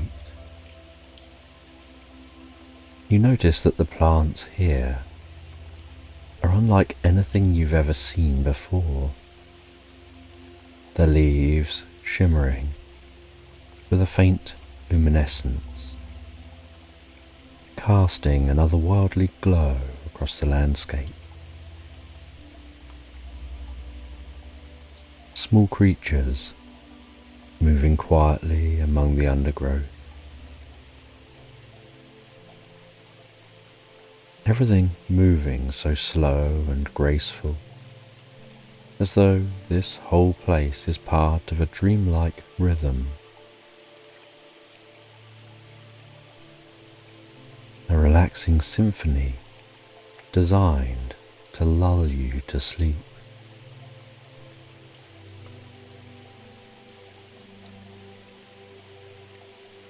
And as you continue walking, you start to hear the distant sound of water trickling over rocks, and the ground beneath you begins to feel a little softer, almost spongy.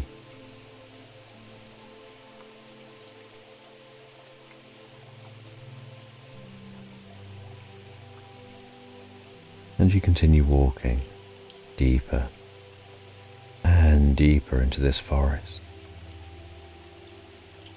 feeling a deep sense of peace and calm.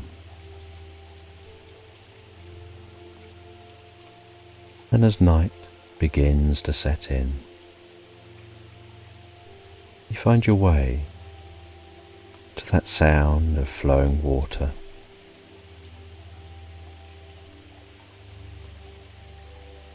And you notice that stream runs through a clearing nestled here in the heart of this magical forest, where you can see the first stars of the night. And so you set up the camp, listening to the sounds change in the forest, from the daytime animals to the nighttime. Each sound so relaxing, so calming and comforting.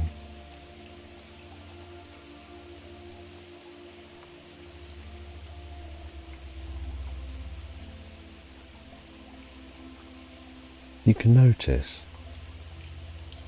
the glowing, pulsing lights of this forest,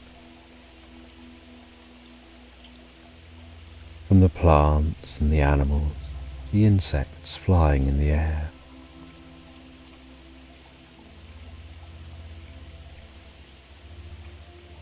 You can notice that the temperature is just right to relax near a campfire to the sound of the running water,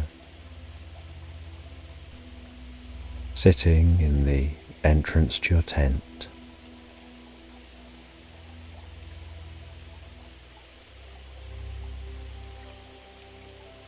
You enjoy a warm cup of tea. You can smell the scent of that tea, the feeling of the cup in your hands, the warmth radiating into your palms.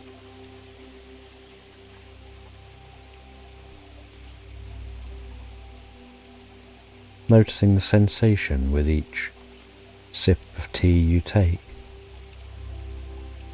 of the warm liquid passing in through your mouth and down towards your stomach, bringing in peace and calmness.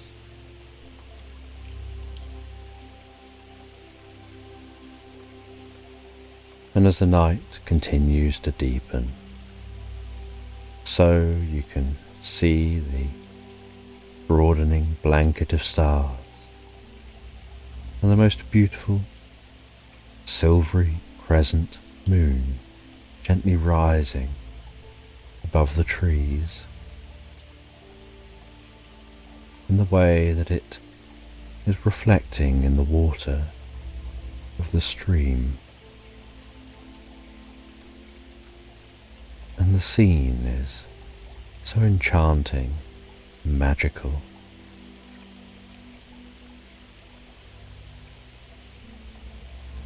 And you're aware as you gaze up at those stars, how the different constellations you can see were once ancient stories to different people.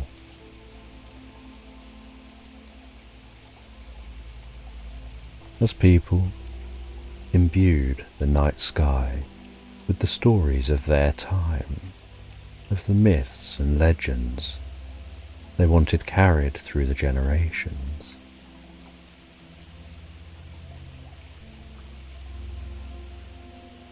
And you find as the night continues on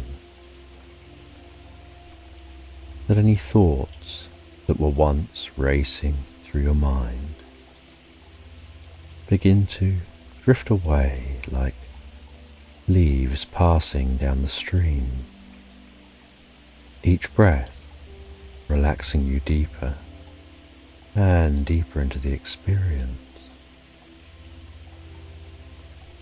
hearing those nighttime sounds calming you further, and time seems to stretch out like every second lasting a minute.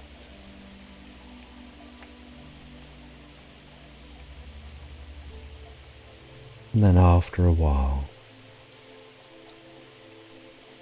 you rest back into the tent and you close your eyes to just enjoy being in the moment, letting the sounds and sensations wash over you, guiding you into the most peaceful state of stillness, relaxing you deeper and deeper.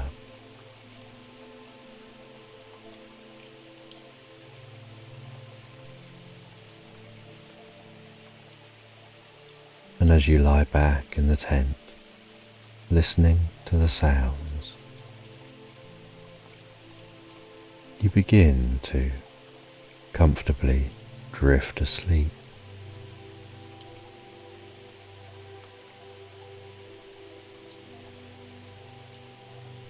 Sometimes aware of the sounds outside the tent, other times more focused on the changing focus to the land of dreams in your mind.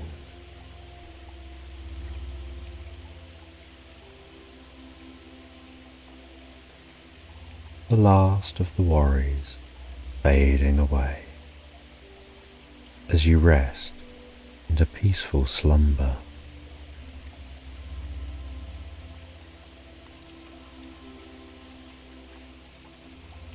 And as you drift quietly and peacefully asleep,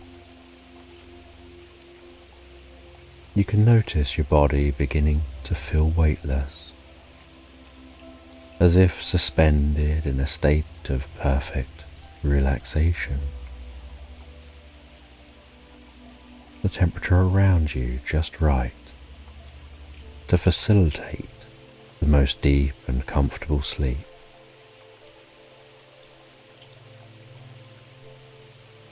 And the next morning, you awaken to the light of the new day shining onto the tent, making the tent seem to almost glow with warmth. You can hear the morning sounds of the forest.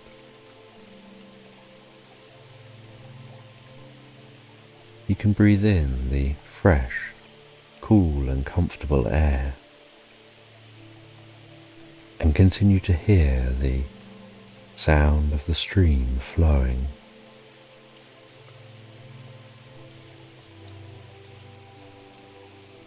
You enjoy a comfortable breakfast, looking forward to your journey ahead today. And you pack up your camp and you follow that stream until the stream merges with a river.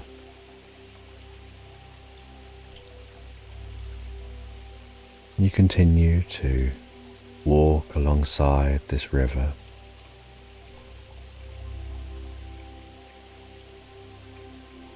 walking deeper and deeper through the forest, enjoying the soothing sound of the flow of the water.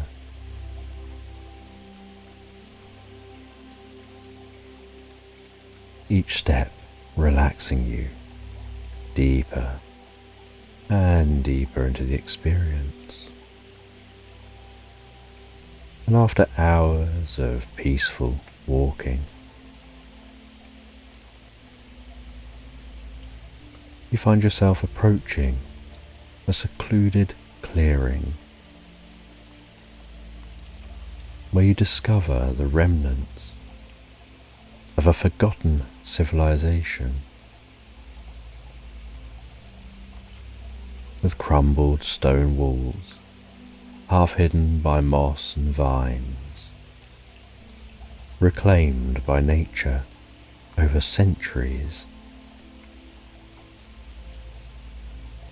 You look at the ruins and feel that they seem so humble, as if they've always belonged to the forest.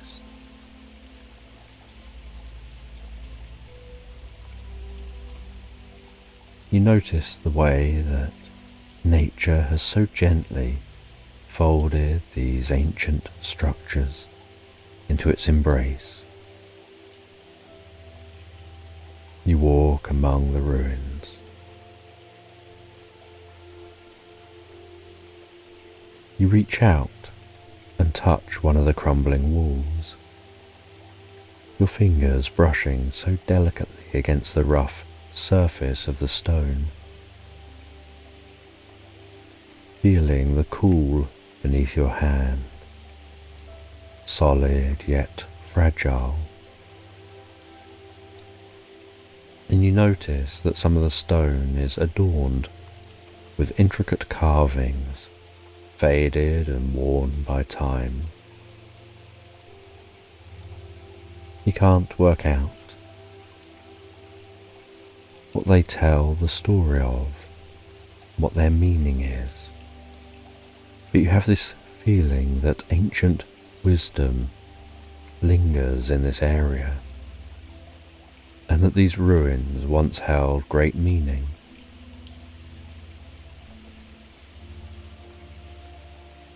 And this area feels so still, so contemplative, so relaxing. And as you walk around these ancient ruins,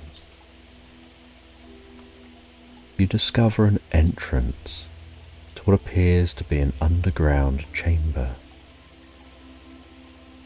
and the stones framing the entrance are larger and more ornate, yet still deeply weathered by time.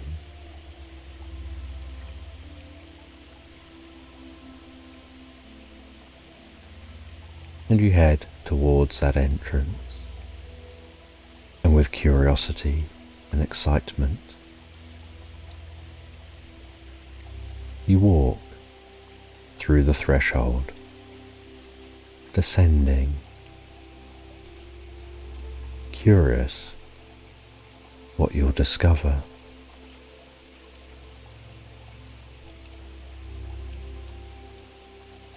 And as you descend, you notice how the steps beneath your feet are smooth and worn by time and by those who repeatedly descended these steps in the past.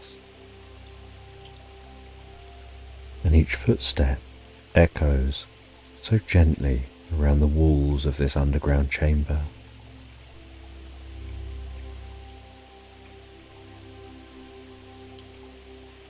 And once down in the chamber, you notice its quietness, the stillness of the air,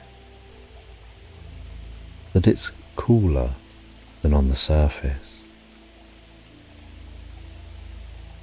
There seems to be a soft light filtering through the chamber from an unknown source, perhaps the walls just gently glowing themselves.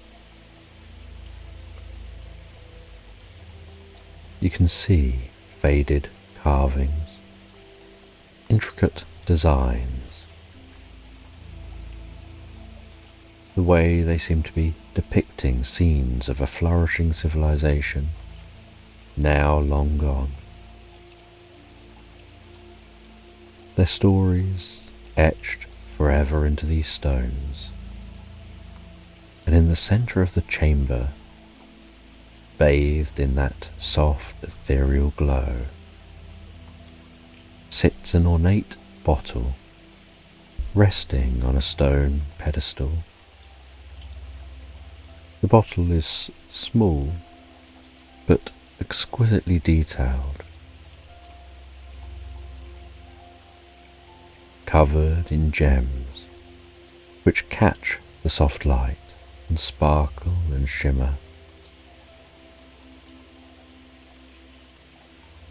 You walk over to that bottle.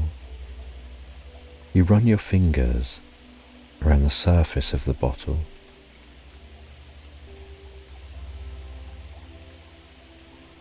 With a deep breath, you lift the bottle off of the pedestal,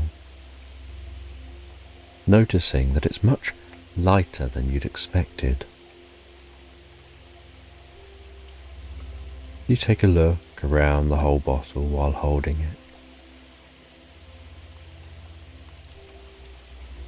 You carefully reach for the cork and pull that cork from the top of the bottle. And with a gentle sigh, as if the bottle itself is releasing a long-held breath, a pastel pink mist begins to pour out, swirling delicately in the air. The mist moves with grace, as if it's sentient, expanding and unfurling with a soft, fluid motion, spiraling upward, forming shapes that drift and twirl like tendrils of a dream, light and airy yet full of presence. The cloud seems to dance in the air, its soft pastel hues glowing faintly in the dim light.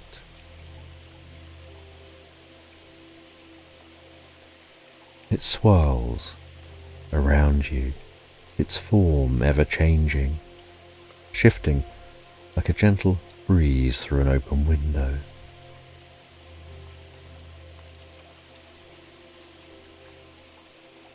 As it floats gently around you, the cloud's delicate movements feel soothing, almost hypnotic. You can feel yourself relaxing deeper and deeper as your mind becomes quieter and quieter while watching the clouds' graceful dance. The room around you seems to blur at the edges, and all that exists in this moment is the soft, gentle presence of the pastel cloud, its form expanding and contracting in a peaceful rhythm.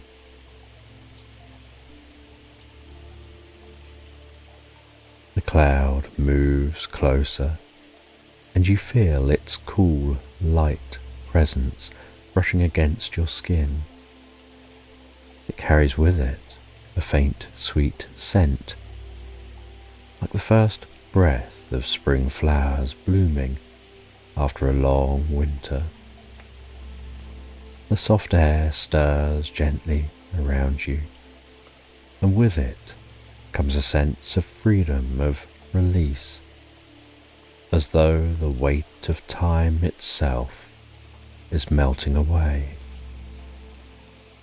The cloud's presence is light, airy, and yet it feels deeply comforting, like being wrapped in a soft, invisible blanket that brings with it a profound sense of peace. And the pastel pink cloud hovers gently before you, its form shifting as if it's considering something, preparing to speak. Then from the center of the cloud, a soft, melodic voice begins to emerge, a gentle, soothing sound, filling the chamber with peace and kindness. "Thank you," the cloud begins. "You've released me from the confines of my bottle. For centuries, I was trapped within, waiting for someone to find me, to set me free.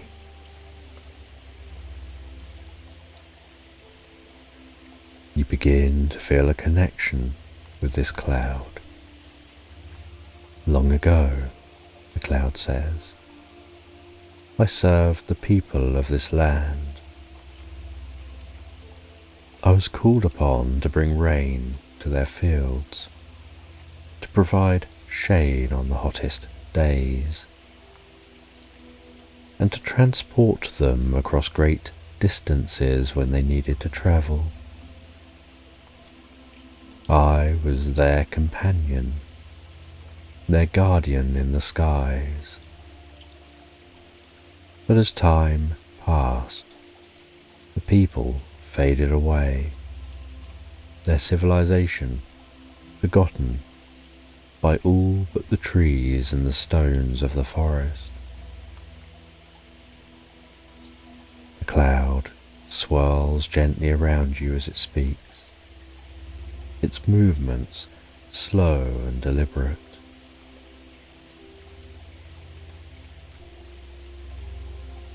When the people were gone, no one remained to cool me from the bottle, and so I remained trapped, waiting in silence, hoping that one day someone would come. And now you're here.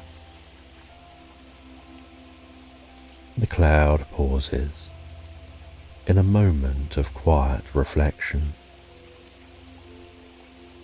I'm free now, the cloud says, and for that I offer you my gratitude. Let me show you the world as it once was. Let me take you on a journey through the skies. The cloud begins to expand, filling the room, wrapping around you like a soft, weightless cocoon. "Come," the cloud says, "let's journey together." And with that, you feel yourself lifting softly off the ground, rising gently into the air as the cloud carries you upwards.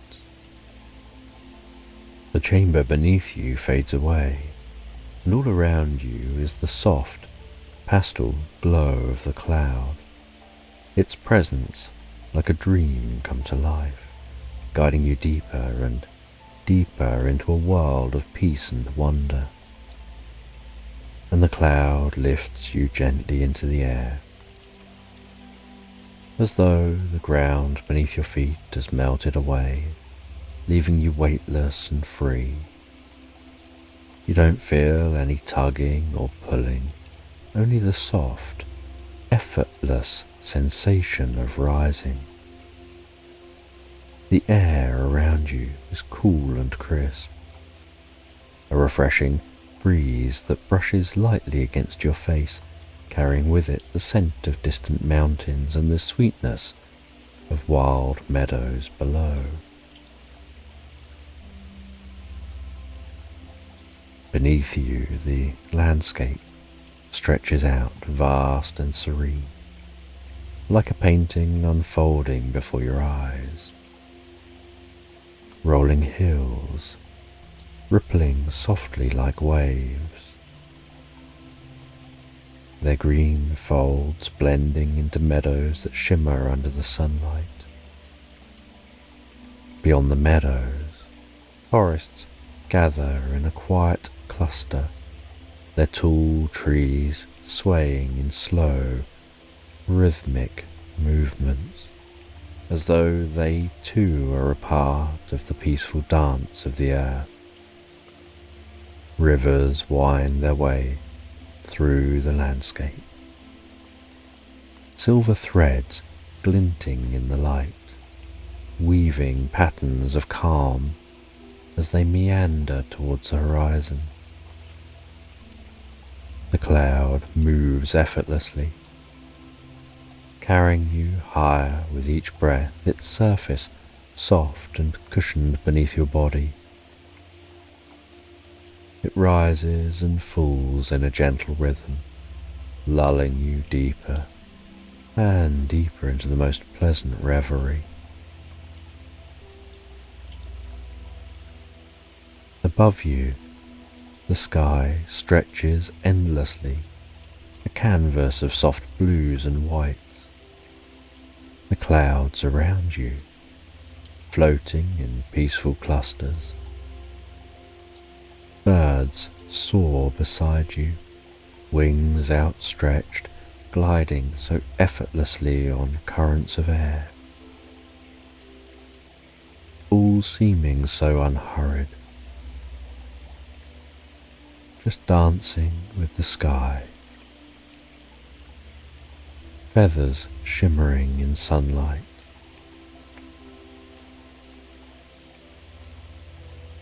The air is pure and fresh, filling your lungs with each deep breath, bringing with it a sense of renewal and new beginnings. The cloud carrying you higher as you sink deeper into the most peaceful relaxation. And as you approach the mountains, you can notice their snow-capped peaks sparkling like a million diamonds in those mountains. You begin to have this sense of how everything is connected, all the parts of the landscape, the flora and fauna,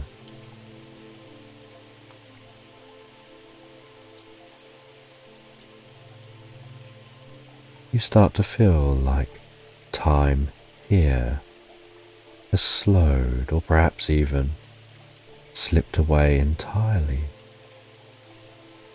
leaving you suspended in this moment of pure stillness.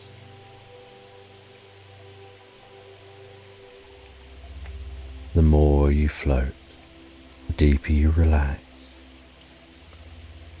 And the deeper you relax, the softer the cloud seems to become. The cloud moves with the air.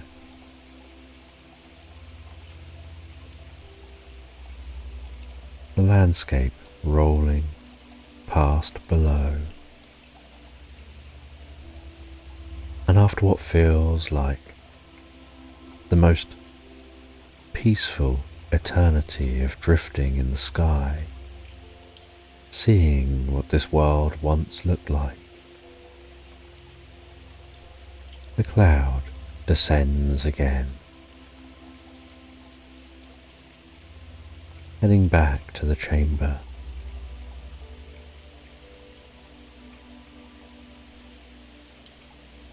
And once back in the chamber,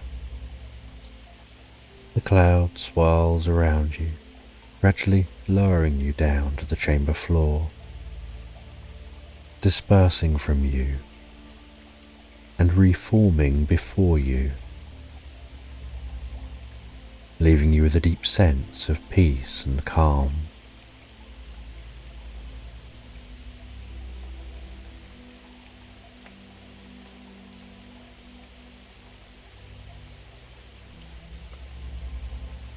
The cloud hovering before you says that the artifact which was here in this chamber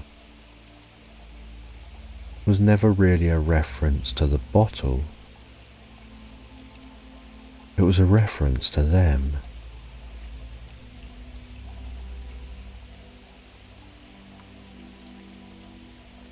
They spoke of how, now the bottle is open, they'll be able to come and go as they please.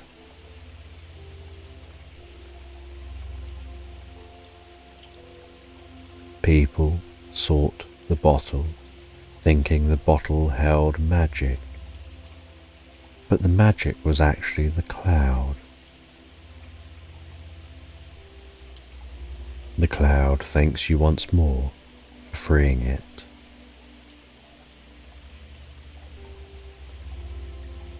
And you set off from this chamber.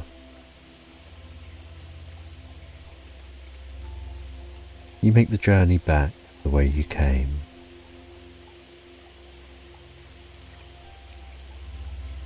Find your way back through that forest,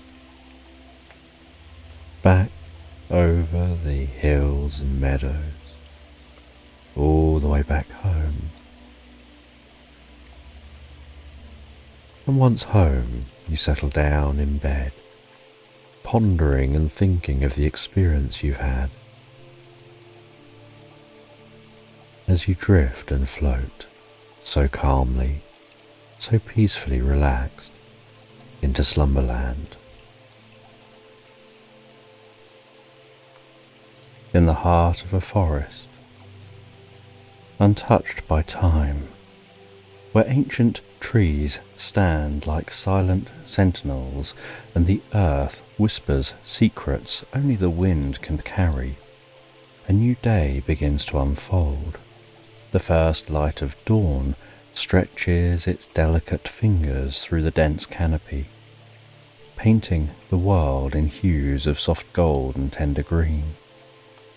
The air is crisp, invigorating, and filled with the scent of pine needles and rich, damp earth, as though the very breath of the forest is infused with life itself.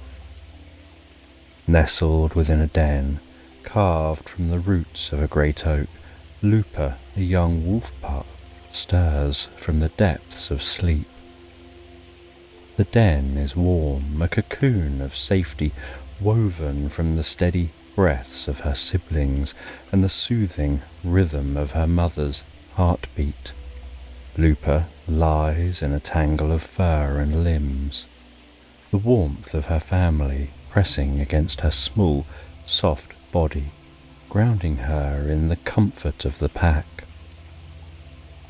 But even as she dozes, The world beyond the den tugs at her awareness like a distant melody carried on the wind. In her dreams she runs, her paws pound the earth, firm and sure, as the wind rushes through her fur, lifting her spirits and filling her with a wild, untamed joy. The forest spreads out before her, vast and full of wonder, each tree a towering giant, each shadow a mystery waiting to be explored. The freedom of the wild calls to her, a voice as old as the mountains, as compelling as the moon. As the dream lingers, her eyelids flutter and she wakes. Blinking in the dim light of the den, the vividness of the dream clings to her mind like the echo of a far-off howl. She breathes in deeply, savouring the familiar scents of home, the earthy scent of the den, the sweet musk of her siblings and the comforting aroma of her mother. But beneath it all, she detects something more, the scent of dawn, fresh and full of promise, seeping into the den, beckoning her outside. Lupa's heart quickens with anticipation. She stretches her small, lithe body, feeling the slight resistance of her muscles as they wake from their slumber. Around her the den is filled with the soft sounds of her pack stirring, the gentle rustle of fur against the earth, the quiet snuffling as they prepare to greet the day. The light filtering into the den is soft, a promise of warmth and light beyond the confines of their shelter. Her mother, the alpha female, stirs beside her, her presence a reassuring constant. The older wolves rise first, their movements deliberate and calm, a well-practiced routine honed by years of survival in the wild. Lupa watches them, her young heart swelling with admiration and the desire to prove herself worthy of the pack. But more than anything, she feels the call of the wild, pulling her towards the unknown, towards the adventure that lies beyond the den's entrance. With a final glance at her siblings, still nestled in sleep's embrace, Lupa rises on her small paws. The earth beneath her is cool, a grounding sensation that steadies her excitement. The den, once a place of warmth and security, now feels like a threshold, a portal she's ready to cross. The world outside beckons, and with youthful energy and boundless curiosity, she steps forward, eager to greet the day. As she emerges into the open air, the world greets her like an old friend. The forest stretches out before her, every leaf and blade of grass illuminated by the soft, golden light of dawn. The birds are already awake, their songs filling the air with a chorus of life. Lupa pauses, her senses overwhelmed by the beauty of the moment. The cool breeze ruffles her fur, a gentle caress that carries the scents of pine, earth, and distant rain. The sky above is a canvas of pastel hues, promising a day full of possibilities. She breathes in deeply, filling her lungs with the fresh morning air, and feels the thrill of the wild coursing through her veins. This is her world, a place of endless wonder and adventure where every day brings new discoveries, and today she's ready to embrace it all. The pack gathers around her, their presence a comforting reminder that she's never alone. They are her family, her protectors, and her guides in this vast, untamed world. As they prepare for the day's run, Lupa feels a sense of belonging, of being part of something greater than herself. She may be young, but she is a wolf, and the call of the wild is in her blood. With a final glance at the den, now bathed in the gentle light of morning, Lupa takes her place among the pack. The world is waiting and she's ready. The forest deepens as the pack begins their run, a journey as old as time itself. The trees close in around them, their towering trunks forming a cathedral of nature, where the sun's light filters through the leaves like stained glass.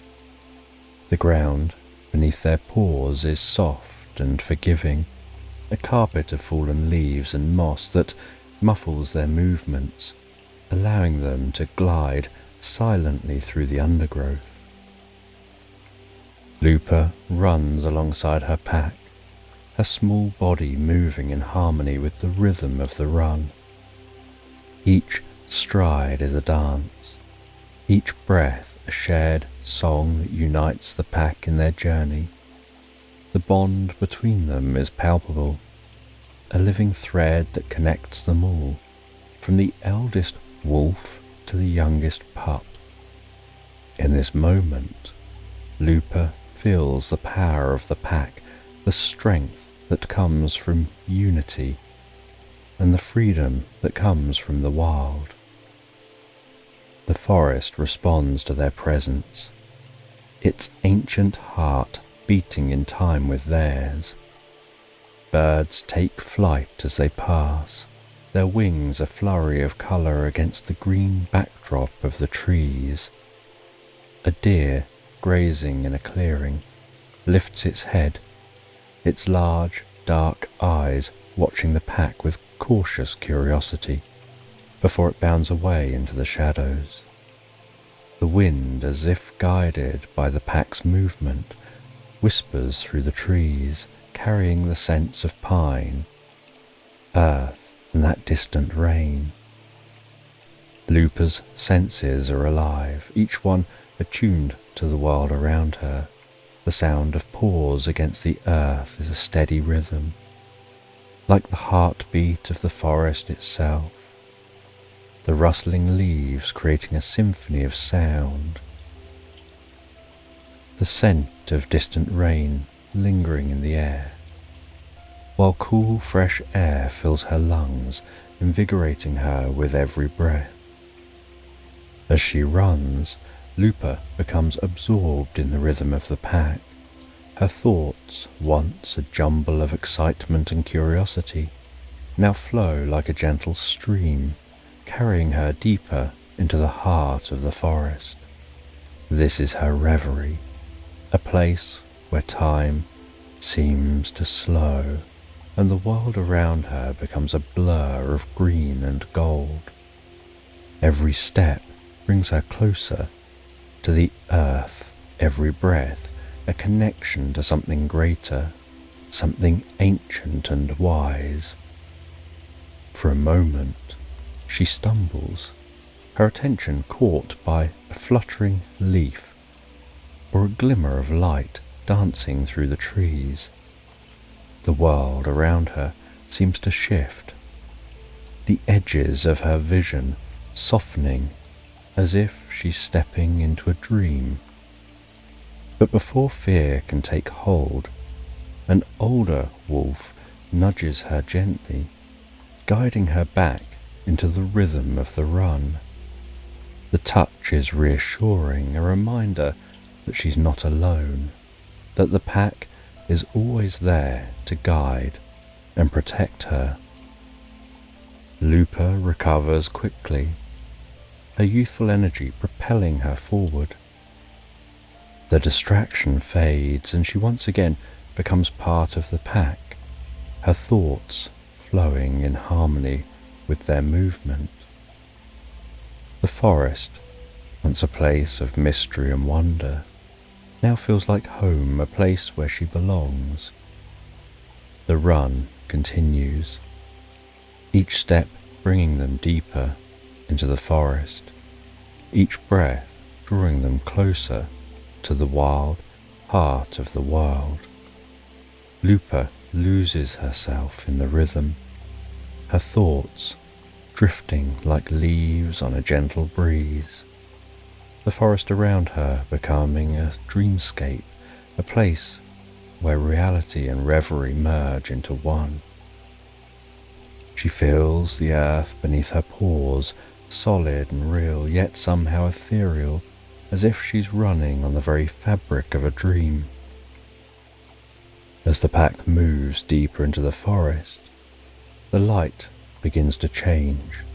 The sun, now higher in the sky, casts longer shadows, and the colours of the forest shift from the bright greens of dawn to the richer, deeper hues of midday.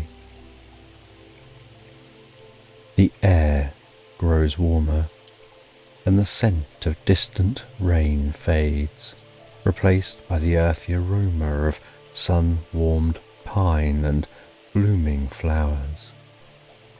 Lupa's muscles stretch and relax with each stride, her body moving in perfect harmony with the rest of the pack. The feeling is exhilarating, a sensation of freedom and power that fills her with joy. She's part of something greater, something wild and untamed, and the world around her is alive with possibility. As they run, the forest seems to open up before them, revealing new paths and hidden glades.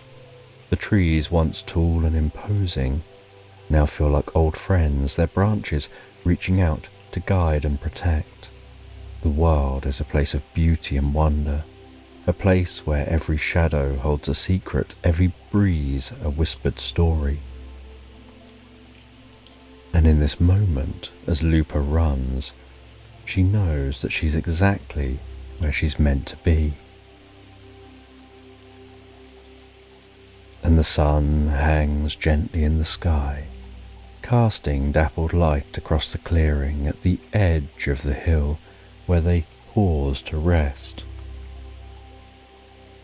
The warmth of the day is tempered by a soft breeze, carrying with it the scent of wildflowers and the faint promise of a distant summer. The clearing itself is a sanctuary of tranquility, a grassy floor invitingly soft underfoot, as if nature herself had woven a carpet of green just for moments like these. Lupa stands at the centre of the clearing, her bright eyes gleaming with a mixture of mischief and joy. The run through the forest has left her exhilarated, her young heart pounding with the thrill of it all. But now, with the pack at ease, her boundless energy seeks a new outlet. She glances at her siblings, who, like her, are feeling the irresistible pull of play. Each one, though similar in appearance, carries a unique spirit. One is quick and agile, darting about like a streak of lightning. Another is bold and daring, always the first to explore the unknown.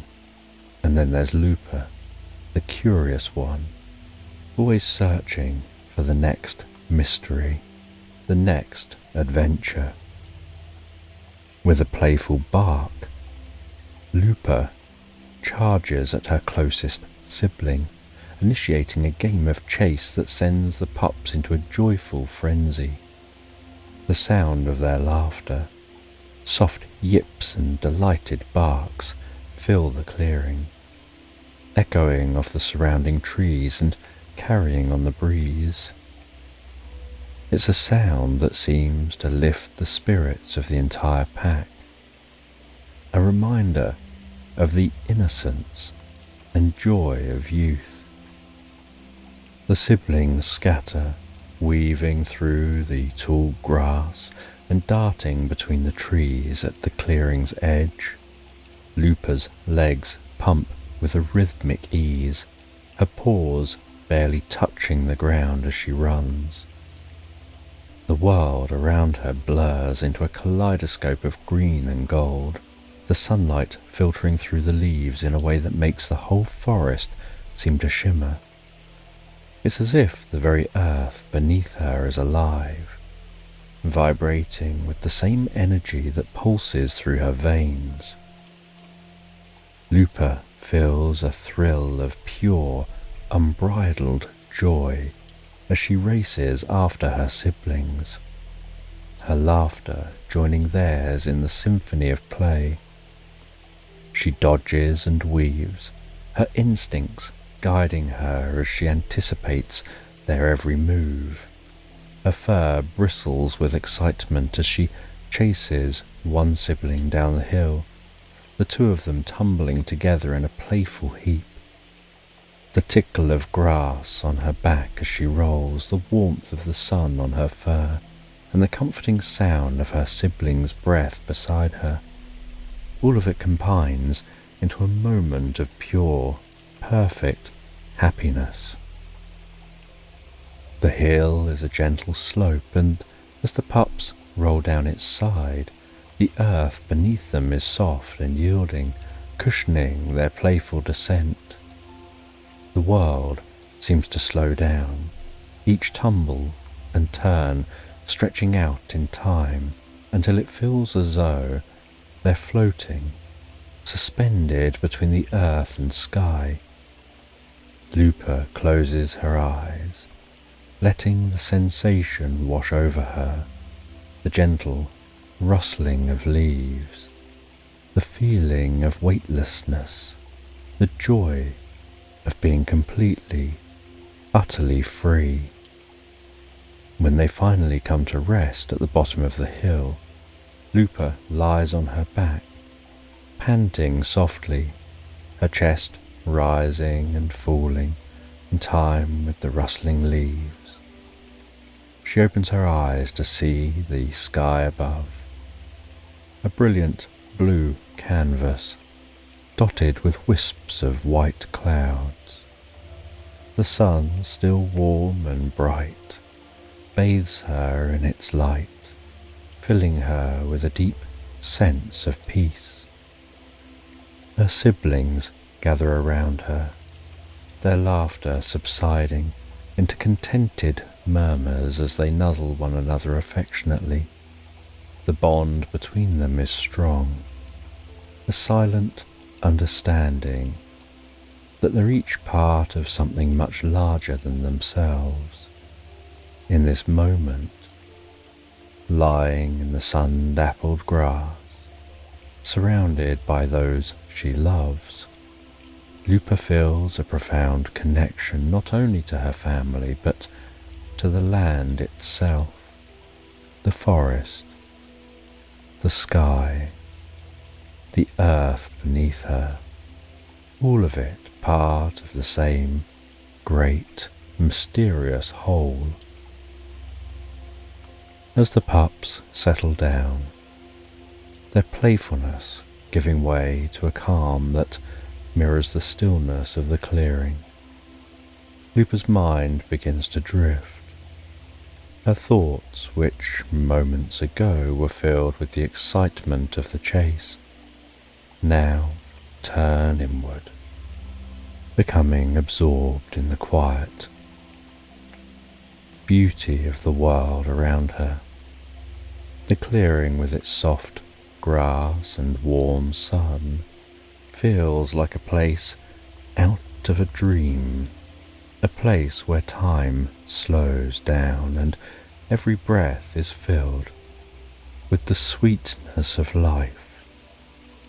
In this state of reverie, Lupa becomes aware of the subtle details that make this moment so perfect.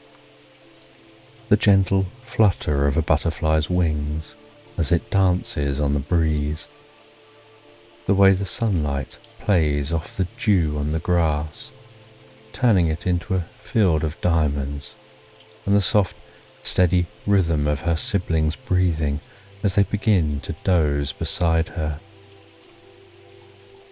But even as she relaxes, letting the warmth of the sun seep into her fur, a part of her remains alert, curious. The joy of play has given way to a quiet wonder, a feeling that something new and exciting is just beyond her reach, waiting to be discovered.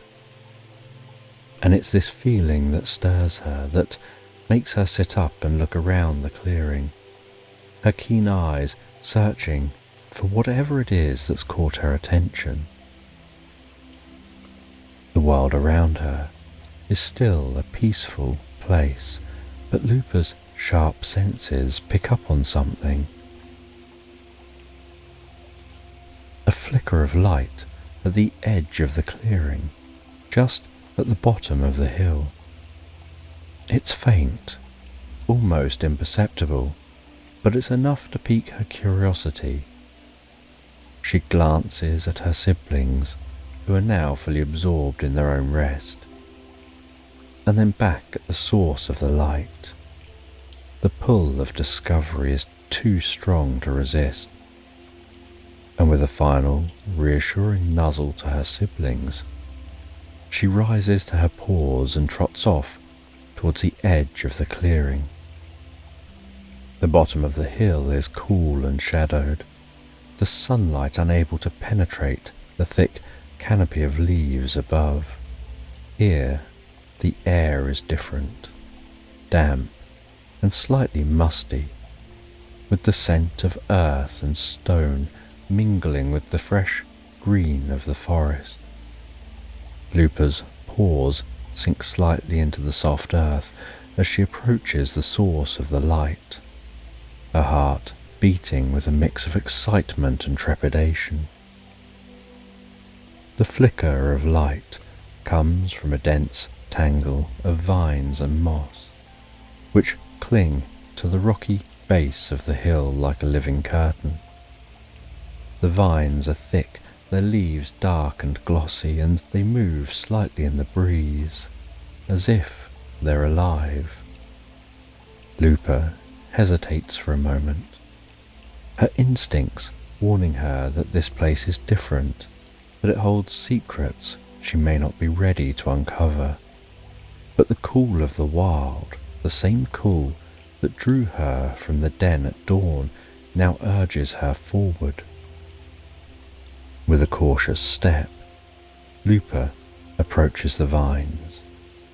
The light flickers again, just behind them, and she nudges the leaves aside with her nose, her curiosity overpowering her caution. The vines part easily, revealing a small, dark opening in the rock, a passageway that seems to lead deep into the earth.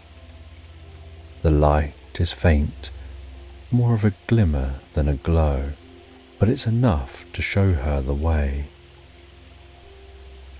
Lupa's heart quickens as she peers into the darkness.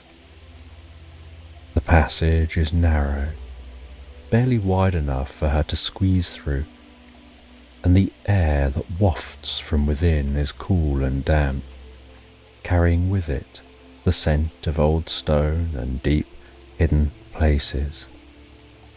It's a scent that speaks of ancient secrets and forgotten paths, of places where the light of the sun has never reached. For a moment, Lupa hesitates. She glances back at the clearing, where the rest of the pack lies in peaceful repose, unaware of the discovery she's made.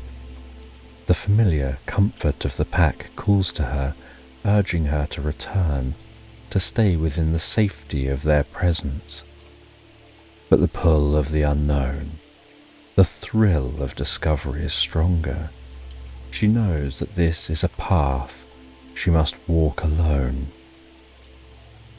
With a final deep breath, she steps forward. The earth beneath her paws is cool and solid, grounding her as she begins to squeeze through the narrow gap in the rocks. The rough texture of the stone walls brush against her fur, and the darkness closes in around her like a thick, comforting blanket. The sounds of the outside world, of the pack, the forest, the wind, fades away, replaced by the soft, echoing drip of water somewhere deep within the passage. As she moves deeper into the cave, the light behind her fades and the dim glow ahead grows stronger, guiding her forward. The passageway twists and turns, each bend revealing another stretch of shadowy tunnel, until Lupa can no longer see the entrance. She's completely surrounded by the earth, the cool stone walls pressing close on either side, the air thick with the scent of ancient secrets.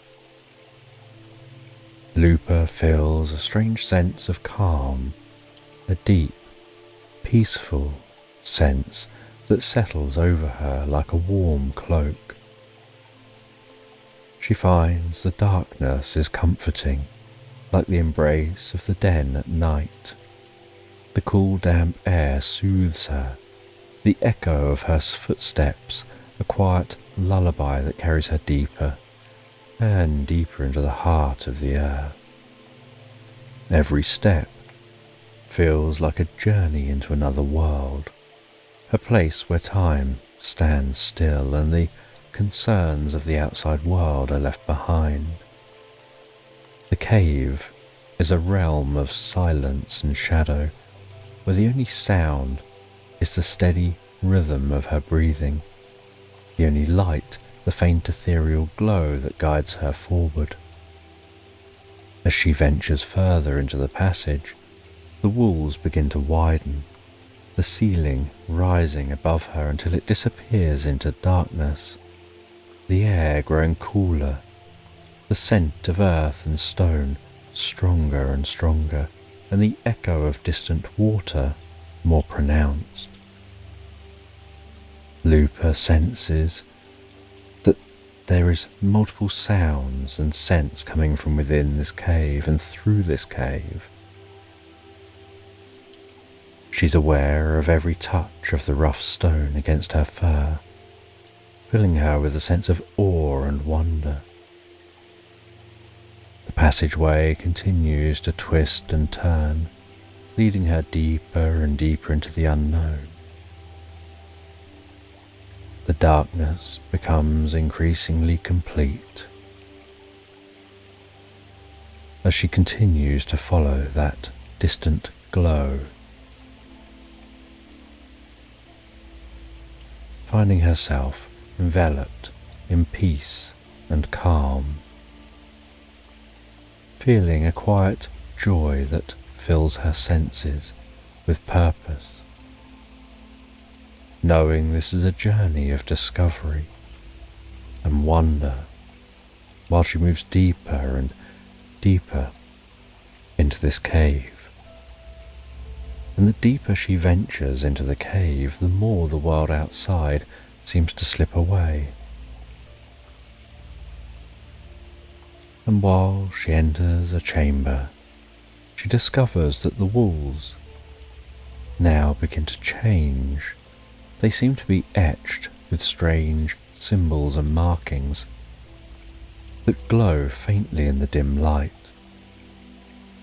These symbols, carved into the stone, tell stories of a time long past, when the earth was young and spirits of the forest walked freely among the trees. She steps slowly as she takes in the markings, feeling a deep sense of wonder and curiosity. The symbols seem almost alive, their faint glow pulsing gently. As she rounds a corner, the passage widens slightly, revealing another small hollow chamber, bathed in soft greenish glow of bioluminescent fungi clinging to the walls. The light reveals shapes and textures of the space. The air is cool, the scent of damp earth surrounding her, and a fleeting occasional scent of flowers carried on a distant breeze. And Lupa's eyes are drawn to a small, delicate form lying on the floor of this cave. She discovers that it's a butterfly with crumpled wings, its once vibrant colours faded and dull. Lupa feels a deep sense of sorrow and empathy towards this tiny, fragile creature, feeling that it seems so out of place here, in this cold, dark world underground.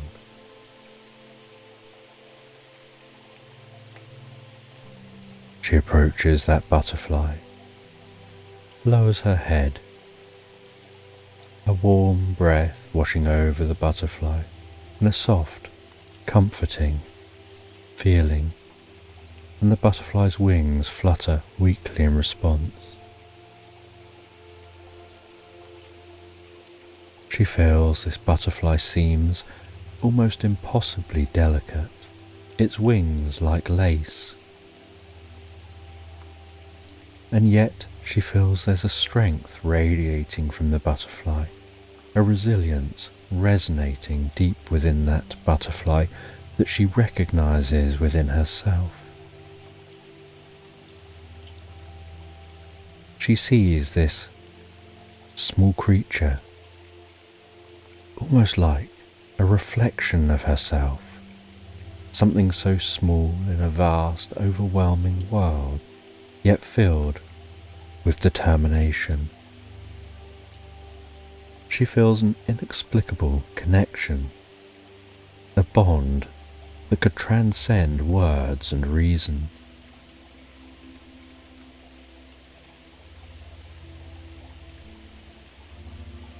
She started to sense that this cave was beginning to feel more like a sanctuary, a place where time slows down and the rest of the world fades away. The markings on the walls, the soft glow of the fungi, the cool damp air, all becoming part of this moment. The stillness of the cave increasing, as if the earth itself is holding its breath. Lupa begins to drift inside her mind and begins to build up a sense of compassion, loving kindness within her heart, and begins to project out that compassion and loving kindness with each breath, with each beat of her heart. And as that loving kindness beams out from within her, pulsating out into the cave, she starts to hear the distant drip of water echoing through the cave. She starts to feel a deeper sense of calm,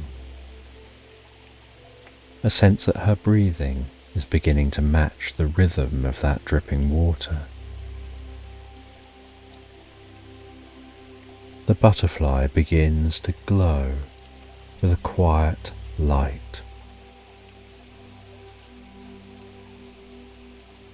Lupa remains focused, watching that light, holding onto that loving kindness, allowing that to pulsate through the cave.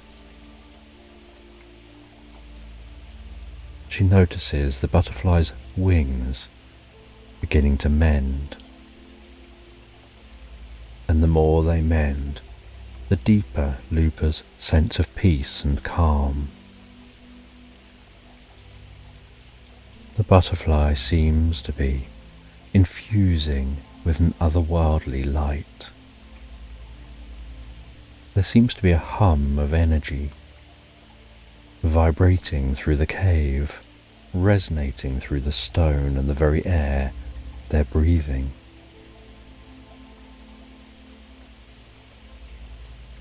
The wings continue to smooth and mend, the veins in the wings glowing faintly with soft golden light. The butterfly transforming, growing, repairing. Lupa in awe at the magic that seems to be happening, while she holds on to that sense of loving kindness and projecting that out into the world. Colour begins to return to the butterfly's wings, and that colour increases in vibrancy of blues and purples and golds rippling across its wings. Lupa begins to feel a sense of wonder and gratitude as she sees that butterfly healing. Before the butterfly stands to its feet, flutters its wings. Before flapping those wings and hovering and flying around, beating its wings softly in front of Lupa.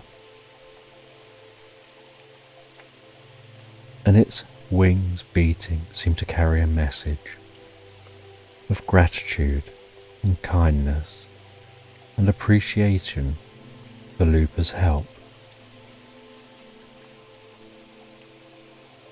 She learns that this butterfly is a spirit of the forest, a guardian of the natural world, and because of Lupa's kindness, they give her a gift, a token of gratitude for the compassion that she showed.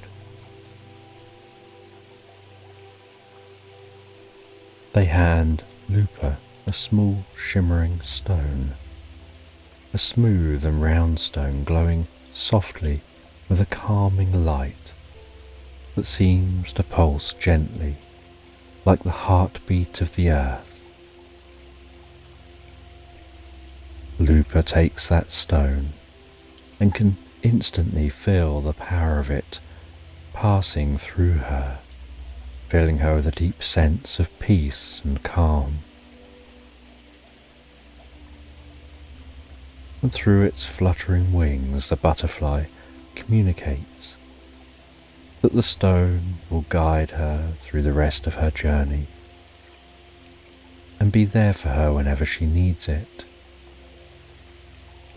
offering her guidance and calm and connection where she can communicate with the forest and its spirits.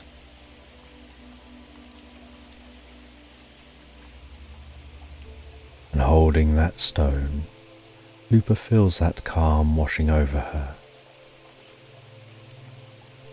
A calm which resonates to the core of her being, easing any fears she might have, soothing any worries she might have, and filling her with strength and wisdom.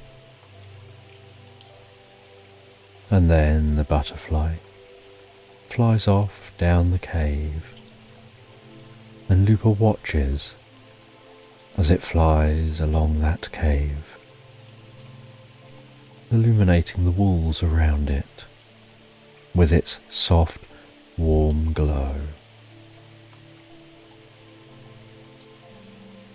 before disappearing out of sight.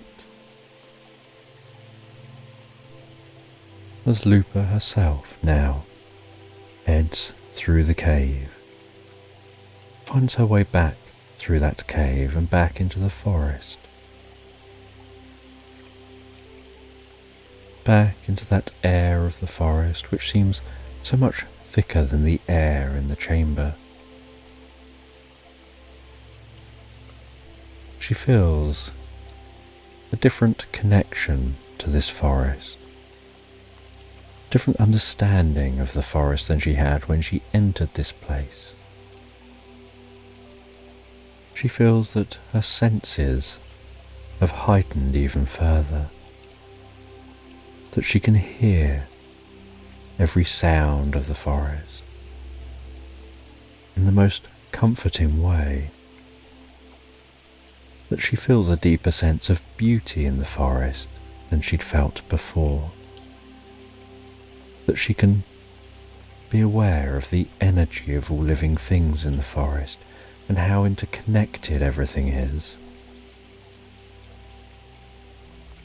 She explores the forest, once familiar, now seemingly different, with a different perspective, almost like it's being seen through new eyes. And yet it's the same old forest. She finds her way to a river stretching through the forest, and this river seems alive, its powerful current weaving and cutting its way through the forest like a vein of liquid.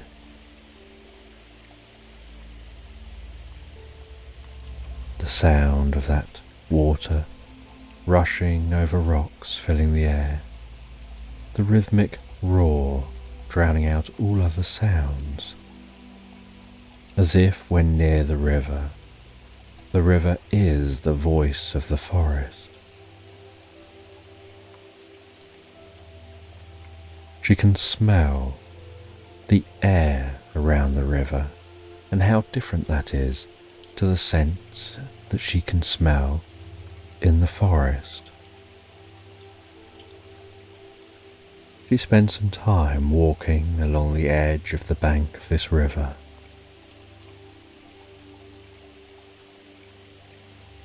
learning from the river, watching the way that twigs flow down the river, weave and bounce with the water, and find their way following the easiest path before starting her journey back to her den. And as she journeys away from the river and the roar of that river fades, so she begins to hear the distant sound of howls reaching her ears, the familiar musk of her family in the distance.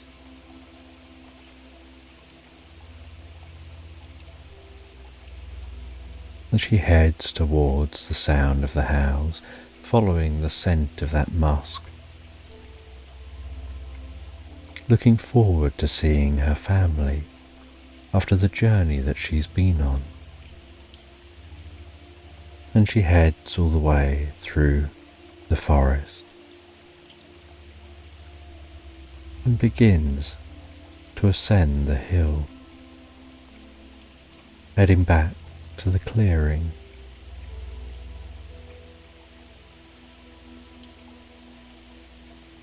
And back in the clearing, she sees the pack,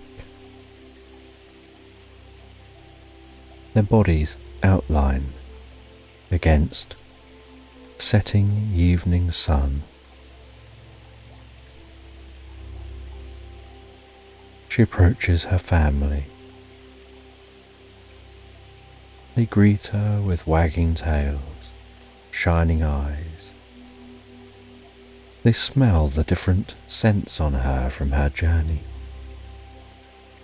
and she excitedly tells them of her experiences. And they nuzzle together, they play, they rest, before heading back into the den, and Lupa taking her place among her family,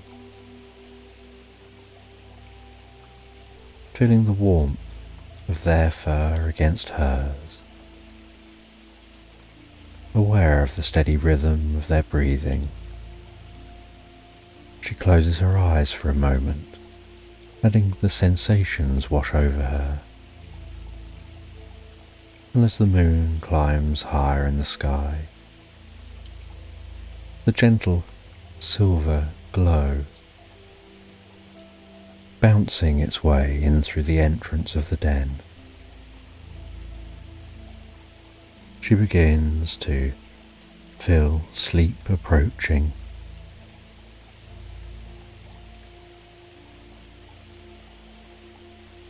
And one by one, the wolf pack drift asleep until Lupa's eyes get heavier and heavier,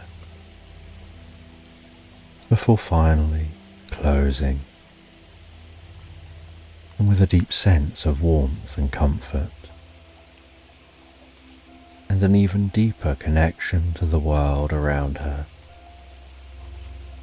she drifts and floats peacefully, relaxed asleep, into Slumberland.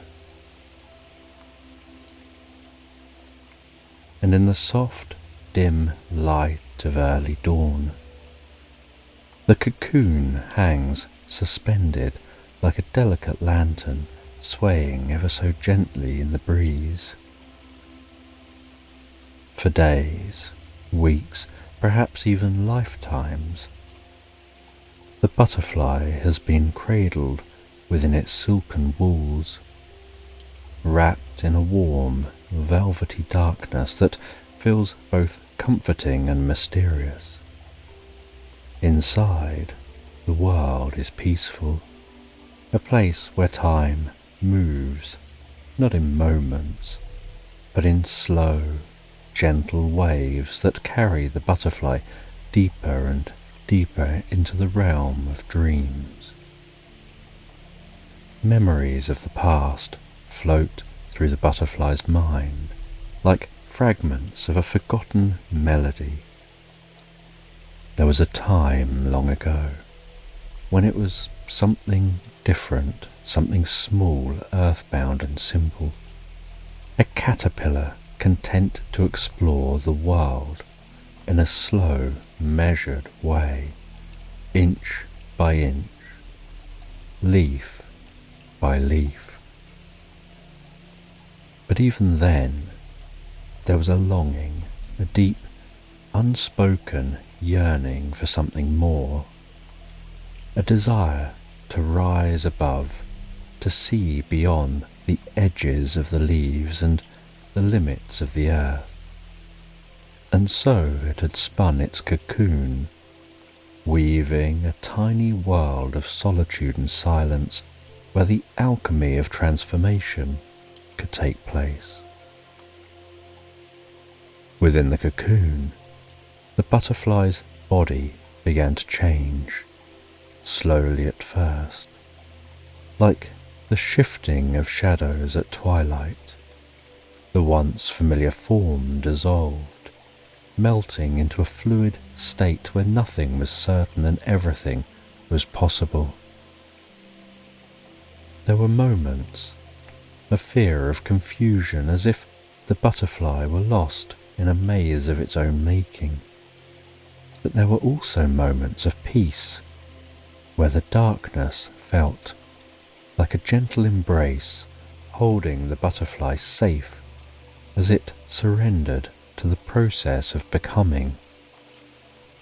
Now, as the first light of dawn filters through the delicate walls of the cocoon, the butterfly feels a stirring within, a soft, insistent urge to break free, to emerge into the world beyond. The cocoon, once a sanctuary, now feels confining, like a shell that no longer fits. With a slow, deliberate movement, the butterfly pushes against the walls, feeling them give way beneath its touch. The silken threads part easily, and a tiny crack of light appears, growing wider and brighter with each passing moment. The butterfly emerges slowly, cautiously, as if testing the air for the first time. Its wings, still crumpled and damp, cling to its sides like a second skin, shimmering with iridescent colours that shift and change in the light. The world outside is a symphony of sensations, a world of cool, dew-kissed grass that tickles its feet, of earthy scents that rise from the ground like a sigh, of birdsong that fills the air with a soft, melodious hum. As the butterfly stretches its wings, it feels the coolness of the dew against its delicate veins, a sensation that's both refreshing and strange. It flutters them experimentally, feeling the gentle resistance of the air, the way it lifts and supports, as if inviting the butterfly to take flight. But the wings are still heavy, weighed down by the last traces of the cocoon's moisture, and the butterfly knows that it must be patient, that it must wait for the sun's warmth to dry them fully. The meadow around the butterfly is bathed in the soft, golden light of dawn. The sun, still low on the horizon, casts long shadows across the grass, turning each blade into a tiny prism that refracts the light in 1,000 different hues. The air is cool and crisp, carrying the scent of wild flowers and the promise of a new day. Everything is fresh, untouched, as if the world itself is waking up for the first time. As the butterfly gazes out across the meadow, its eyes are drawn to a distant hill where an old, weathered monastery stands in quiet solitude. Perched atop the monastery's highest tower is a weather vane, its once bright metal now tarnished by time and the elements. The vane spins lazily in the morning breeze, its movements slow and rhythmic, as if it's dancing to a tune that only it can hear. There's something about the weather vane that fascinates the butterfly, something that stirs a deep sense of wonder and curiosity within. It watches as the vane turns, first one way, then another, as if it's pointing out different paths, different directions that the butterfly might take. The vane seems to hold a secret, a silent promise of journeys yet to come, and the butterfly feels a subtle connection to it, as if it is somehow linked to its own destiny. The butterfly flutters its wings again, more confidently this time, feeling the sun's warmth beginning to dry them, to strengthen them. It can sense the power building within, the energy that will soon propel it into the air, lifting it above the earth and into the vast expanse of the sky. But there's no rush, no need to hurry.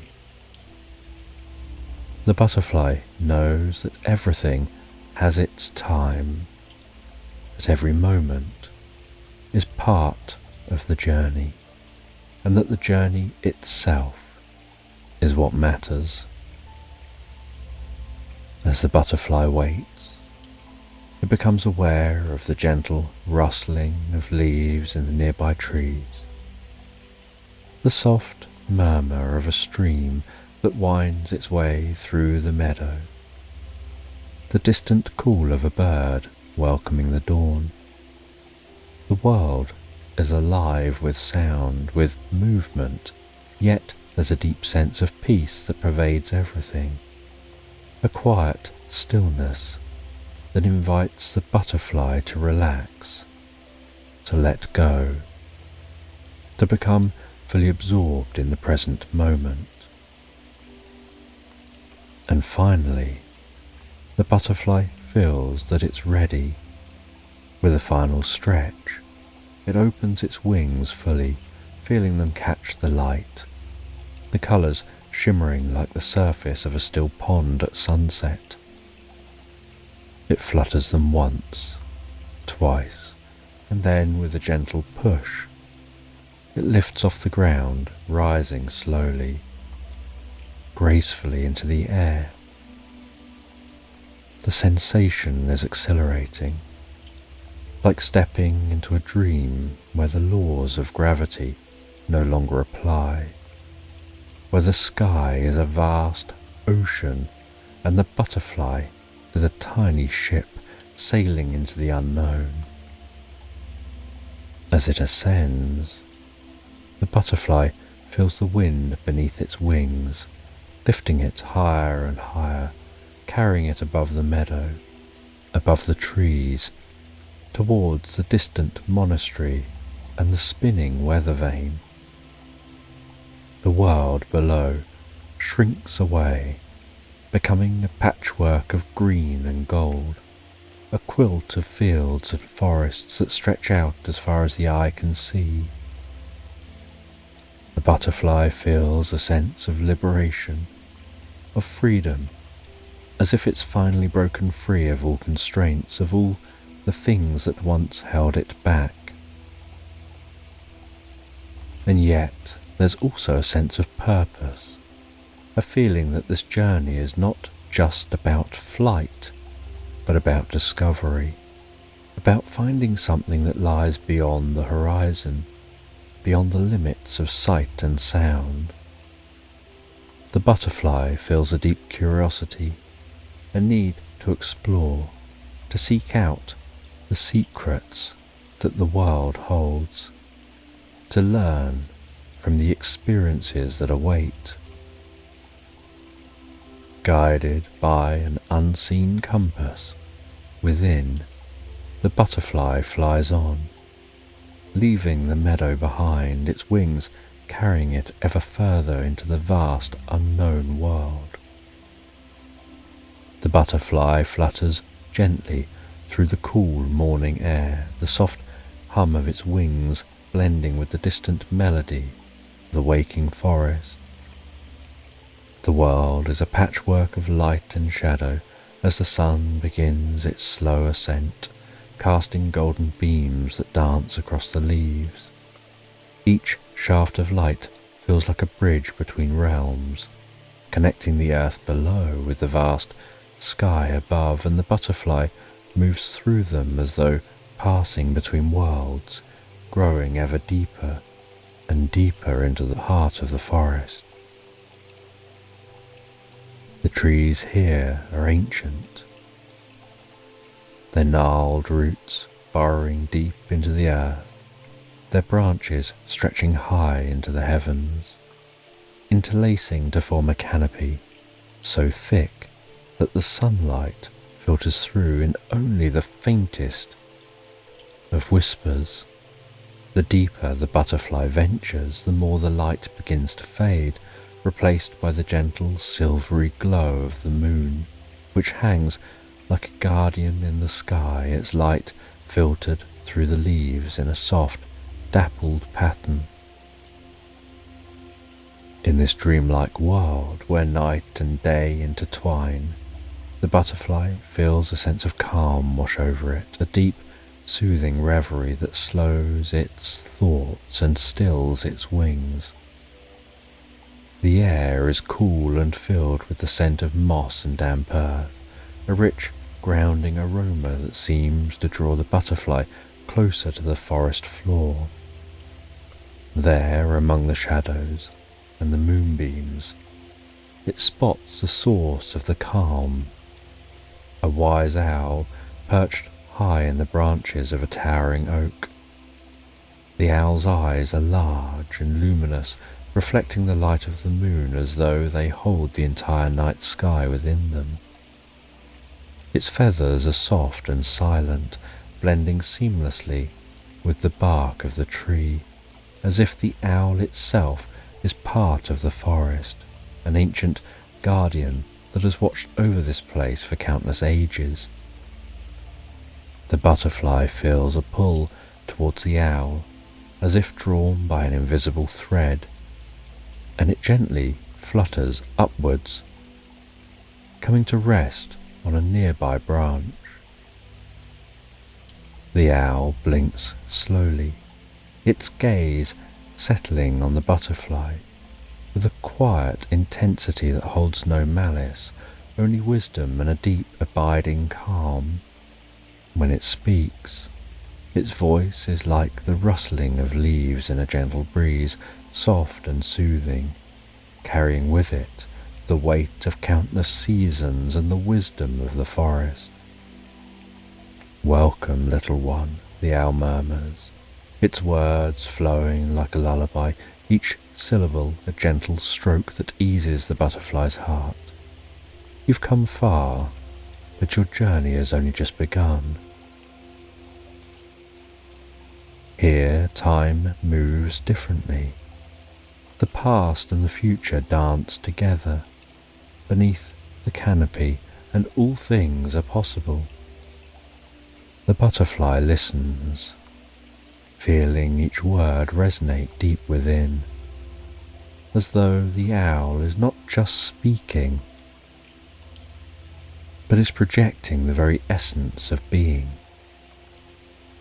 The forest seems to hold its breath, as if listening along to the owl as well. "You'll encounter many things," the owl says.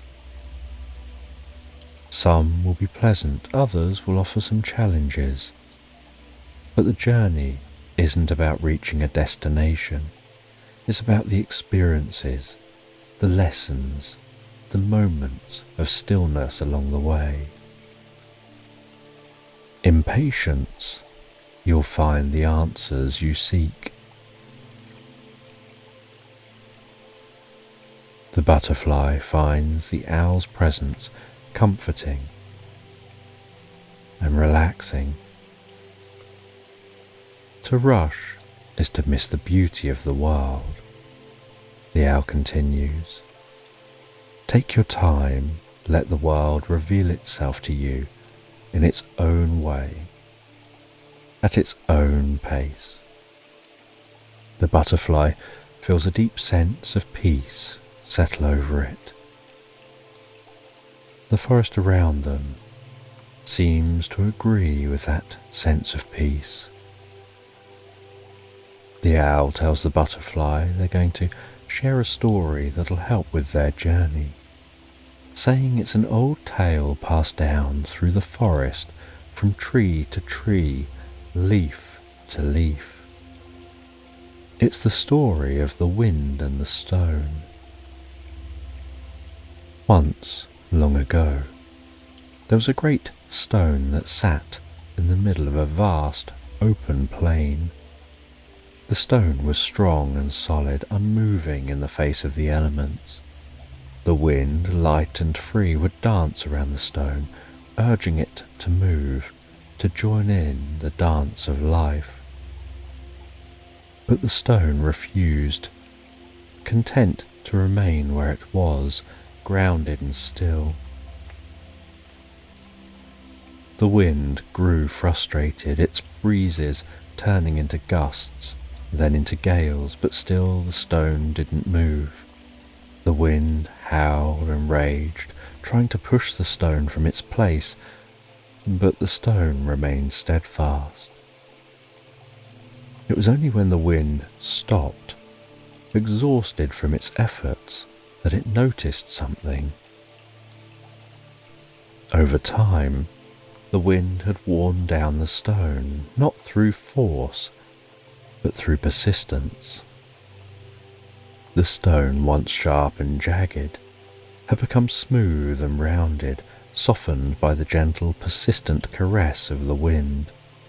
And in that moment, the wind realized that patience, not force, was the true path to change. The owl went quiet. The butterfly went quiet, absorbing the story. With a final soft hoot, the owl said goodbye to the butterfly, trusting they'd learned what they needed from the conversation. The butterfly fluttered its wings and set off. It carried with it the wisdom from the owl as it continued its journey. The butterfly drifted through the forest, still thinking about what the owl said. As areas of the forest were dark, the butterfly flew more cautiously to navigate through the dark areas, before picking up speed while flying through areas where a bit more light could penetrate the canopy overhead. And as they continued their journey, they encountered a fox, its fur the colour of autumn leaves. The fox walked almost hypnotically, so silently through the forest floor, and the fox, in a very friendly voice, engaged in conversation with the butterfly, curious where the butterfly was going and what the butterfly was doing. The fox decided to offer some advice, saying, "Reason is the light that cuts through the shadows. It's the sharp edge that divides truth from illusion, the steady hand that guides you when all else is chaos. But reason alone isn't enough.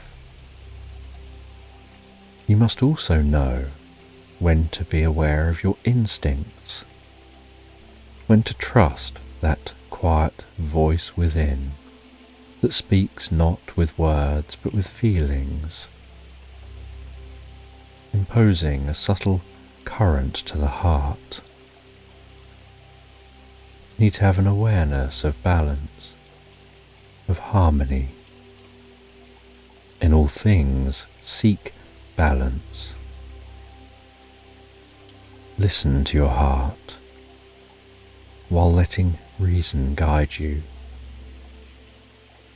and trust your own strength." And with that, the butterfly thanked the fox for their sharing of wisdom before continuing its journey through the forest. It felt it could almost hear a faint melodic tinkling sound, like the distant chime of bells carried on the wind.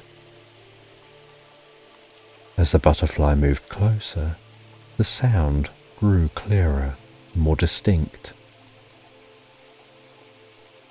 Before the trees parted, revealing a hidden grove, a sanctuary bathed in a soft ethereal light, with fireflies drifting lazily through the air, their tiny bodies glowing with a warm golden light,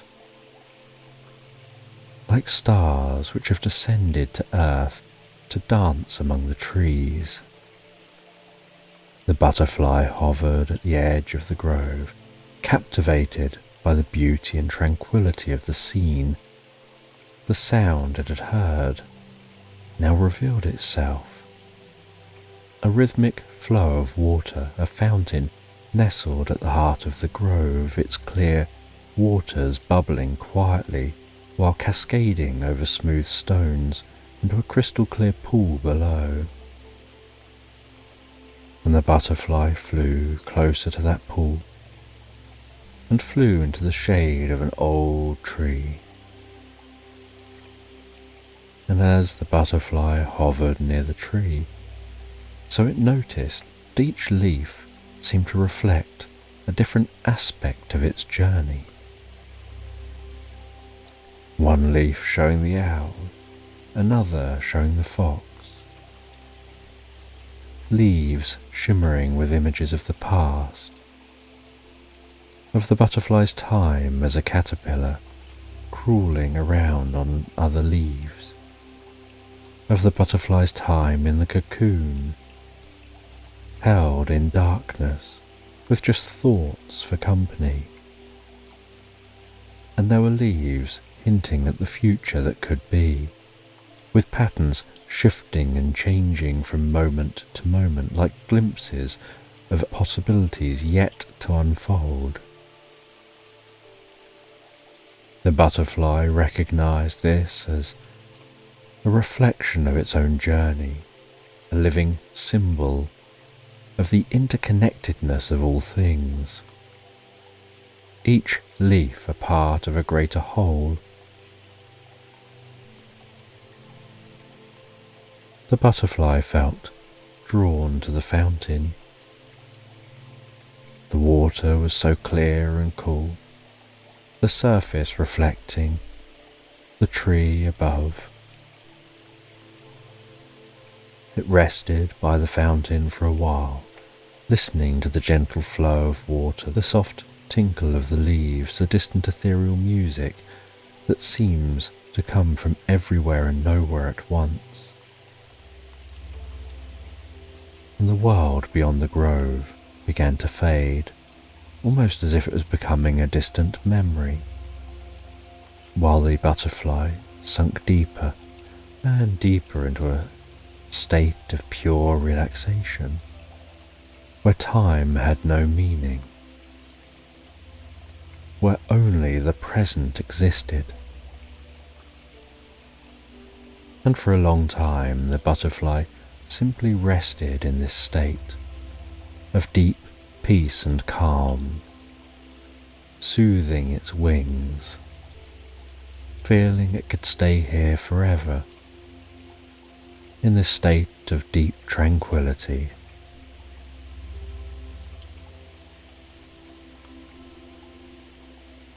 But eventually the butterfly was aware it had to move on, so with a gentle flutter of its wings, it rose from the fountain and flew back towards the edge of the grove, fireflies guiding its path, their light casting a warm, reassuring glow.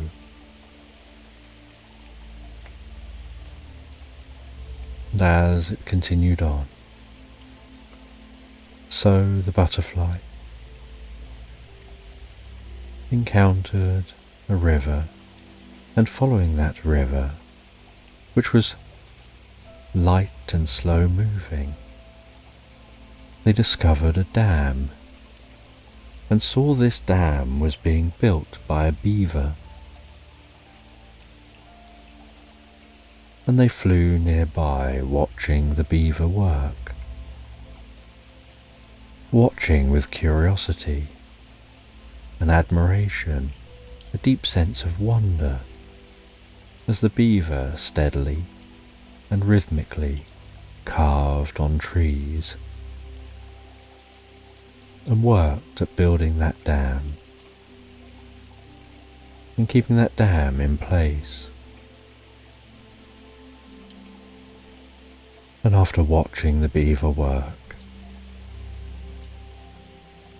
and learning from the way that beaver worked, the way they put all their focus on the task at hand, to do a task which sounded overwhelming, to entirely slow down the flow of a river, one stick at a time, an overwhelming task where sticks float, and yet the beaver will place them and block the water, and yet by focusing on each small step, they achieved that bigger task. And with the learning in mind from watching that beaver, they carried on their journey.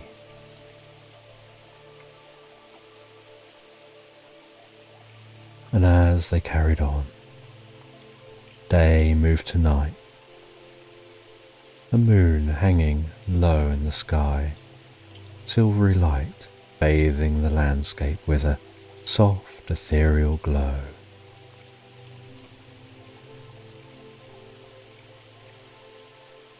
And the butterfly begins to hear a roaring sound in the distance. And as they get closer to that roaring sound, so they discover it's an ocean of water pounding on the shore. They see the most beautiful sandy beach, the glistening diamonds on the surface of the water.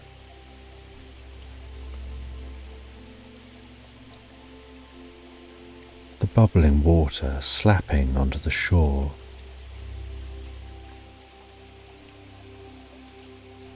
And while watching this water and smelling how this water is different to the water at the fountain or the water at the river, this water has a salty smell. They encounter a seagull, and the seagull explains that the sea is an exciting place of endless exploration. It's a vast expanse, ever changing, yet always the same. Both a mirror and a mystery, a reflection of the world above, and a gateway to the unknown world below.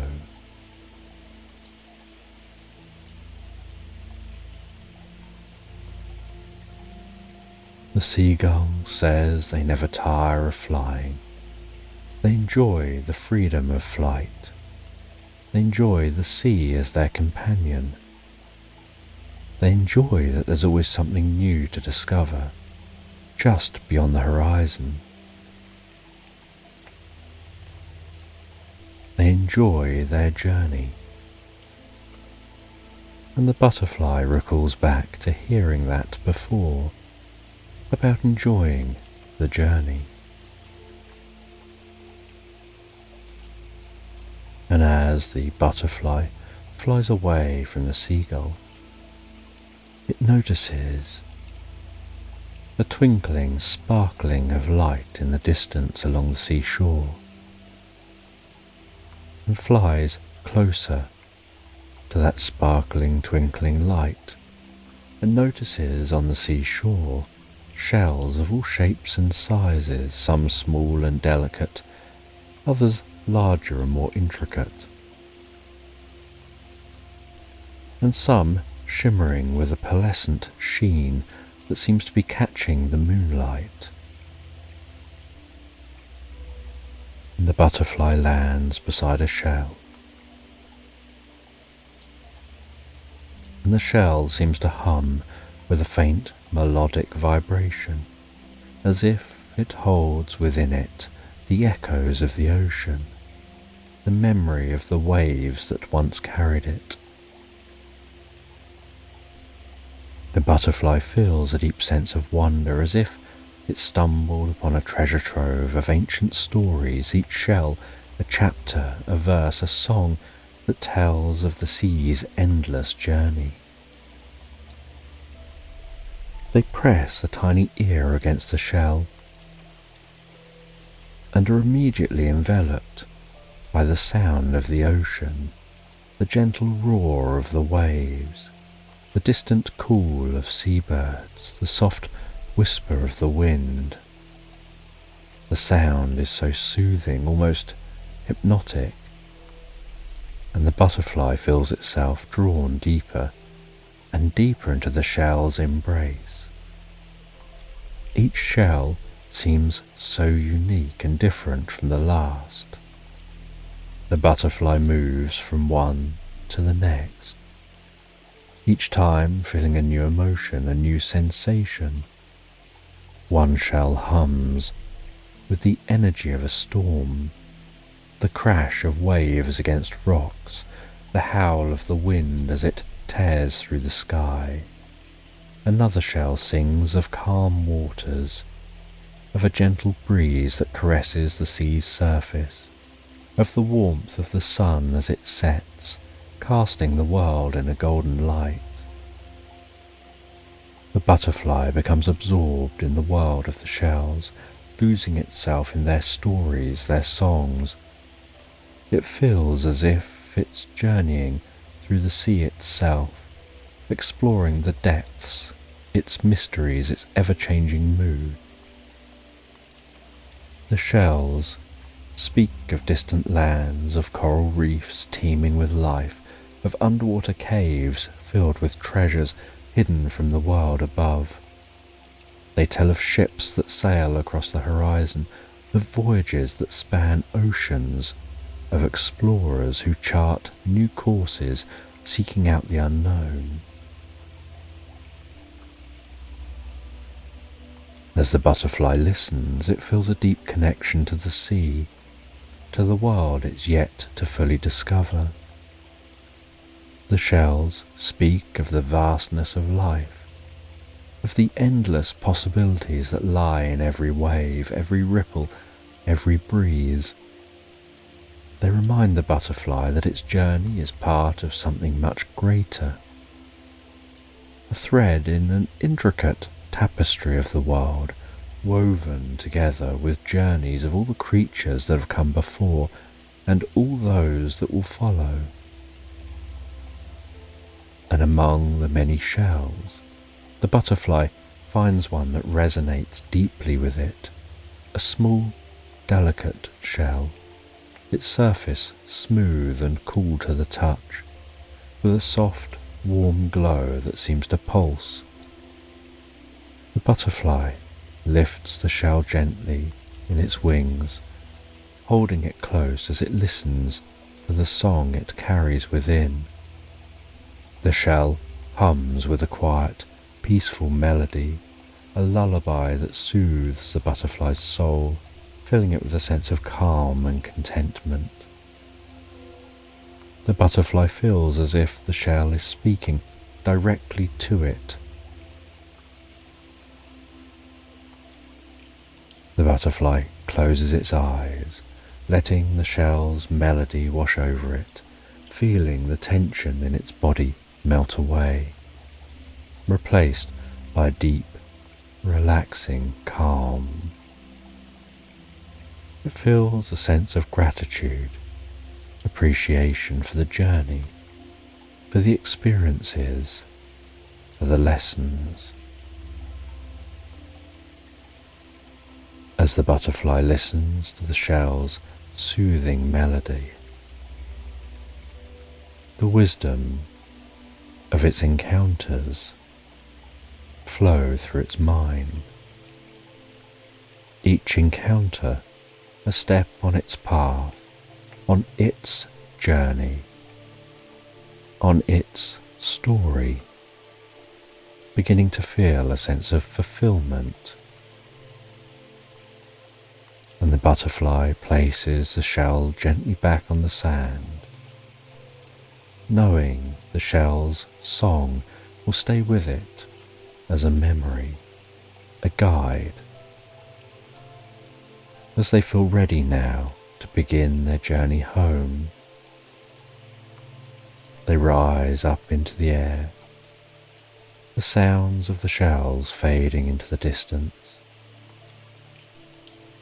the sea stretching out before it, vast and endless, a reminder of infinite possibilities that can lie ahead. And the butterfly flies on, the night sky now filled with stars, feeling a deep sense of contentment.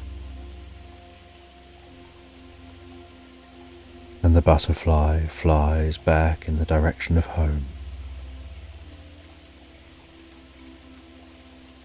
Over the seas, the sands, the groves, through the forest, back towards that distant hill where the silhouette of the old monastery stands outlined against the sky. The butterfly notices that weathered weather vane spinning slowly on top of the monastery's highest tower, feeling that sense of familiarity and warmth of home. The butterfly lands gently on the steps that lead up to the monastery's entrance, pauses for a moment, taking in the stillness, the quiet that surrounds it, feeling a sense of contentment and peace and calm. And the butterfly enters the monastery. The air inside is calm and still, filled with the faint scent of incense, the soft glow of candles flickering along the walls, casting warm, dancing shadows.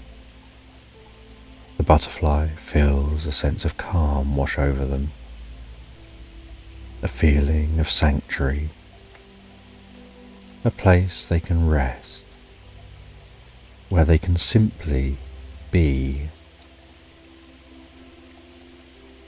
And they pass through the monastery and then out into a peaceful courtyard. And in this courtyard they encounter a wise person, a person that isn't just a guide but a reflection of their own inner wisdom. The wise person smiles.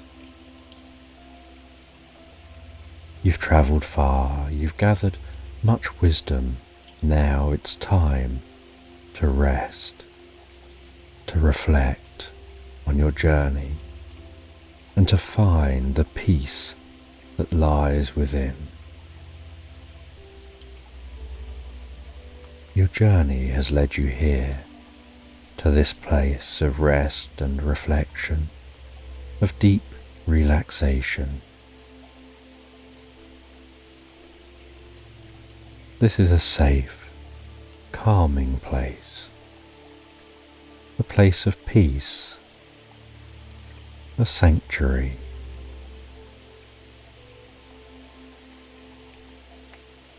The butterfly feels its wings grow heavier and heavier.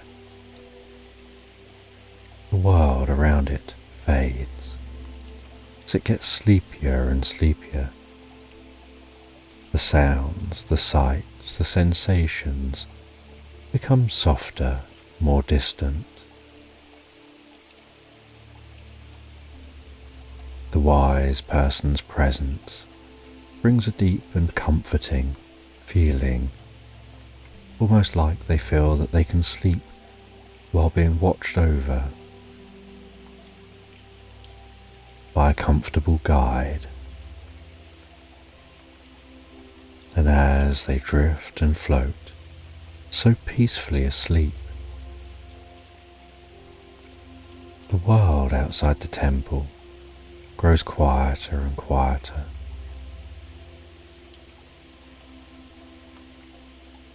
And the butterfly's mind learns and develops and integrates all of their learning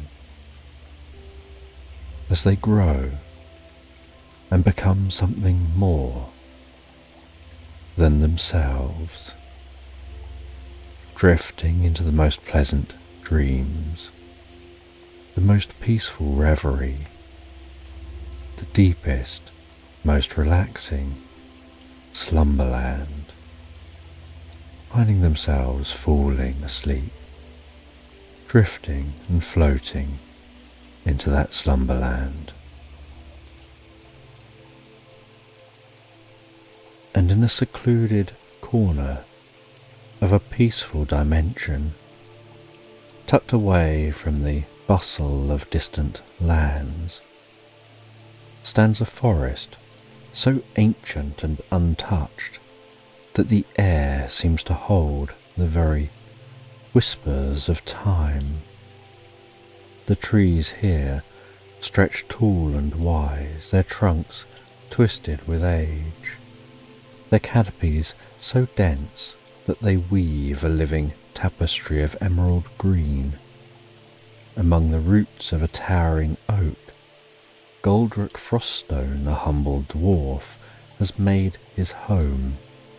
His cabin, built lovingly from the very wood of the forest, nestles in the embrace of the earth, half hidden among the ferns and moss that blanket the ground. The first light of morning filters softly through the canopy, casting dappled patterns on the cabin's wooden walls. The air is fresh, crisp, with the scent of pine and damp earth, and the faintest hint of wildflowers. The soft creak of the wooden floorboards greets Goldrick as he rises each day, the familiar sound and comforting reminder of his rooted life.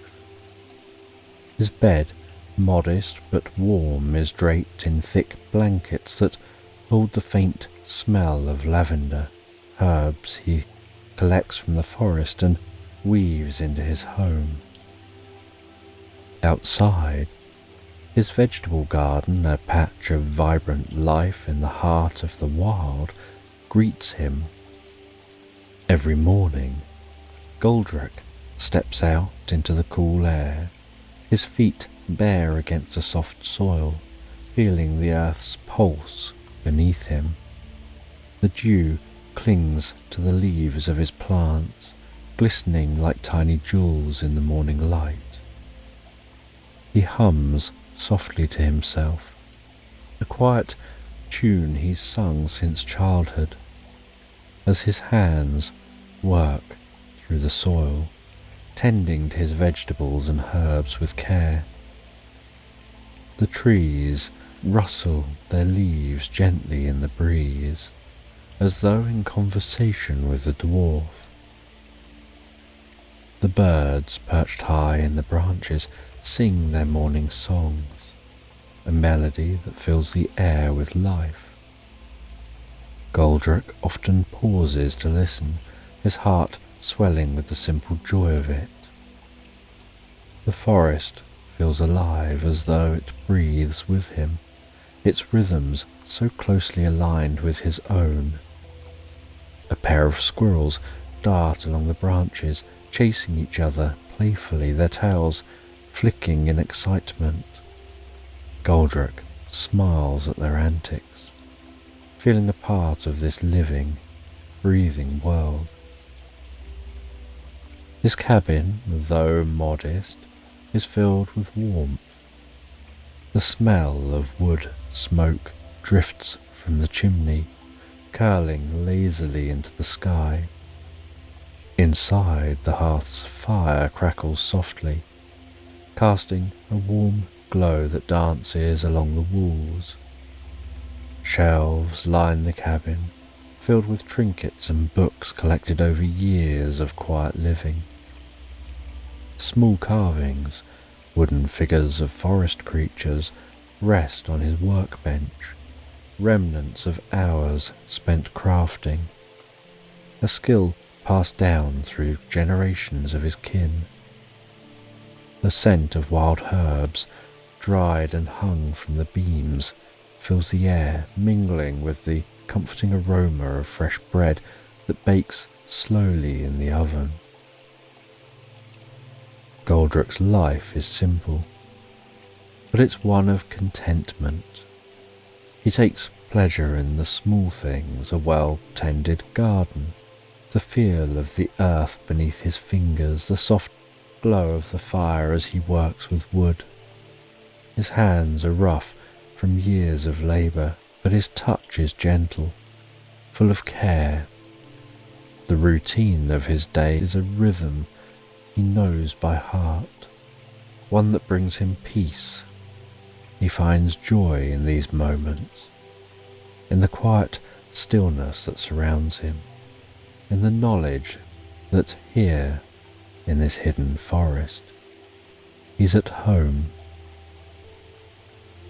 As the day winds down and the sun sinks low, casting long shadows across the forest floor, Goldrick retreats indoors. His evenings are slow and peaceful.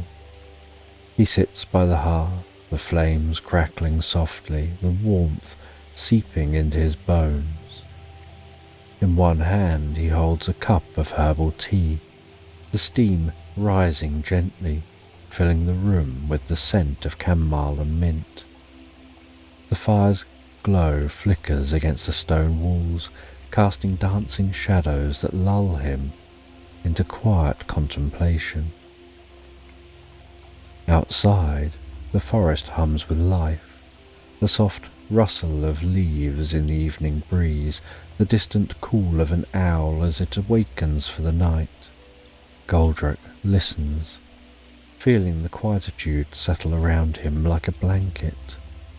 The weight of the day slips away as the fire warms his tired body. He gazes into the flames, watching them flicker and dance, his mind drifting into a peaceful reverie. His home is not grand, but it is his sanctuary, a place of deep comfort and serenity. As sleep approaches, Goldrick climbs into his bed, the heavy blankets pulling him into their warmth. His thoughts slow, the rhythm of the forest lulling him towards sleep. In the distance, the wind sings through the trees, a lullaby, gently rocking him to sleep.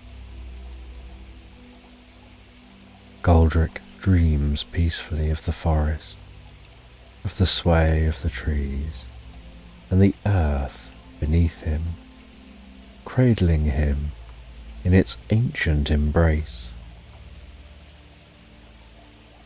And the next morning begins just like any other. The forest is still and quiet, the early light of dawn casting a soft golden hue over the treetops. Goldrick steps outside, stretching in the cool morning air, but something feels off. The birds are silent. The usual chorus of morning song that fills the air is absent, leaving a hollow quiet that settles over the trees. The air itself feels thick, as if charged with an unseen energy, like the world is holding its breath. Goldrick frowns, his brow furrowing. It's a small change, but it unsettles him. He takes a step forward, the forest floor soft beneath his feet. His feet press into the damp earth as he moves deeper into the woods, his instincts guiding him towards the unknown. The path he knows so well, where the ferns brush his hands and the sunlight filters gently through the canopy, feels unfamiliar today. There's a weight in the air, a strange stillness, as if the forest is waiting for something to happen. The deeper and deeper he walks, the more the unease grows. The trees here are older, their branches twisting into shapes that seem to reach for him. The air is cooler, and a mist clings to the ground, swirling around his ankles as he steps through it. He's been this way before, but it feels different now, heavier, as though the forest itself is shifting around him. Goldrick's hand brushes a fern, its fronds soft beneath his fingers, but there's something beneath the surface that pulls him onward. His feet carry him further into the deep woods, where shadows linger between the trees. The air grows colder still, and his breath forms small clouds in front of him. He feels the presence of something new, something just out of reach. As he pushes past a thicket, the forest suddenly opens up into a hidden clearing, bathed in dim light. At its centre stands a stone portal, half buried in the earth, its surface covered in moss and vines. It hums softly as though alive, the faint vibration reaching Goldrick through the ground. The air around it is changed and charged with energy, a low hum that seems to pulse with each breath he takes. Goldrick stands at the edge of the clearing, his heart racing, his mind filled with questions. He steps closer, drawn by the strange light that shimmers at the portal's edge, shifting and flickering like a distant memory. There's something both familiar and utterly alien about this. He reaches out, his hands trembling slightly, the pull of the portal growing stronger with every passing moment. He knows, deep down, that stepping through this portal will change everything. The safety of his cabin, the quietude of his life, it all seems so far away now, but the portal beckons, its light flickering softly as though it's waiting for him. Goldrick hesitates for a moment, the weight of the decision weighing heavily on his chest. He feels urged towards this portal. With a deep breath, he steps into the light, the world around him fading into a soft glowing blur, the forest, the cabin, his life, everything melting away as the portal's light envelops him, pulling him into a new and unknown world. And as the light of the portal fades, he finds himself standing in a world that feels utterly foreign yet strangely alive. The cool earthy scents of his home are gone, replaced by the thick humid air of a jungle that hums with a life all of its own. The air presses down on him like a heavy cloak, clinging to his skin and filling his lungs with the smell of damp earth, wet leaves, and something faintly sweet like overripe fruit. Above him, the canopy is a dense quilt of green, so tightly woven that it barely lets the sunlight through. What little light does manage to slip through creates a soft, dim glow, casting the jungle floor in shades of muted green and grey. Massive trees rise up like pillars, their bark twisted and gnarled, their roots snaking across the ground in thick, tangled webs. Goldrick's eyes widen as he takes it all in, his heart pounding with both awe and uncertainty. This is a world far removed from the quiet forest he knows. The plants around him are unlike any he's ever seen. Leaves larger than his body stretch out, their waxy surfaces gleaming and glistening faintly in the filtered light. Some are a deep, vibrant green, while others shimmer with colours that shift from violet to blue as they catch the faint rays of the sun. Flowers with petals as wide as his arm bloom in vibrant bursts of red and gold, their sweet fragrance mixing with the dampness in the air. Strange twisting vines dangle from the trees above, swaying gently as though stirred by an invisible breeze. Then there's the sounds. The jungle is alive with different sounds. The constant buzz of insects fill the air, their wings creating a steady hum that vibrates in Goldrick's ears. In the distance, the gentle sound of birds calling out from treetops. Their songs, sometimes sharp and piercing, other times highly melodic and pleasant. Every so often, there are rustles in the undergrowth, as though something unseen is moving just beyond sight.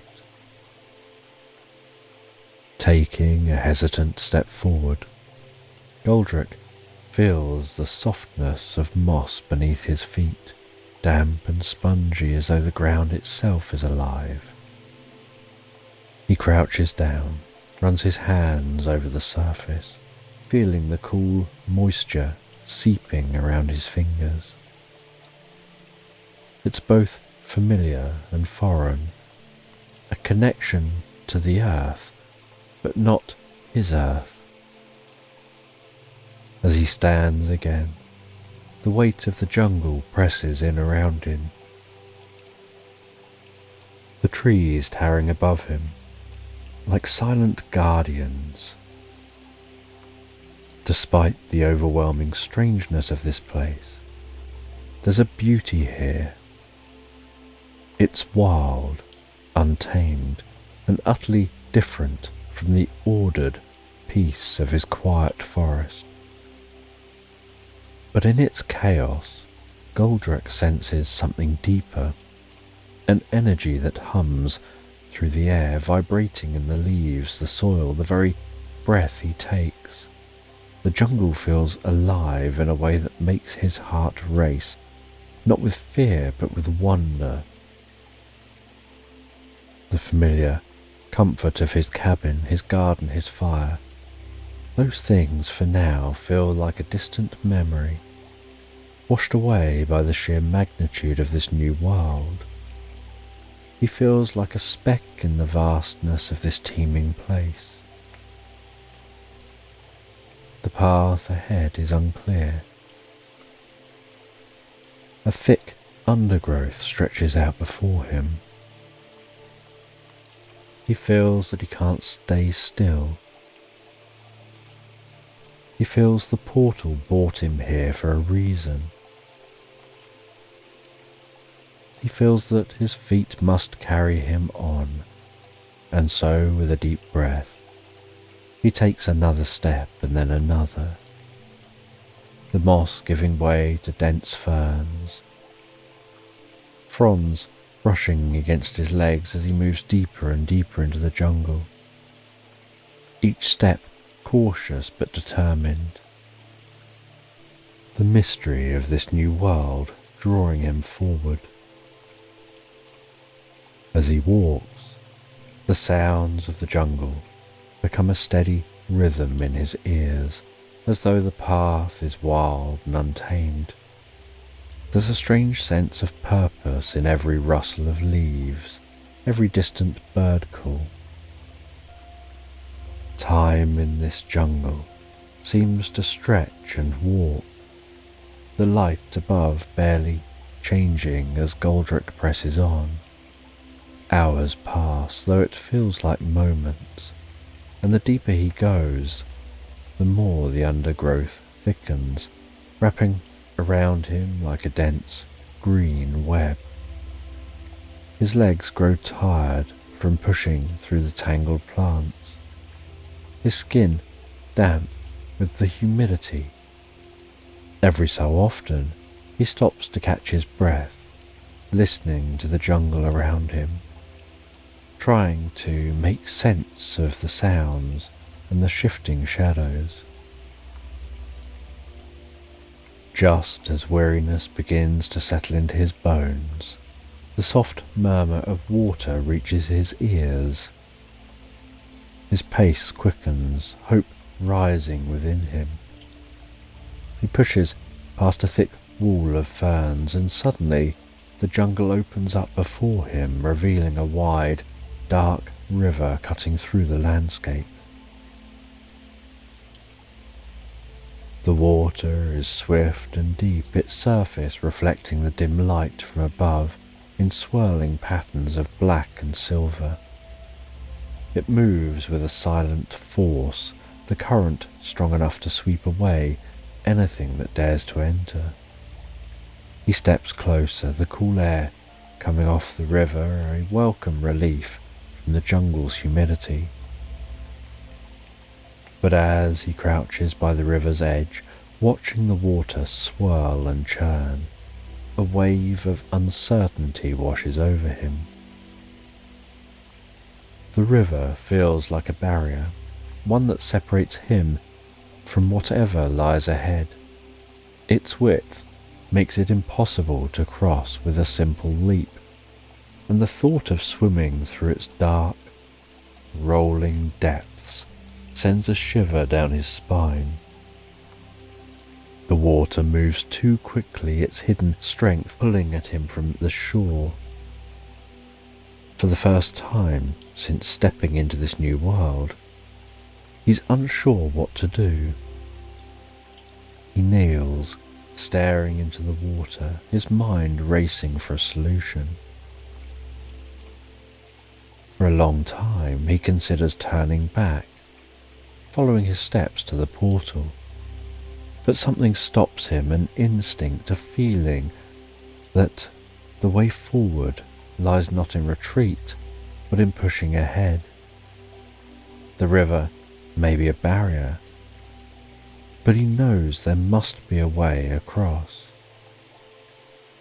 And then, as if in answer to his silent plea, the water begins to calm down.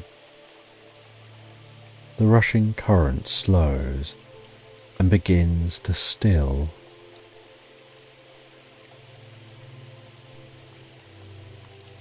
Beneath the surface, faintly glowing stones begin to appear, their soft light illuminating the dark water.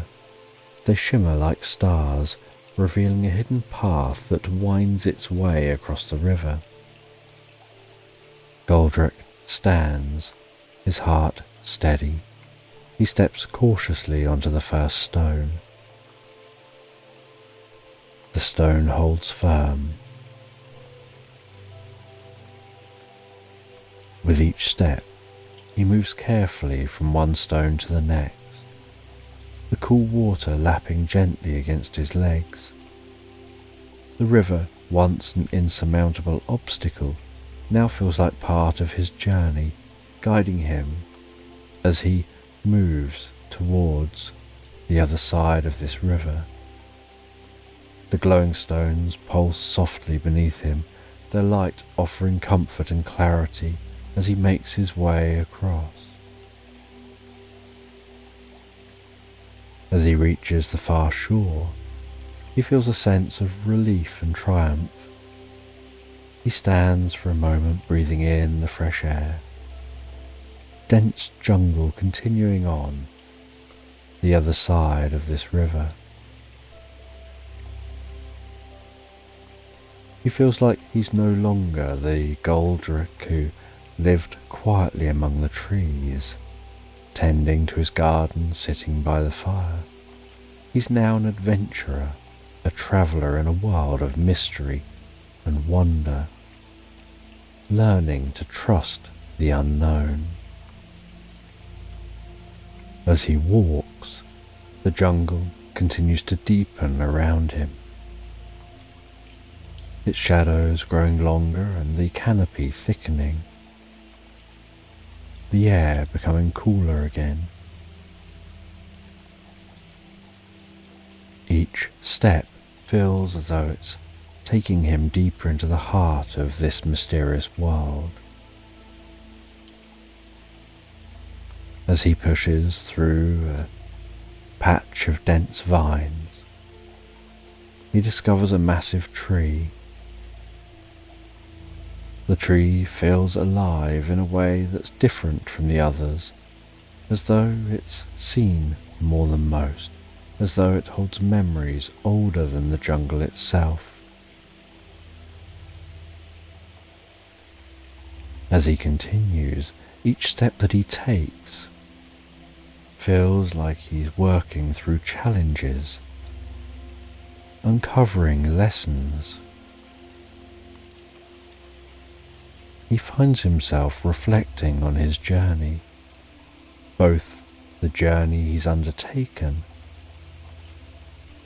and the journey that's yet to come.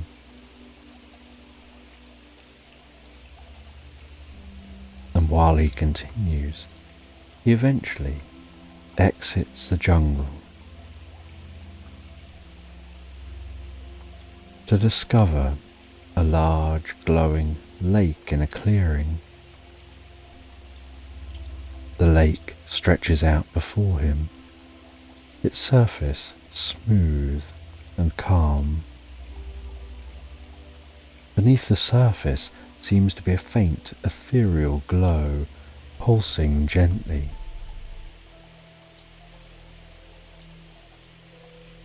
He continues walking closer and closer, his eyes wide with wonder, the air here feeling different, quieter than anywhere else he's been in the jungle.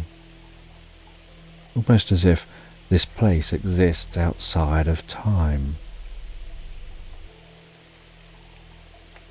He kneels at the water's edge, sees his reflection staring back at him. The surface of the lake seems to be impossibly clear. As he gazes into that lake, he sees strange shapes moving just below the water, creatures unlike any he's ever seen. They're fish, but not ones he's familiar with, the scales of the fish shimmering like jewels catching the light in a way that makes them seem like they're glowing from within, their movements slow and graceful. He watches them in silence, mesmerized by their beauty. Unable to resist, he dips his hand into the water, the coolness surprising him. As his fingers break the surface, tiny ripples spread outward, disturbing the perfect stillness. The sensation is so calming, bringing a sense of quiet peace through his body, releasing and easing tension in any muscles, and any restlessness in his mind quietening. He sits on the edge of the lake, watching the ripples as they expand and fade, listening to the gentle lapping of the water against the shore. He feels that this lake is ancient, filled with untold stories. He has this sense that this area is to be understood and learned from, that the lake holds some level of wisdom and knowing. And after gaining some insights here, he continues on pushing through the jungle until once more the jungle gives way to open sky, to a crisp, cool air, to a rocky and rugged landscape dominated by towering cliffs, rising like giants from the earth, seeming to stretch impossibly high towards the sky. He stops at the base of some cliffs, looks up at those cliffs, has this sense of the wind whistling high up among those cliffs. He's aware there's no path around the cliffs, and so, taking hold and pressing his body against the stone, he begins to climb. He reaches for one ledge and then another, first with a hand, then pushing with a foot and reaching with another hand and moving another foot, carefully working his way up the cliff face, aware that he has the strength in his body to overcome the challenge and climb this cliff. As he ascends, the wind grows stronger, whipping around at his hair, pulling on his clothes. The world below him seems to shrink.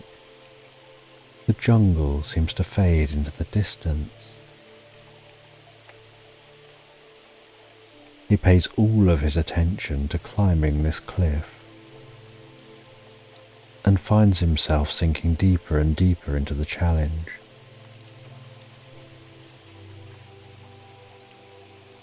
The higher he climbs, the more the landscape seems to change. The air grows colder, the wind grows sharper, the stones become smoother. His muscles burn with the effort, his arms and legs tremble with fatigue, but he presses on, continuing to climb, heading up towards that wide and endless blue, deepening sky, feeling a sense that he's climbing to heaven, before eventually reaching the top, climbing up over onto the top of the cliff, standing up and looking out before him at the vastness of the landscape below, the jungle, the patches of green,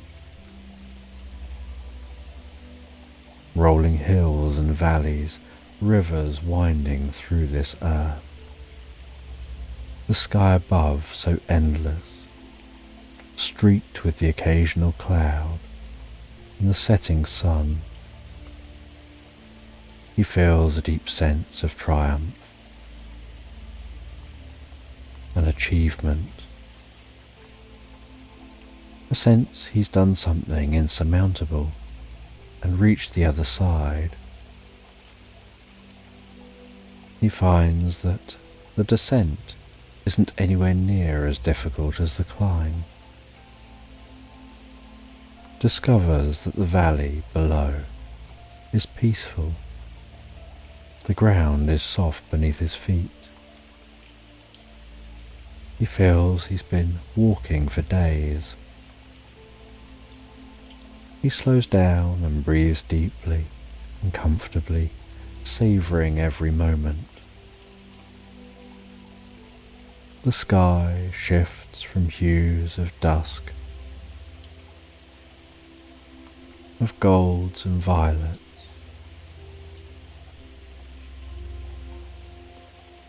he continues to travel through the valley, heading back towards his home. He's aware that he's found something within himself that he didn't know at the beginning of his journey he was even seeking. And while walking, as a scent of pine tickle his nostrils, and catches a glimmer of the world he once knew. He reaches that portal. He passes through to the other side, continuing his journey through familiar homeland.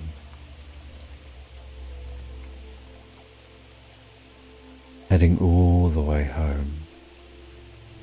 As the sun dips below the horizon,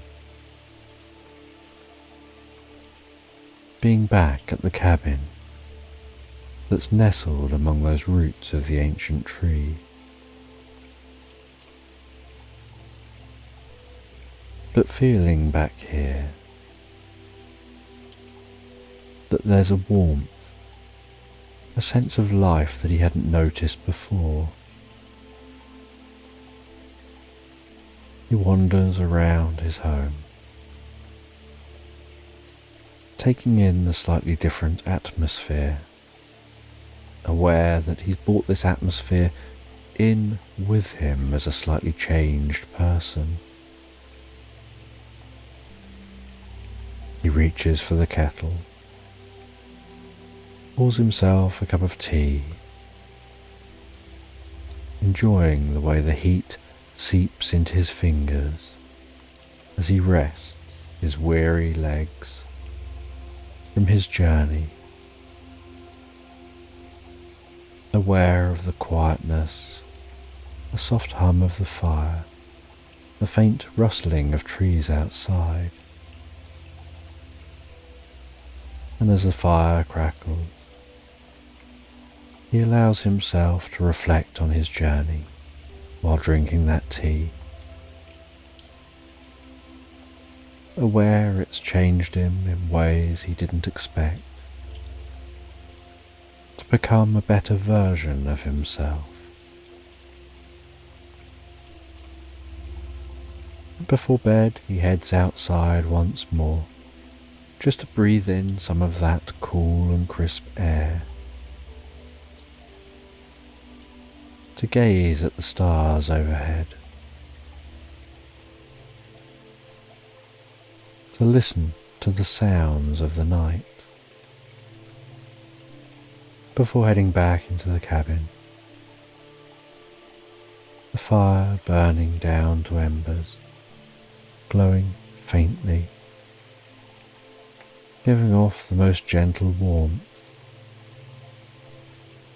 the moonlight dancing through the window, casting a soft glow across the room. As Goldrick heads to bed, closes his eyes, and drifts and floats so peacefully, so relaxed asleep, into Slumberland. In this bedtime story, the air is cool, settling the warmth of the day as twilight descends upon the kingdom. The forest, in the final breath of autumn, is hushed but alive. Golden leaves carpet the ground, soft under paw and hoof, while others still cling to branches, catching the last threads of light. The evening breeze stirs them gently, the sound like soft murmurs through the ancient trees. Overhead the sky deepens from amber into a deep indigo, as though the world is slipping ever so gently into a dream. Beneath a towering oak that stands as an ancient guardian in the centre of the forest, 4 figures gather, each from a different corner of the kingdom. Polly the hare sits with quiet grace, her long ears perked, listening to the rustling leaves as though they might whisper secrets of long forgotten times. Her fur, pale as dawn's first light, catches the last glow of the evening sky. Bramwell the badger, solid and sturdy, leans against the oak's rough trunk, his thick paws digging gently into the earth as if drawing strength from the roots that stretch far below. On a low-hanging branch perches Rowan the raven, his dark feathers gleaming in the twilight, his sharp eyes glinting with unspoken thoughts. Then there's Fern the fox, pacing lightly across the mossy ground, her fiery coat a flicker of movement in the fading light, her sharp nose twitching as she absorbs the scents of the forest. They've come from different lands, each bearing the weight of their own community's suffering. The evil king, with his insatiable thirst for wealth, has drained the towns and villages dry. Markets that once thrived now lie in ruin, the streets echoing with the heavy footfalls of mercenaries rather than the cheerful chatter of traders. Laughter, once a hallmark of village life, has long since been replaced by the fearful clank of soldiers' armour. The kingdom is suffocating under the weight of tyranny, and each of these animals has witnessed their homes fall to ruin, their neighbours struggling under the cruel hand of a king who values nothing but gold. "I've heard rumours," Holly begins, her voice soft but charged with quiet determination. Her bright eyes scan the faces of her companions. "They say beneath the king's castle lies a vault filled with gold. The same gold he uses to pay the mercenaries, the ones who enforce his rule." The group listens in silence, the weight of her words settling over them like a soft blanket. There's a pause, heavy with unspoken thoughts as they let the enormity of her plan sink in. "If we destroy the vault," Holly continues, her voice firmer now, "if we collapse his wealth, his power will crumble, the mercenaries will leave, and he'll be left with nothing, no gold, no army." Bramwell shifts, his deep voice rumbling in the quiet. "It sounds like a dream, Holly, but dreams, they're fragile things." "A dream can be fragile," Holly agrees, her gaze steady, "but it can also be powerful. On bonfire night, while the kingdom celebrates, while the fires burn bright, we can move unseen. We can use the night to strike a blow that will shake the very ground he stands on." Rowan tilts his head, his beady eyes narrowing in thought. "It's risky," he croaks, his voice rasping like dry leaves caught in the wind. "But the king is most vulnerable when he believes himself untouchable. He'll be too preoccupied with his own celebrations." Fern, who's been pacing with restless energy, finally stops. She looks at each of them in turn, her sharp eyes glinting with a spark of something dangerous, something hopeful. "If we're going to do this," she says, her tail swishing behind her, "we need to make sure it's done right. We'll only get one chance." Holly nods, feeling the resolve within the group solidify. We'll move carefully under the cover of the bonfire's glow, and when we strike, it'll be the beginning of something new."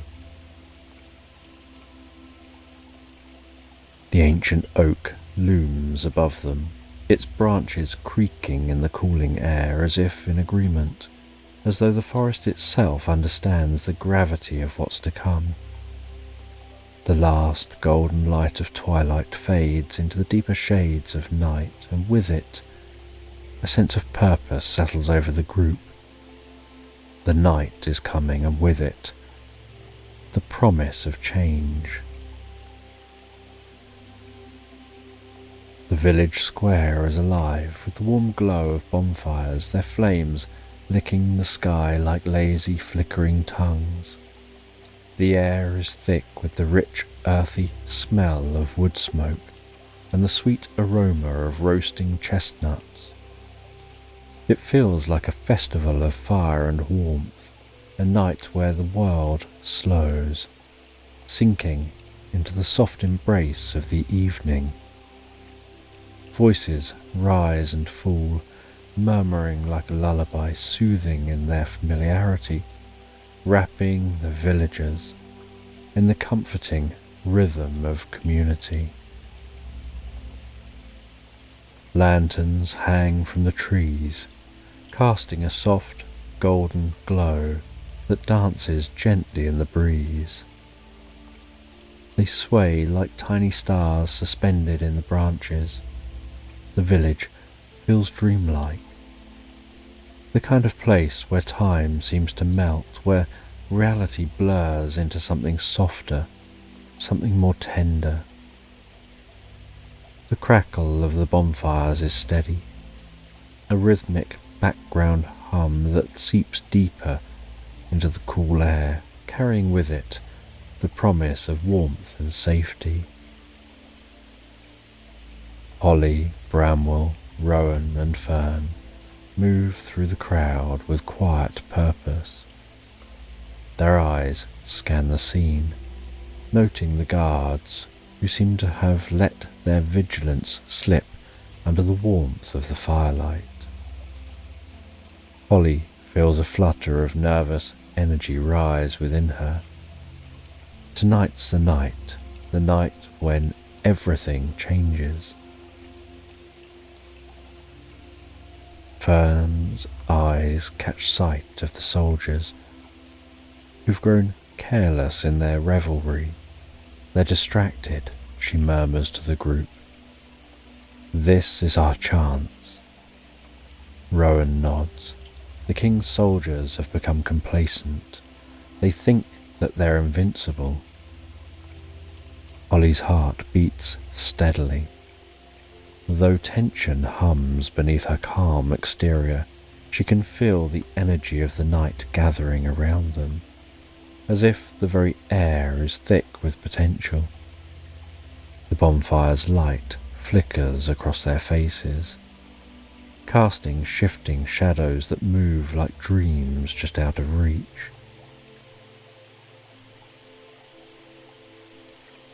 The night hums with life. The kingdom stands on the edge of something new. The forest is bathed in the soft glow of the moon, its light filtering through the trees, casting dappled silver across the path. The air is crisp and cold, the first frost of winter dusting the ground like sugar. Each step is muffled by the frost-covered leaves. The earth firm beneath their paws and claws. The trees arching overhead, their bare branches weaving together. As the companions move deeper and deeper into the woods, above them the sky is a vast expanse of deep blue, sprinkled with stars twinkling, as if they know the events that are unfolding. The companions walk in silence, absorbed in their own thoughts, their hopes and fears. Holly leads the way. There's a quiet determination in her step, a steady belief that what they're about to do is not only necessary but right. Bramwell walks beside her, his broad paws crunching softly against the frost. He knows the risks, but he trusts Holly's vision. Rowan flits from branch to branch. Fern moves gracefully behind them. The sound of night can be heard with soft rustling wind through the trees, the occasional distant hoot of an owl, the gentle sound of the breeze.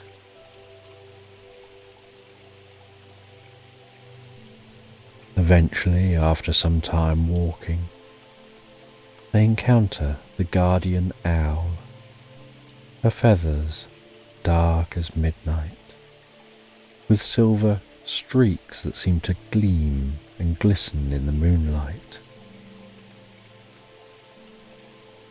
Travellers, you walk a dangerous path. Holly steps forward. We know, but it's the path we must take. The king's castle is treacherous, says the owl. Beneath it lies a labyrinth of tunnels designed to ensnare anyone who enters. The king is paranoid and has many defences. The owl pulls a single silver feather out from beneath her wing. This feather is a gift. It'll bring you clarity when you feel lost and courage when doubt creeps in. But remember, it's not the feather that holds the power. It's your belief, your dreams, that will guide you through your darkest hour. Holly takes the feather, thanks the owl, and they continue on their journey. As they approach the edge of the forest, so they can notice the meadow beyond, and standing tall in the meadow, off in the distance, they can see the silhouette of the castle rising against the dark sky. Its spires seeming to almost pierce the heavens like jagged teeth. The stone walls cold and grey, looming ominously. Off in the distance behind them, and glows from other villages, are evidence of the bonfires burning, flickering in the distance.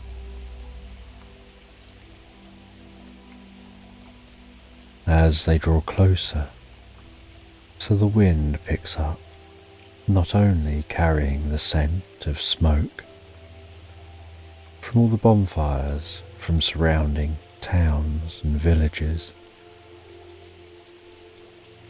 but a faint tinge of metallic scent like cold iron. With this scent, Holly shivers. Bramwell breaks the silence. We're walking into the lion's den. Holly glances at him. Keep calm. We've come too far to turn back now. We need to do this for the better of all these people, of all these villages and towns.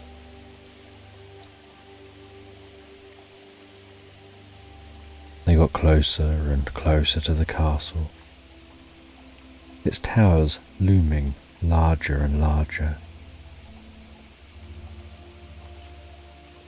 Rowan swoops down from above as they reach the outer wall. He tells the others that the side gate is currently unguarded, with Rowan leading the way. They dash around to that side gate and slip through the gate, their bodies pressed firmly against the cold stone as they move silently through the shadows. The air inside the castle grounds is thick and heavy, the silence almost suffocating. The scent of damp stone and iron fills the air. The group move quietly, heading deeper and deeper into the heart of the king's fortress. Acting like mere shadows in the night, slipping unnoticed through the darkened corridors, heading closer and closer to the gold-filled vault.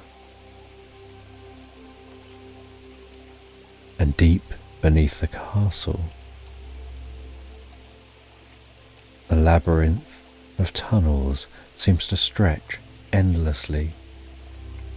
The walls here slick with moss and damp, the stone gleaming faintly in the dim light of Holly's lantern, their footsteps echoing softly through the passageways.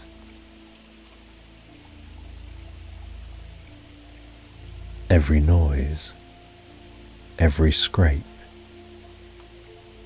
every rustle, feeling slightly magnified by the walls around them.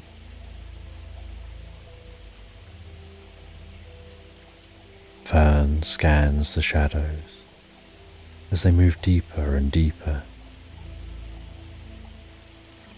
her senses on high alert. Bramwell brings up the rear. They continue on through this labyrinth of tunnels, and as they continue, the air grows colder.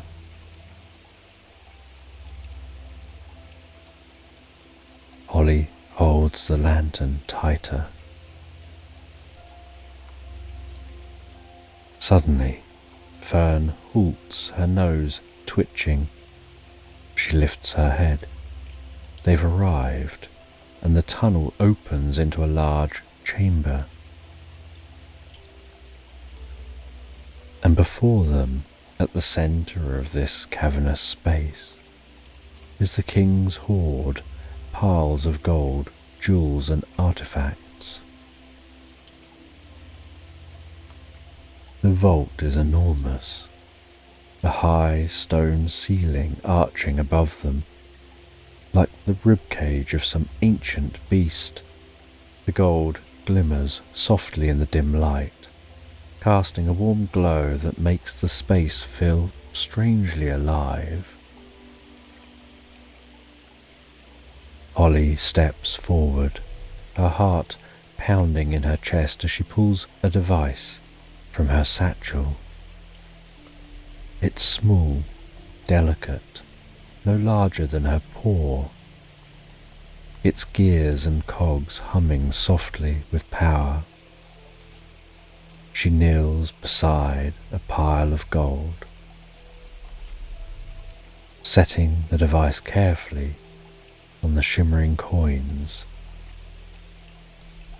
Holly adjusts the tiny levers and dials with precise movements.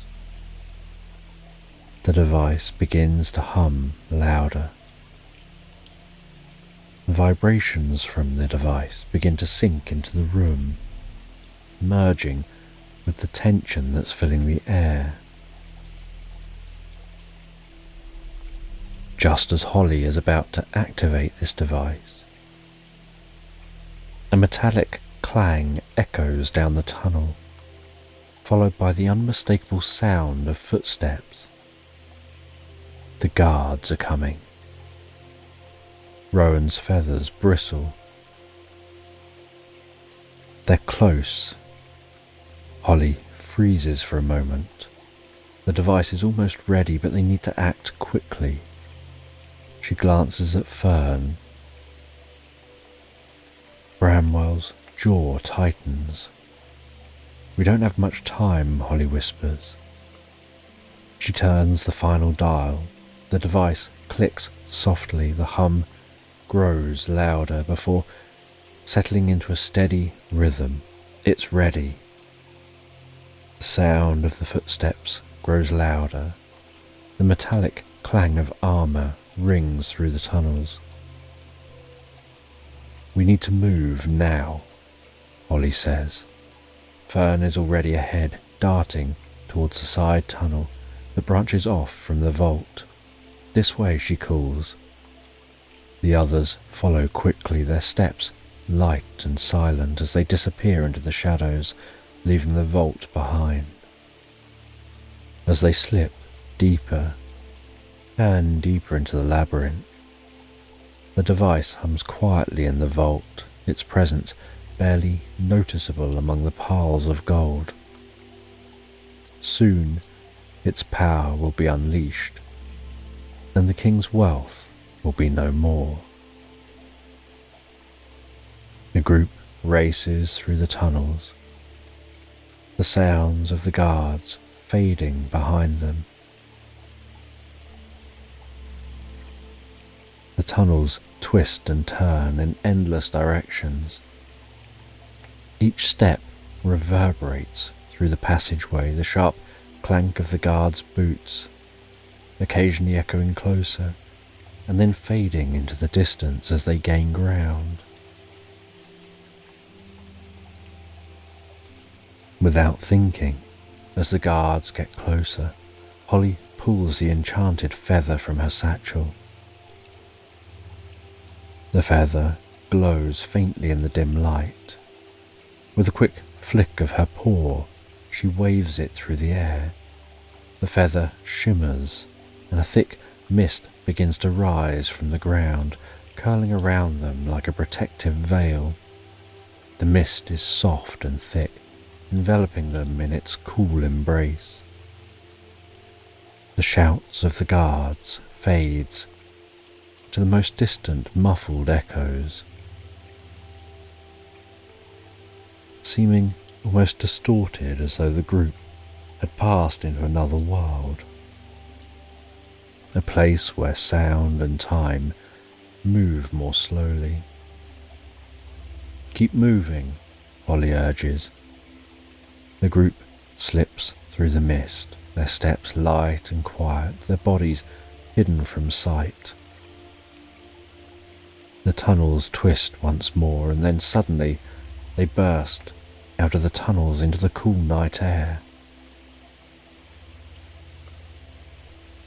And then, from deep within the earth, a soft, muted rumble, a sound felt more than heard, as the vault collapses and the king's hoard is buried in the depths of the castle.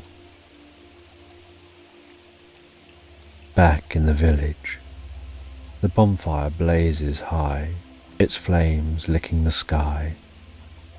The air is thick with warmth, the fire's heat radiating outward, wrapping the villagers in its comforting embrace. Sparks float up lazily, carried by the soft breeze. Holly and her companions stand at the edge of the firelight, watching as the villagers laugh and dance, unaware of the events that have just transpired. There's lightness in the air, a sense of freedom that none of them quite understands yet. The king's power has crumbled, and with it, the heavy weight that pressed down on the kingdom. The warmth of the fire seeps gently into Holly's bones, so soft and so soothing, her body feeling heavy with exhaustion, but a good kind of tired, a tiredness that comes from knowing they've done something important, something that'll change the land. Bramwell, Fern, enjoy the experience and feel a deep sense of peace and calm. They don't need to say anything to each other. The moment just speaks for itself. They've done what they set out to do, and now the kingdom will change. The villagers will wake up to a new dawn, one where the king has no power. The next day, the king's court is silent. Once the heart of power and wealth, the grand hall now stands empty, its stone floors cold and bare. King sits slumped on the throne, his form hunched and weary. His richly embroidered robes hang heavily from his shoulders. His crown sits lopsided on his head. His mercenaries have deserted him, their loyalty bought with riches that no longer exist. The vault, the heart of his empire, is gone, buried beneath the castle, destroyed by the very animals who now stand in judgment before him. Holly stands at the front of the crowd, her heart light despite the gravity of this moment. Bramwell watches quietly, Rowan perching on a nearby railing. Fern, gazing at what's going on. The animals of the kingdom unite and take action. Each community votes to send 2 representatives who form a new parliament. They stand in a circle around the king's throne, their voices low as they decide his fate. The decision is made without any cruelty or malice, that the king will be exiled. With no power, he'll be reduced to nothing more than a distant memory. He can live out his days far from the kingdom. The forest clearing is bathed in the soft light of a new dawn, the first rays of sunlight filtering through the trees. Holly, Bramwell, Rowan and Fern gather beneath the oak, just as they did at the start of their journey. The kingdom which was once oppressed is now united. A new era has begun, one built on cooperation, compassion and hope. And they stand there, watching the morning sun, feeling a deep, peaceful, pleasant feeling wash over them, of deep relaxation and harmony, and love for their land, and curiosity about the future. They expect the kingdom to thrive, the people to prosper, and the land to know peace.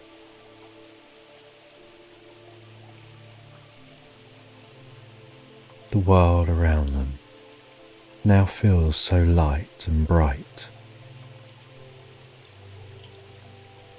and they head off in their own directions. And Holly heads home to bed as the day draws to an end, and feeling a sense of achievement, and feeling like she's falling asleep to wake to a new day. to a new world, to a brighter future. She sleeps better than she slept for many years as she drifts and floats, so peacefully, so relaxed, asleep into Slumberland.